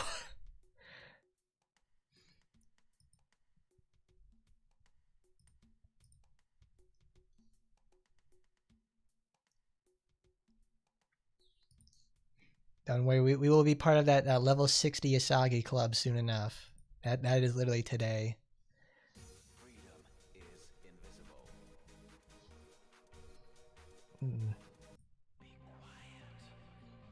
Be Alright, so... Shoom.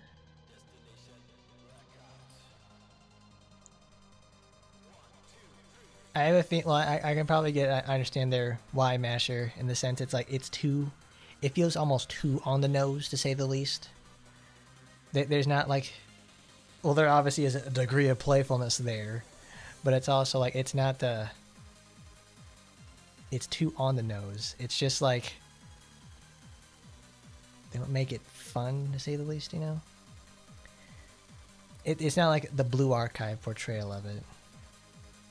If you're really into that sort of cutesy sort of thing with some sort of like dramatic flair behind it, yeah, I bet that would work out. But I guess the production, well, I mean, Prism Ilya has been going on for a long time.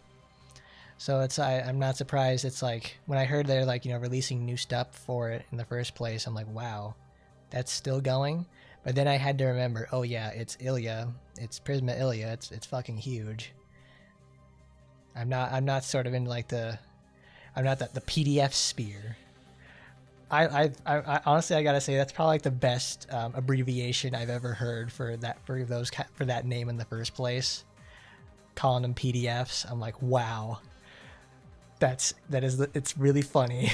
it's really funny, and it's also like it's very accurate.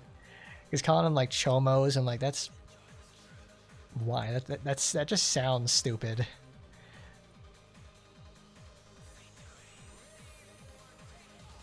Oh, going band for band. Fuck that, we can go Riz for Riz.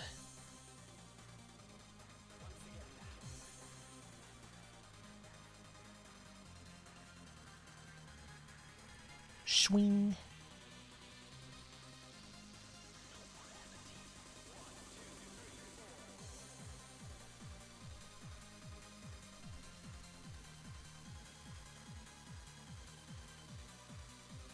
Because yes, it's like the PDF sphere, that's right. That's what we're gonna call it. I read the original Fate years ago. I liked it a lot. It's very cool. The movies are, but I was more or less into the movies. I really liked what they brought to the table in the first place. Though my favorite route from Fate is Heaven's Feel, with Sakura and everything. I like Sakura a lot. She's awesome.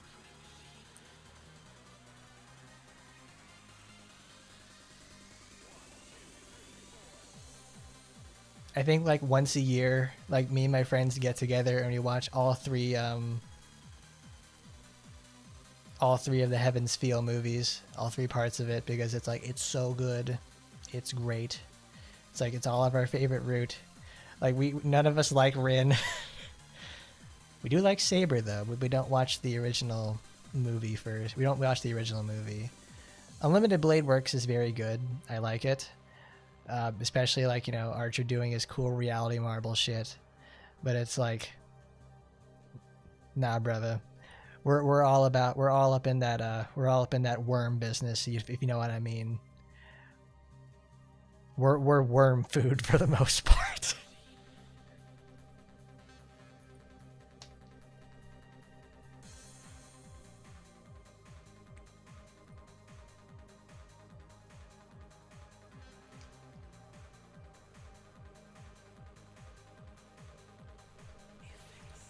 Swing and a miss.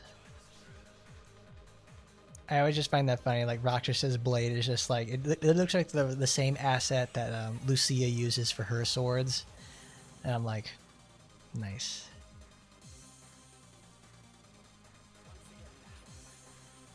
Literally just watch the movies, unless you're really committed to the idea of like reading visual novels.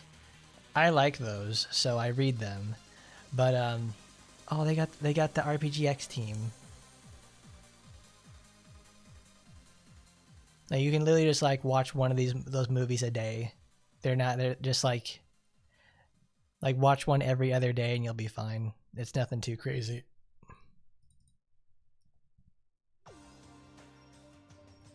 Certified freak man, certified pedophile. Pow, pow, pow, pow, pow. All night, y'all. Pow, pow, pow, pow, pow. Got a freaky head. Pow, pow, pow, pow, pow. Go get him, baby. Cheering is free, you know. They don't even have that upgraded. They don't even have her ult.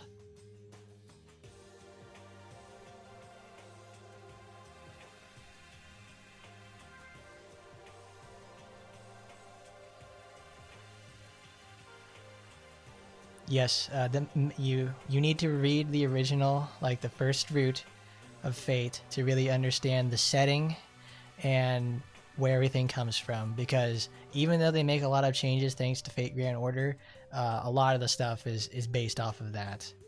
It introduces all the relevant characters and all the ideas that are going to be perpetuated from that point going forward. So you can enjoy stuff like what I forget what his name is, Zuj El Malloy Files or something, the Mystery Man, where he's with Alexander and they solve mysteries.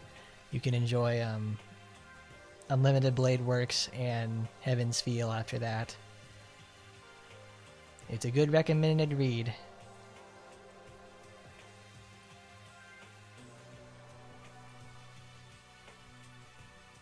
Dude, the Harpy is fucking cracked. Like, as soon as I saw, like, she has the ability to go and say, okay, I'm going to shut down your entire team for 2 turns and inflict a gigantic attack down debuff that you will never be able to hurt me again. She is good in, like, anywhere she goes. I love that little bitch so much.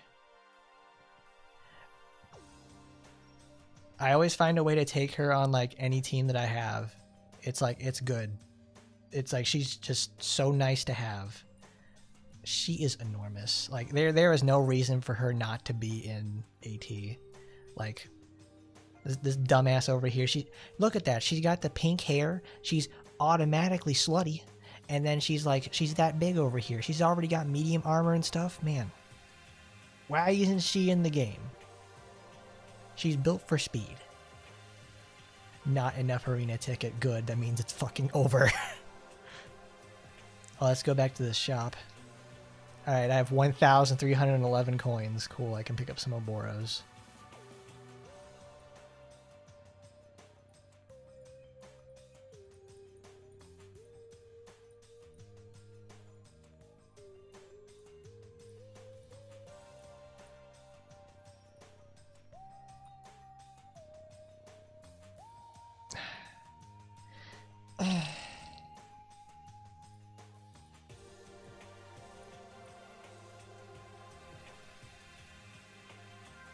I want more Ayane coins.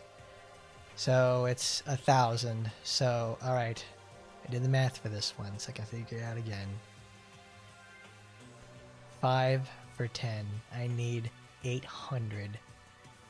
So that's...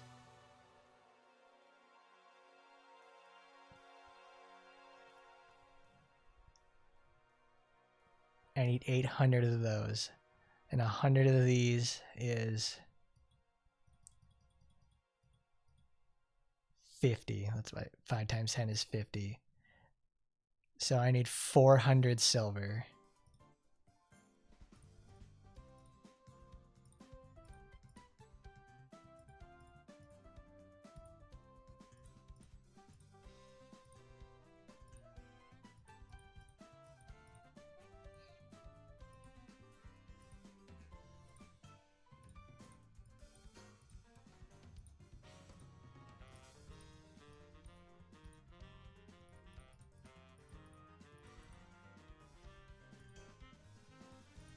And there we go. That's all I'm going to end up getting for the week for the most part, because you only get 2.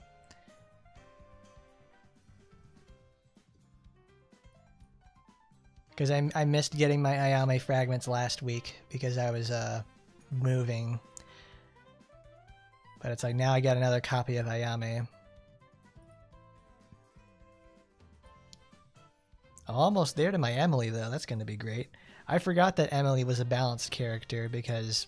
well, I don't use her. I don't even have her in the first place. In fact, I don't see anybody using Emily, which is kind of crazy to think about. It's like Emily is like, you know, she's one of the highest used Edwin, Black, Sue. Sue is actually used a lot. But it's like, nobody ever uses Emily. Why? Well, she's a support character, so there's not a lot of use for her there. She's so slow. She is so slow.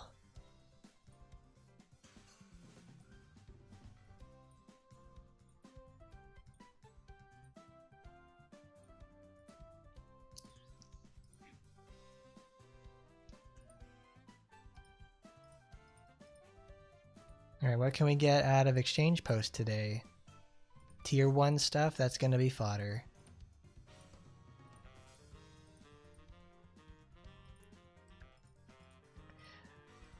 I've never... Yeah. Isn't that crazy to think about? Is like, Sue is in the arena all day, every day now, and Emily is like, you never see her ever again. Like, she went from like the highest of highs in AT to... who's Emily at this point? Crazy to think about, to say the least. So, Spec Ops. Today is Mars, Venus, and Sun.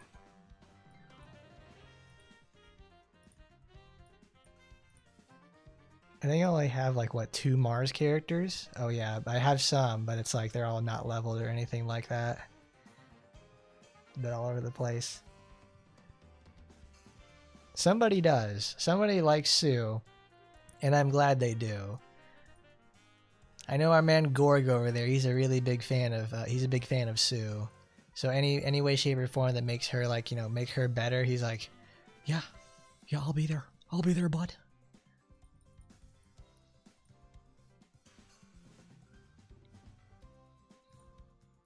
Oh yes, the Gremory devs have their bias. That's not like an implicit thing. That is very well known. There are certain characters that they take very good care of, either by importance or it's like they're told to do it. Because they sure as shit don't make Asuka very good to play, but they give her a lot of costumes. They like her. They like Murasaki as well. They always made her eat. They always let her eat. They didn't... I'm shocked Taimanin squad didn't have Uranus. I hate that. I hate it when people say like, it's not actually pronounced Uranus. It's pronounced Uranus. And it's like, okay, you can go fuck yourself. That's... No. It's literally funnier to say, and it's like you're just being a poopy butt, Mr. Poopy Butthole over there. Oh, perfect. That's right. We have a new chapter on the Frozen Plain. Are you ready, everybody? Because I'm not.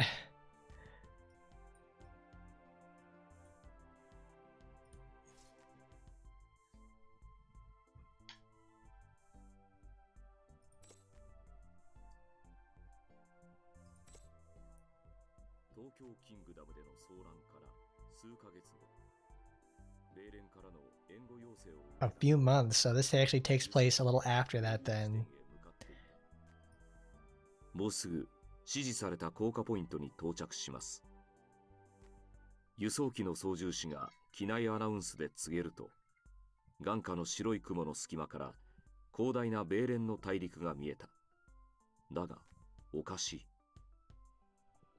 米連の大地はこんなにも真っ白だっただろうか。広大な大地のほとんどが白く染まった光景に異様な危機感を覚えながら、指示されるまま輸送機の後部に向かい、 Why are they scared that it's white? It's... Did they land in Alaska or something? 機体が大きく傾いた。襲撃です。何者かから狙撃。Boy. 再度の衝撃とともに機体が何度か傾いた後、甲高い音が機体全体から広がった。見れば輸送機の窓から見える機体のエンジンが黒煙を My AI generated jets. このままでは墜落します。脱出してください。その言葉を最後まで聞かず、That's not... Oh, that's... Where'd all the jets go? There was 4 over there. Uh-oh. AI generated backgrounds again. 操縦士は無事だろうか。 Will the pilot be safe? その心配をする暇もなく、降下地点は待ち構えていた武装した集団に囲まれ、即座に発砲。投降の意思も確認しない敵意に、しかしタイマニンたちは動揺することなく即座に反応した。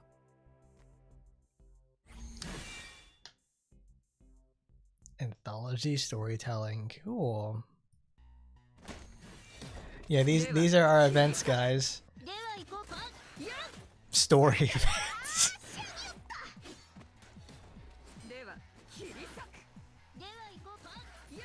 They're so loud. I have to turn this down to like 1.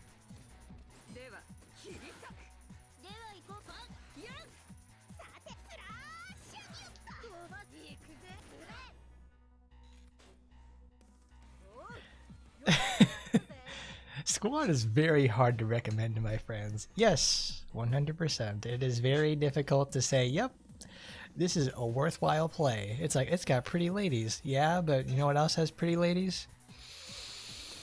A lot of other titles.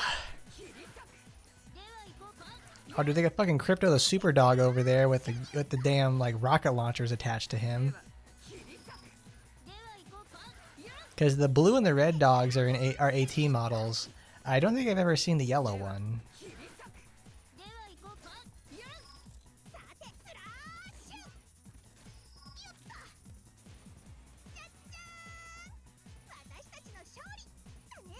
New artifacts. Huh? 4 set? Are you what? Oh my god. I didn't know that. Whoa. 4 set editions now. Okay. Boy howdy.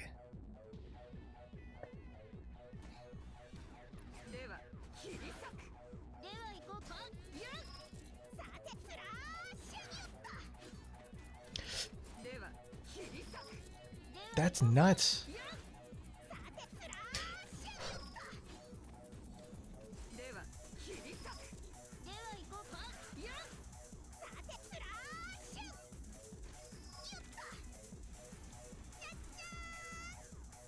I don't know. I'd probably end up using it like a healing tick, like that of that kind of quality on someone like on one of my main buffers, or like a defensive tool. Like Shizuru would be an obvious choice, like there in the menu.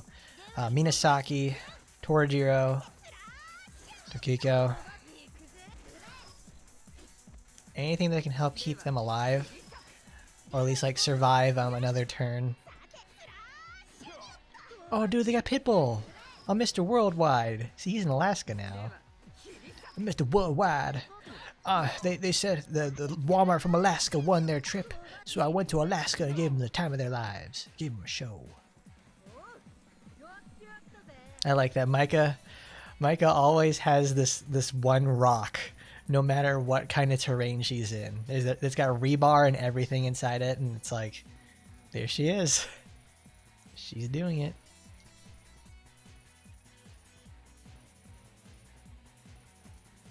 Oh, that's right. Because she is a 3-star, she is very low speed. She needs that. So she has to.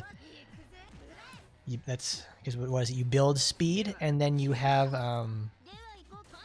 build speed, and then you build up all the defense and attack and all the other shit in her passives, which is a very expensive thing to do.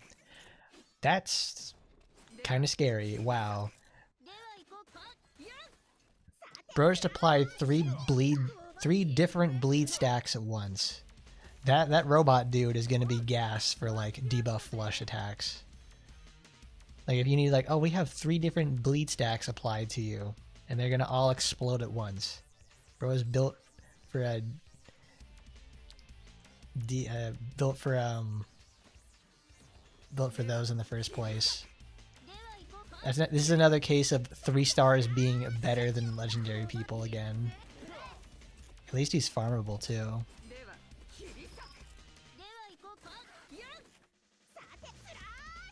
Oh, Baiken. Baiken does that 100%. That's her Tatami Gashi attack. I love her. Not because she has like gigantic boobs or anything. That's more of an XR thing that they added in. Because like she was more or less designed to be like an androgynous looking Rurouni Kenshin, in the first couple of games, but she always had like her staple moves like Yozensen, her dash, and of course Tatami. I like playing Baiken in those games because she's very technically demanding, and it's when you're good with Baiken, you're really good with her, and it's you can tell when people aren't. I'm not that good, but I know what to do with her to make her a very much more palatable experience than floundering around.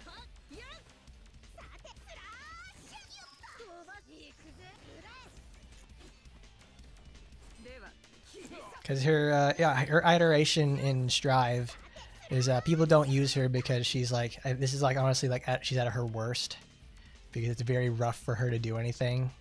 Here's Commodus. Because she has like this tether ability that like you do more damage, you get more gauge out of it, but it's like it's such a high risk strategy, and you're also tied to the opponent, so you can't like escape and reposition. It's very painful.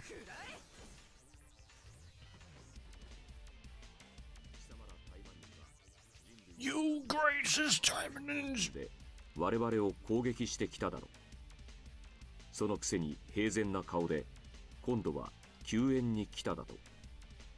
二度も騙されると思っているのか、ずうずうしい奴らめ。捕獲した米連兵士の言葉は理解が難しいものだった。台湾人たちは東京キングダムの騒乱において確かに上級魔族エドウィン・ブラックと接触していた。しかしそれは交渉ではなく交戦、しかも一方的に蹂躙され敗北しただけだったはずだ。それに米連を攻撃したというのは一体どういうことだろうか。それを質問するよりも早く大魔人たちの耳に風切り音が届いた。囚われた部隊をおとりにする形でこの場を包囲していた米連部隊が狙撃を仕掛けてきたのだった。自分たちは米連の援護要請を受けてきたはずなのに何が起きているのか。音信不通の先遣隊が何か関係しているのか。米連での作戦開始はたくさんの謎から始まるのだった。私たちの勝利ね。Cool.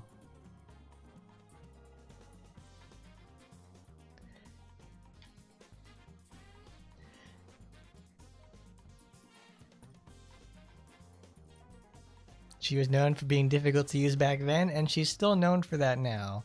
Because like every single iteration of her after like, you know, when she first showed up is designed to be like making her easier to play. And then they gave her a tool recently, like obviously when she gets into Strive, to make it so like she gets a bunch of resources, but you have to it helps maintain her like high risk play style. And if you're not that good, you get kind of fucked up. All right. Boss gains. Oh boy. All right, let's try this. Because he's green? Cool. We can take a lot of the same people we just used. So let's take out...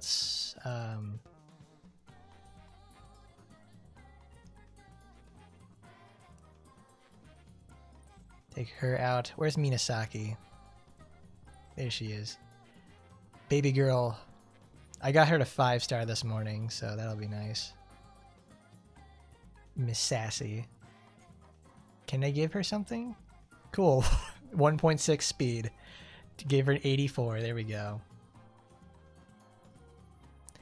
She's on moon trait, so I have a bunch of that stuff done. I wish I had more copies. Oh wait. Oh, I do. I'm not going to use that.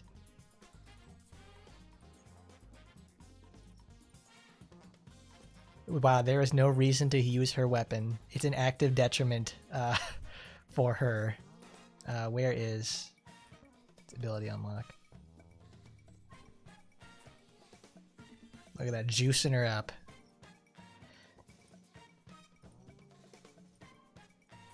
Can I give her another? Yeah, I can. Cool. Evade, crit rate, accuracy. Yeah, why not? It'll give her more. All right, we got Asagi in the lead.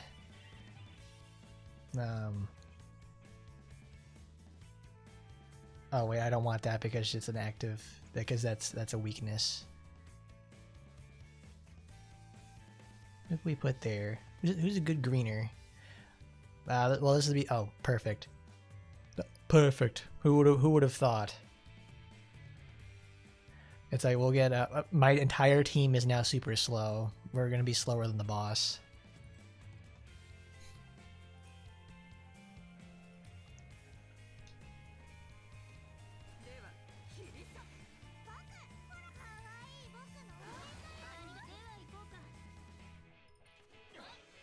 We'll do this manually. I want to weaken with the deacon.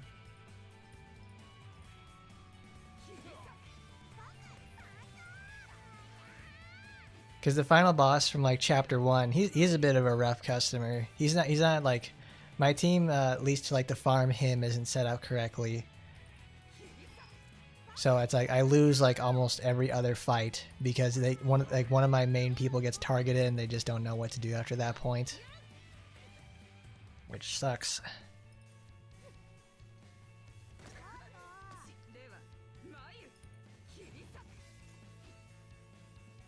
All right, there he is, the big man himself, the Commodore, Mr. Commodore 64. Alright, let's lower his speed.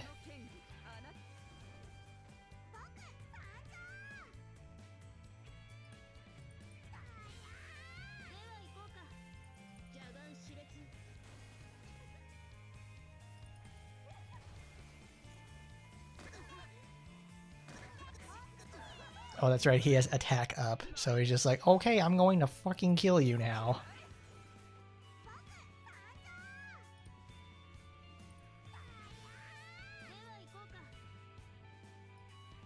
This is... Target has bleed. Well, we don't have bleed. Asagi will move next. Okay.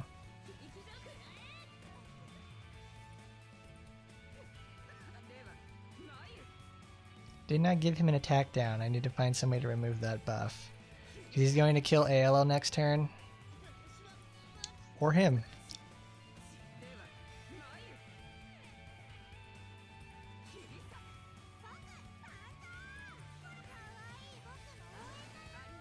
But I kind of screwed my shit up since I did it too early.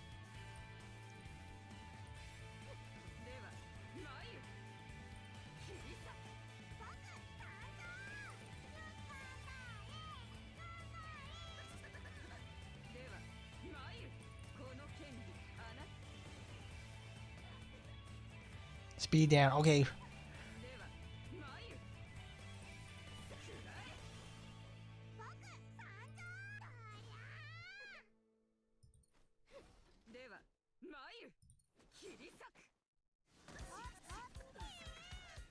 Minasaki, it's all you, girl. Oh my god. Oh my god, she's doing it. She's doing it. Yes. Yes. Yes. Oh my god. Coming in clutch. Burby Bros, we are winning. Oh my god. Amazing. Came in clutch for that. Oh my god. Look at that. See, there we go. That's what we needed. That the modules made the difference. Oh my god. I'm so glad it didn't happen that way. That was amazing. Oh, that was great.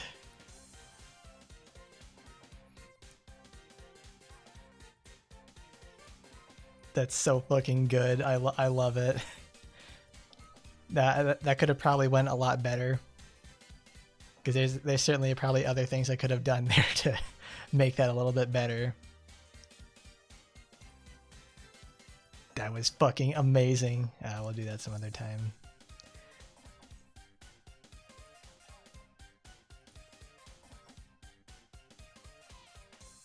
I was like, no fucking way. It actually fucking happened. It's like, what do you mean? Bro, we actually fucking won. I'm legitimately impressed. Aelo's attack down really just helped out there too, because it kept everybody in the fight. Actually, no, I don't want that. I want to go here because this is the one I was looking for. Just what you're looking for.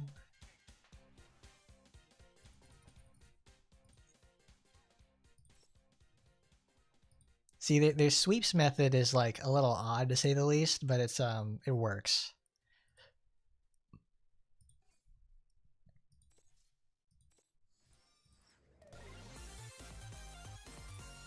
Wow, in like 2 weeks I can have I can get my own copy of Emily. All right, let's go to the bathroom first, and then we can start going over there with the rolling.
I don't know why the sweeps give less gold.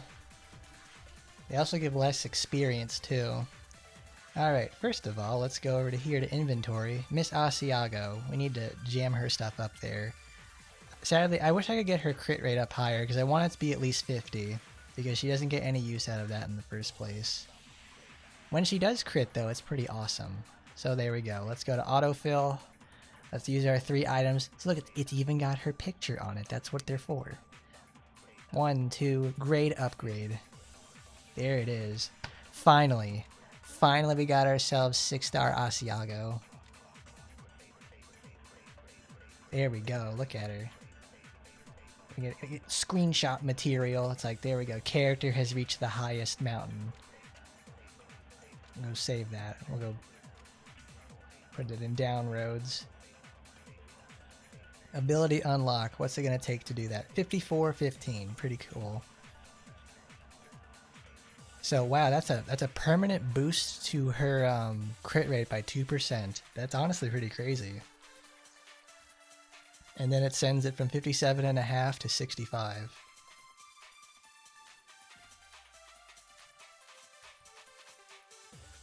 Max ability unlock level. That's my girl right there. Now I have to level her up again. Which does suck. It's like I don't like... Because now it's even like it takes even longer to level her up. For now, for the first time, I actually have to put her in the other slot to do that. Let's see. And then there's oh,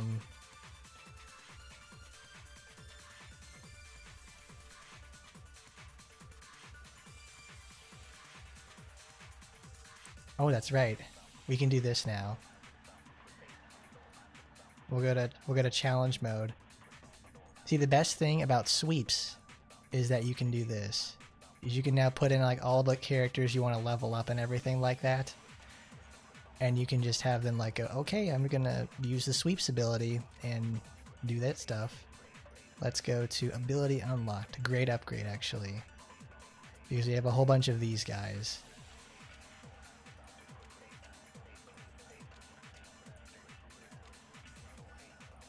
Because I use her all the time. It is so worth it. Naturally. And then we have Aki can get it. Oh, that's right. We don't have any of her stuff put in there in the first place. That's why she doesn't do any damage. Nah, I'm not going to do that yet.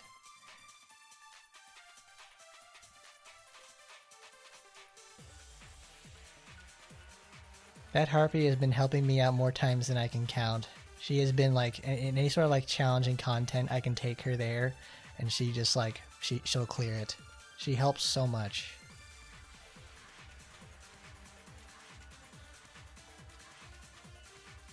See, there we go. Give yourself some free EXP. You don't even have to play the mission now.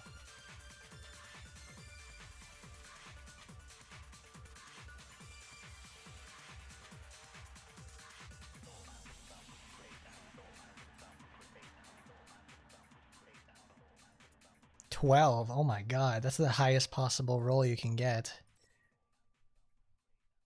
That's like a sub 1% situation.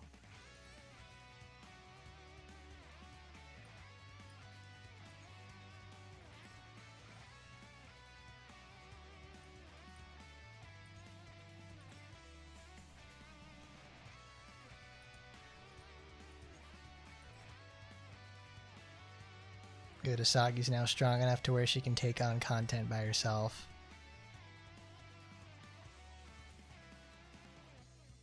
Watch the final episode of Digit Circus when it comes out. I don't know what that is, Raptor.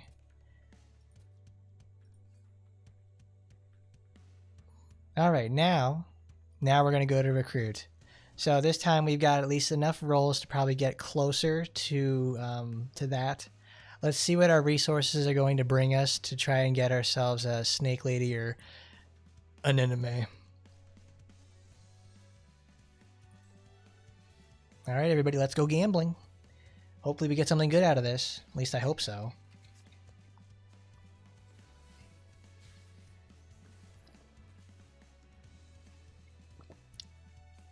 Alright. Well, there's some more fodder for leveling. That's a relief.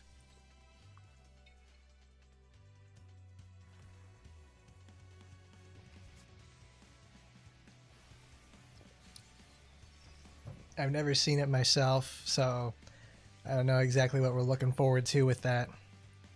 We got a legendary. Let's see what we're going to get. You got a little bro over here, Tatsuro.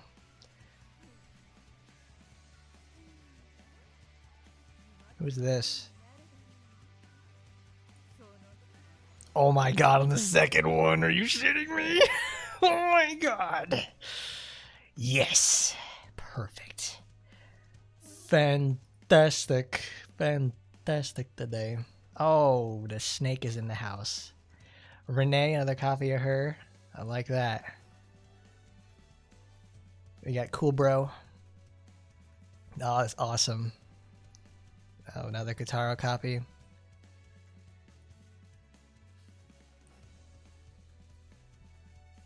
Snake Lady came home. We were talking about her earlier. So she's like, decided to show up. Nice. That was sweet. We got her in 20. We barely hit our gems with that, so it's like I'm okay with that in the first place. That's pretty cool. Damn. I don't know what to do with that one, guys. Got me left out there like, damn. What am I supposed to do now? Oh, does she have a weapon? I want to see what she has. She's blue. Agility Venus. Okay. So we're here in...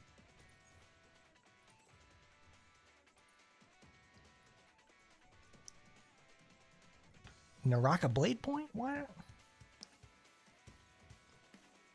Surely she would have a weapon, right?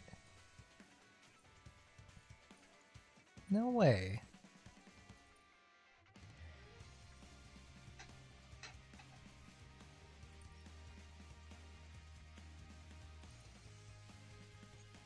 Let's read about her. We didn't even read about them in the first place. Attacks by enemy by blowing smoke from the mouth. Attacks on additional random enemy. Okay. inflicts poison for each buff the target has, performs a debuff explode, and removes buffs equal to a number of attempts to inflict poison by this attack after the attack. I like this. It's pretty. I like. So what it's trying to do is, based on attempts to afflict poison, because that's probably a debuff accuracy thing, and obviously with your team composition, so it's on attempts, so they don't even have to land, and then it will remove buffs. Cool.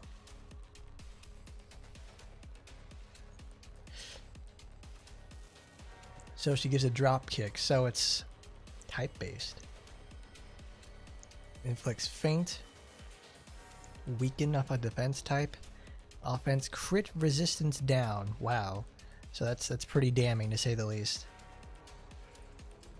Becomes incapacitated and skill cooldown is paused. I think I've seen feint proc like 3 times, so it's enough. Damage taken, so it's defense down, crit resistance down. If it reduces by effect value %. And that, if the target has poison, oh, she has lifesteal. That's pretty cool.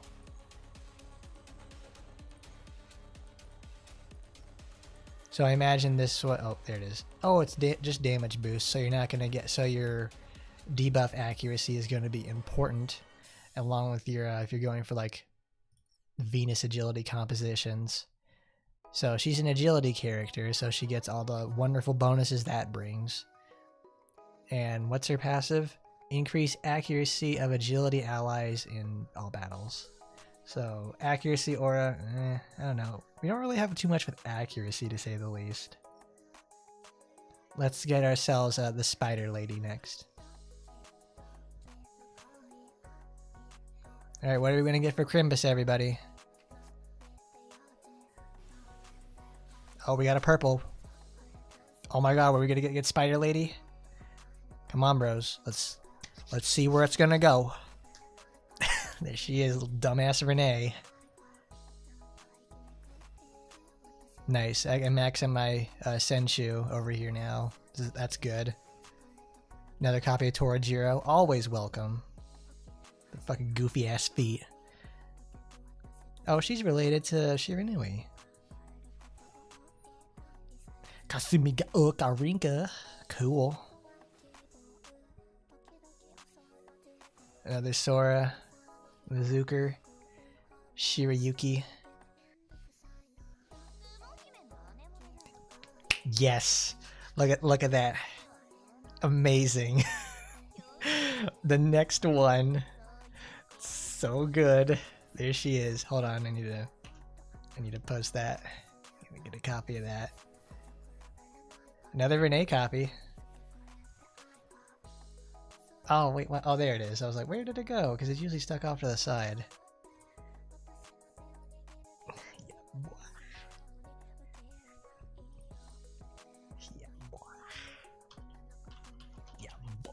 We got both of them. We got both of them today.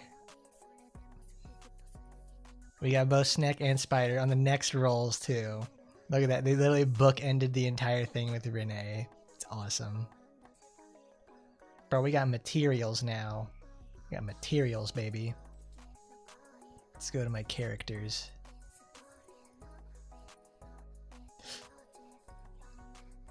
Because they need to get leveled up again.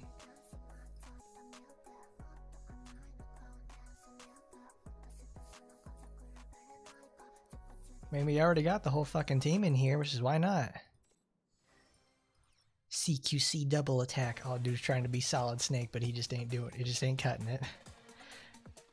I'm sorry, Kuro, but I ain't cutting the mustard. Oh, that's right. I have to go to 4 now because my Torajiro was 4. Wow! Little Miss Scary over here. Let's upgrade you before we forget. Give her modules. The modules made a difference, bros. The modules made a difference.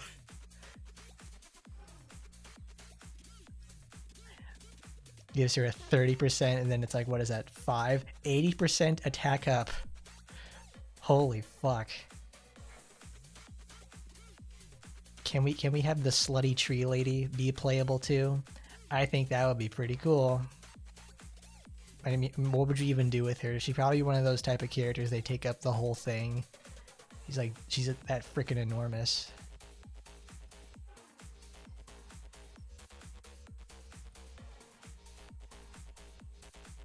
Here's Renee. She has in Spec Ops.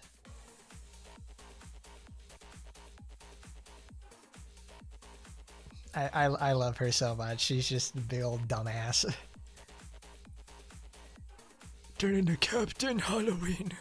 Happy Halloween.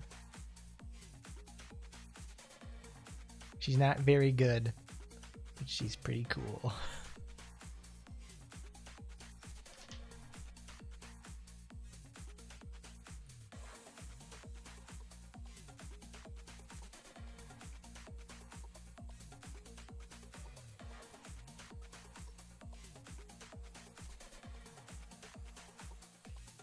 Oh my god, they gave him that e-boy look. Yeah, he's got the, yeah, I guess. Like, oh, I don't know.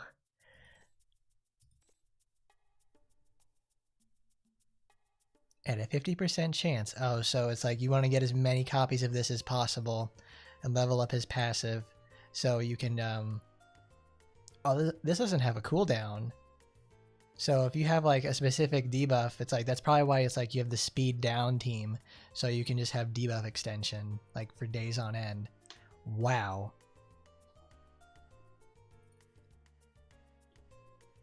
Like you don't even need that. It's just like a 95% chance for a speed down debuff. He'll inflict it himself and then like increase the duration of it. He's self-serving with that.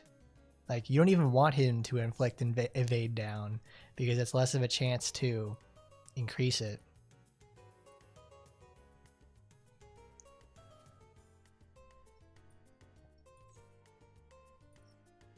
Dang, I have Yuki somewhere.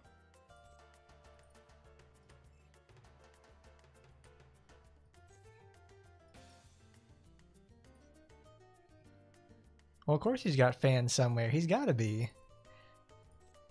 Some people are just like, oh, he's literally me. The man who was cucked to death. It's like, well, strange choices for strange people, I guess.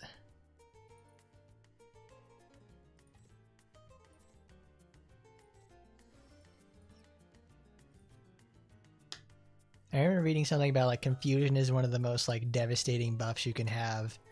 Debuffs and you can give to your enemy, because like you can make them attack all their other teammates, so it like invalidates all their work and all their buffs they've created and just turns it on themselves. Especially if you get someone who has like attack all, and they'll just go in there and just like slap the entire team for like 10,000 damage.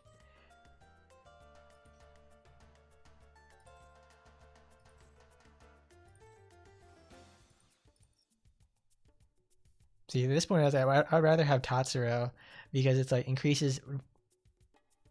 Oh, I think this is another situation where they didn't put the percent chance of what it actually is. Need to go back and look at that again.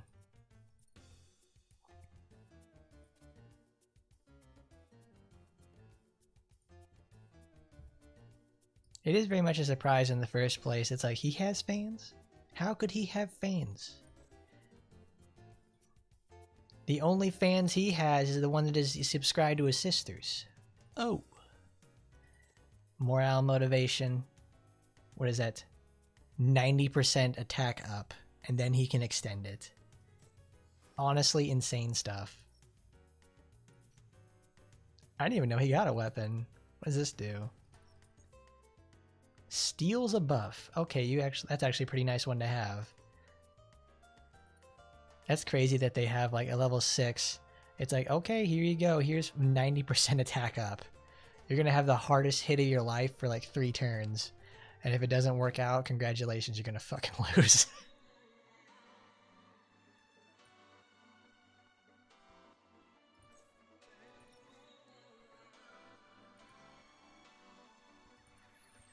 I hear they're going for another attempt on making the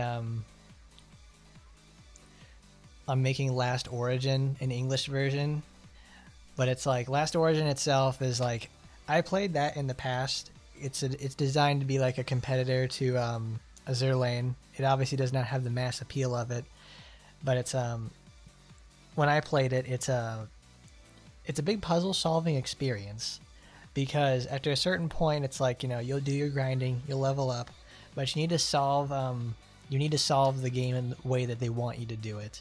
You don't really have a lot of freedom in terms of, like, I wouldn't say not so much freedom. You lack the ability to really express yourself as the player, because there's certain combinations you're going to need. That's why they have like the crafting area and all that stuff, so you can just continuously farm and slowly accumulate the needed materials to go surpass what's there in the game. Because I'm like, man, because like it kind of sucks. I stopped playing it a long time ago because I got really tired of it, because it's one of those games. It's like you can leave it alone and it'll, like, you know, farm its stuff. This is like a pre-sweep ticket world, I guess. But it's like, it's not the greatest. It certainly could be better, to say the least. I mostly played it because I love Obui's art. He made one of my favorite characters in there, which is Poi. Poi is fantastic. I think she's pretty great. She's a pretty okay, like, assault type unit. But that's in that game, like, when you start really getting in there, it's like you need to start picking up the machines, certain other characters, and you need to start picking up more machine characters and, like, some other, like, major DPS stuff.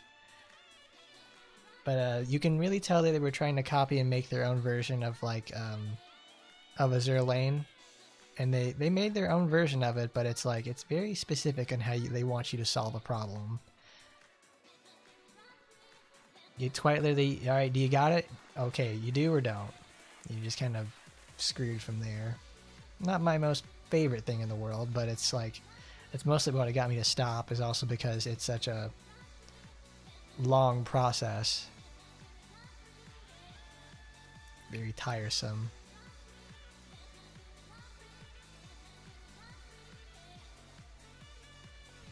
I forget that there's another one that I really liked from there. You get her really early on in the game. I thought she was pretty cool. It's the like, she had like an officer's hat and like some sort of she was some sort of officer or something like that. Like, had the cap and the duster and everything. So I was like, oh, that's pretty cool. She was pretty neat. And then there was like this like Beasterella or something. She was like, she's nude, save for the fact that she has some sort of like a lion's pelt she wears everywhere. There's another one, it's like Aqueous or something. I don't remember what her name is, but it's like she has the ability to just, she's like one of the robots you have to craft. She's a really important defense unit too. There was a Viper. Viper's another important one. She's not only like really good mechanically, she's also like a really top seller for them. There's, I think, like 4 different skins for her in the first place. But everyone always draws her with like her default outfit. Because honestly, like, there's not much better for it. It's already a good one. Like, how much better could you get? Cool.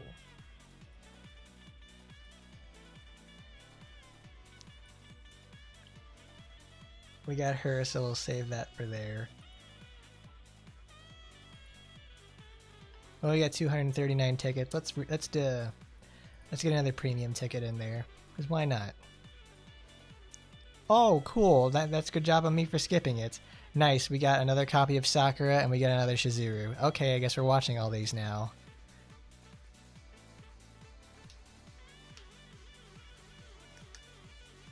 Obui does a very good job.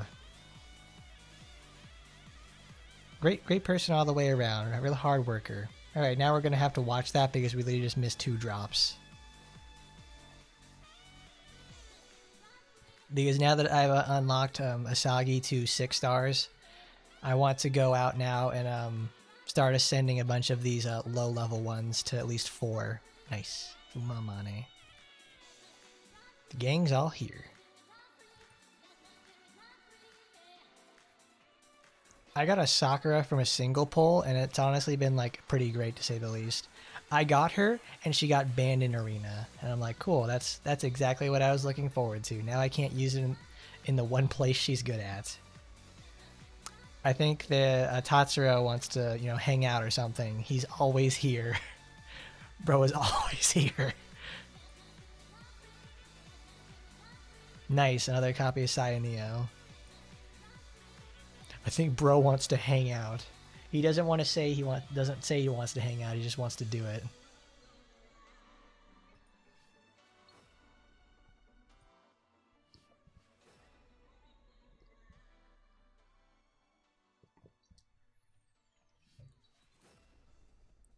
I mean, I see Amane built as like she's a massive like defensive character. Nice, Yuffie and Sophie together. Like you get her with all of her defense builds that you're sort of building like a tank strat. Like you take all of your most bulky characters and everybody that applies like every defense or like power up under the sun. So you're able to just sit there and do that. I think that this also is a statement more or less about Minasaki too, their masher, is the fact that you can put Minasaki anywhere and she's that good. More Renee's. I think this girl wants to, she's after something, to say the least. I require more funding. I'm fucking broke. Please, I beg of you. Oh, what's this? 2. Another Yuri Hisui, always good.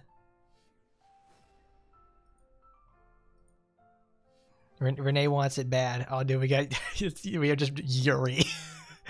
We have to be at home in the most literal sense. Oh, dude, I know Winchester. Yeah. See, we beat her today, and now she returned home. Do you have a favor to ask? Look at that. There she is. Looking good, Aina. Nice. Also, I noticed this recently. They put the spacing for the stars now is like they overlap each other, which is what they should have done in the first place. Because now they have like, I think it's like 5 or 10% of the star's width inside of the other one. And now that it cleaned up a bunch of the icons in the menu too, which was great. They also added a drop shadow and a little backing area around all of the icons, so they're much easier to see at a glance. And they're not as small either. Oh, Minos, you're just in time. We're getting a shitload of SSR characters today. We just got 3.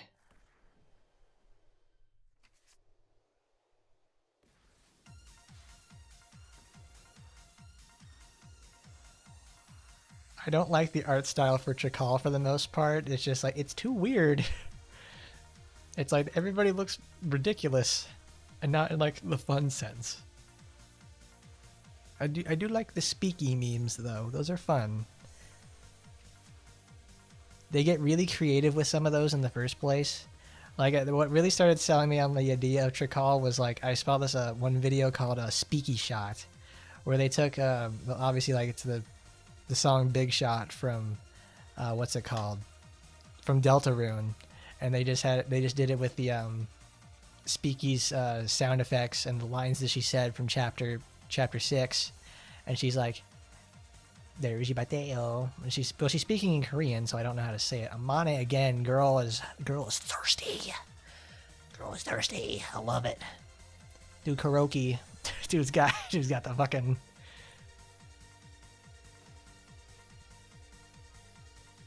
It's fucking ridiculous.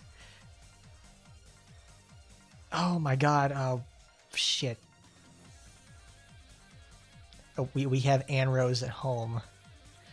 Her arm reminds me of the reminds me of the Musselback from Killer is Dead. She's like Mondo with that stuff, which is pretty cool. How close are we to that? Okay, we're 2 more.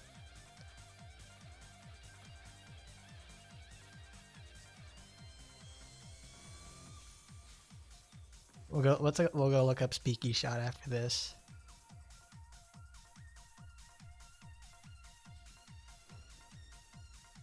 I have another friend that actually plays Tricol legitimately, and he's just like concerned about getting rolls and stuff. I'm like, this is Tricol, dude.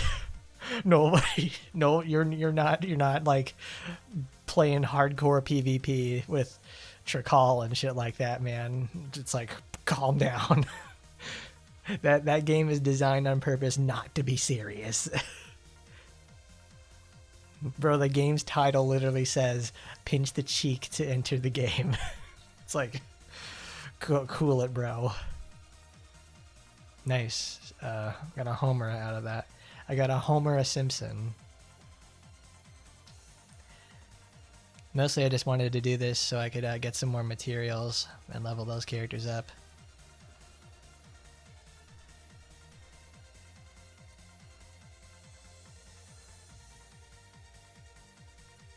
Cool.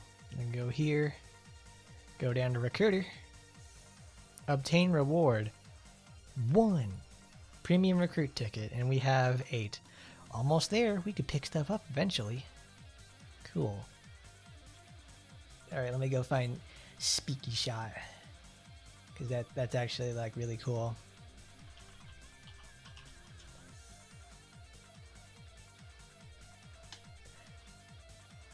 They updated the butt cheeks to be pinchable. Out there squeezing your butt cheeks. Because I want to watch the oh my god, I don't care about, what are you talking about? I don't care. Correspondence dinner, who cares? I want to watch Speaky. I want Speaky memes.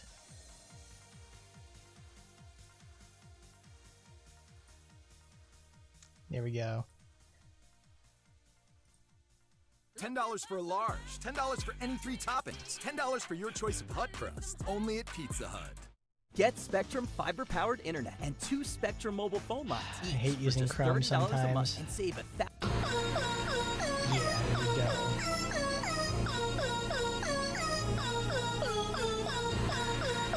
I honestly won't lie, this is like the only time I've actually been interested in playing Deltarune, is because of this.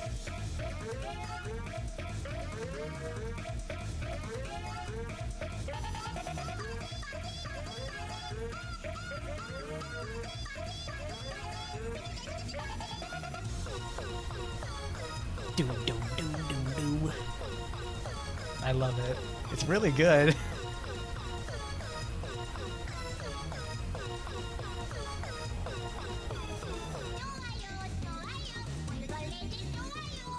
I just love it because it's like, it's so like Speaky you can't take seriously at all, and then it's like this really big moment in Deltarune.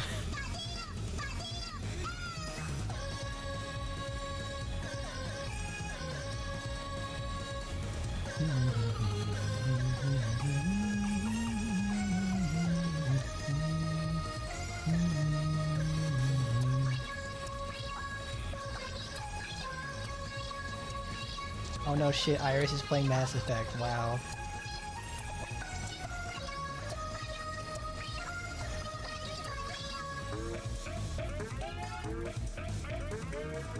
This is probably like my favorite, one of the Speaky videos.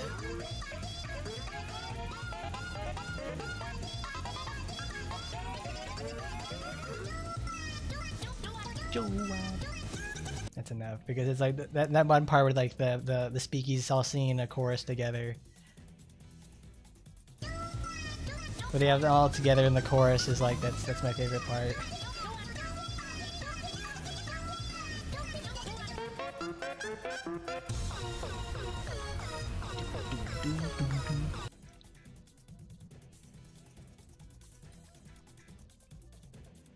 Is it Speaky 64?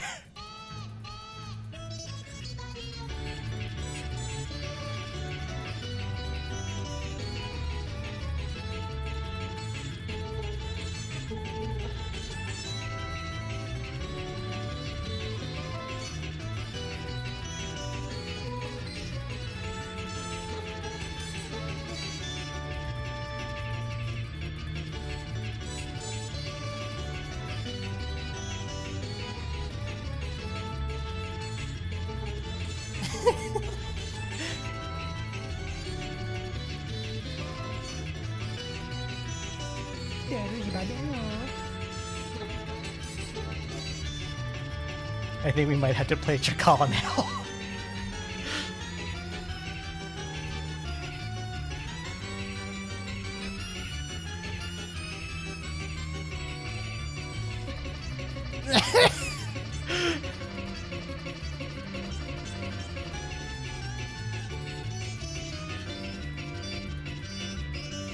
What is happening? We're gonna add that to the rotation. It's fucking Chakal Wednesday or something.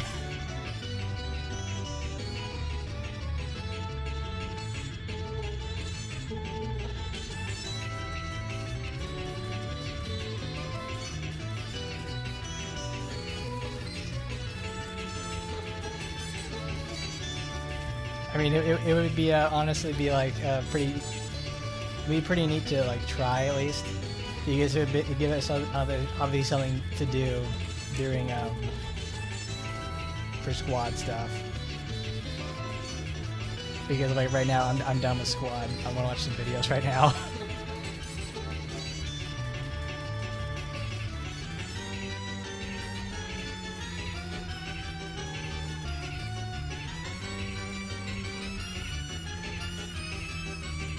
Because right now I'm thinking about doing some expansion stuff. Like, we'll go over there and supposed to go to YouTube over here because I want to see, like, they put out another AT video today or something.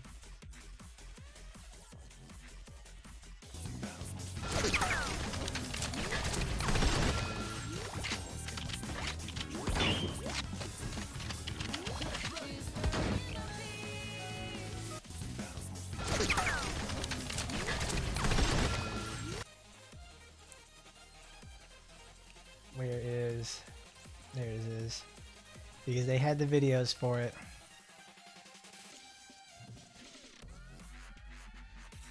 Is it in their shorts? Oh, what? Oh.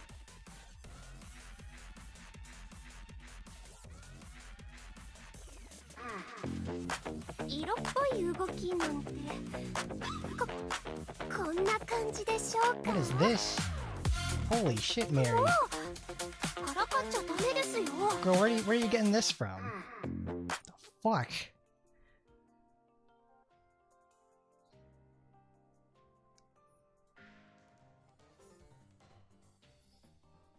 That's honestly pretty great because that's like the carnival thing going on with this. I'm like, I like that. That's good. We got Mary over there. Because I know that they put out there's anemone. The what is it? What do they call that again? It's the April Fool's Day. It's in their shorts section. There it is. They've been doing that lately. It's like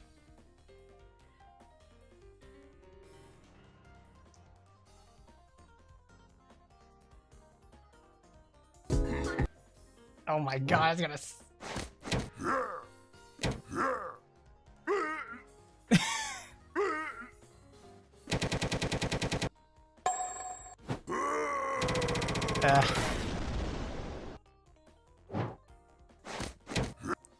only one smash Ringo? Come on, bro.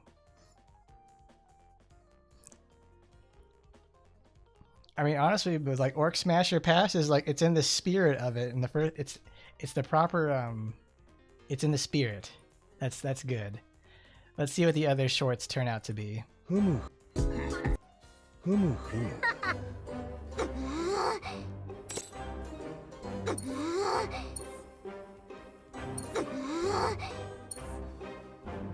Humu. What? What's that? 守護の水を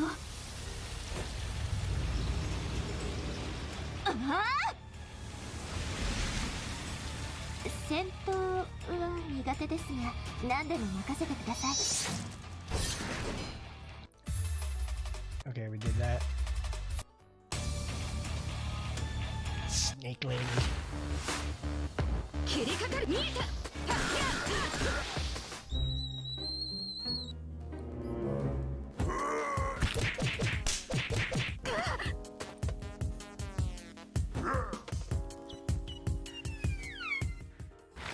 What? Anemone.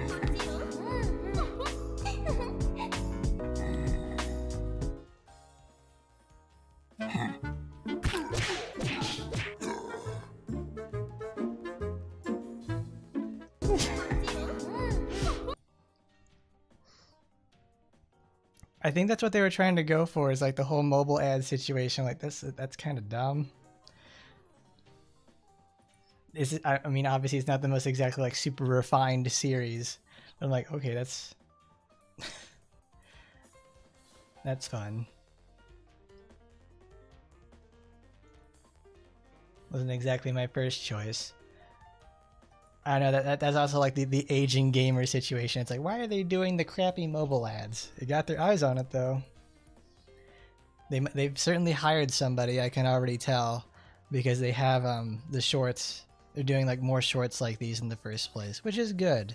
They should have been doing that in the first place. So I'm like, why are you not doing? Why didn't they do that for AT? I guess they just deemed it a lost cause. They shouldn't have.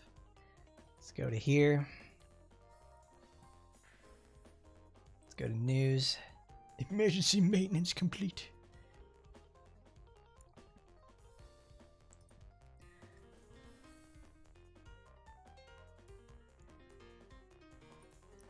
Speaking memes. There we go. Speaking memes. There we go. I was like, that's cool.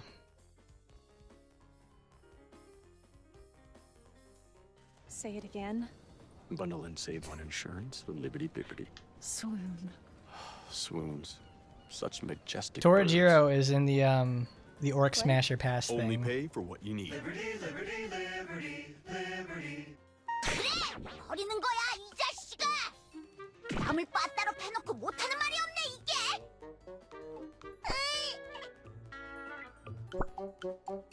내가 진정하게 생겼냐? 안 그래도 호박밭도 마음에 안 들었는데! 다 때려쳐! 안 돼요! 부수지 마세요! 복근이에요! 복근이 호박을 박살내고 있어요! 스피키가 아파요! 스피키가 알려줄게요!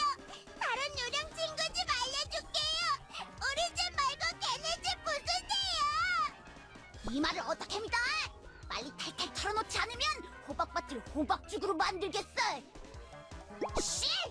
기분 나쁜 유령 녀석 같으니! 여기서 백발자국 가면 있는 언덕에 친구가 살아요! 스피키가 맨날 놀러가면서 발자국 세봤어요! 진짜예요! 미안하다고 한 적은 없는데 그런 척 할게요! I'll pretend I did. 그 말이 사실이라 그거지? 네! SP라는 친구가 살아요! SP 집은 제 것 아니니까 부숴도 돼요! 이 녀석 데려갈 거야! 이 녀석이 거짓말한 건지도 모르잖아! 데려가서 거짓말이면 다시 돌아와서 호박을 다 부숴놓겠어! Well, I mean, the game was designed with Korean in mind in the first place. 잘못했어요! 부수지 마세요! There she said the line. 요정여왕이 호구라던 소문은 틀렸던 걸까요? 요정여왕은 무서워요! 빨리 가자고! She sold out her friend. That's great. That's how we end our day. We're gonna watch speaky videos. But that kind of says it all, really. All right, we'll go back here. All right, that'll be enough for it. It's 3:30 in the morning. Thank you for coming by, everybody. We got to see everything that happened today. We got Sora's new outfit, all the supporter and stuff. We got to show off some more about Yuki, some other stuff as well. Got a bunch of stuff done in squad. Really good day today in that aspect. I like that a lot. And obviously, really good time. We had to come back because obviously, you know, big time spending moving around. Now that's all said and done, well, we'll be here. We'll be obviously here for the rest of the time. I'll see you guys all next time. Don't forget to like, comment, rate, favorite, and subscribe. And as always, I'll see you next time. Goodbye, everybody.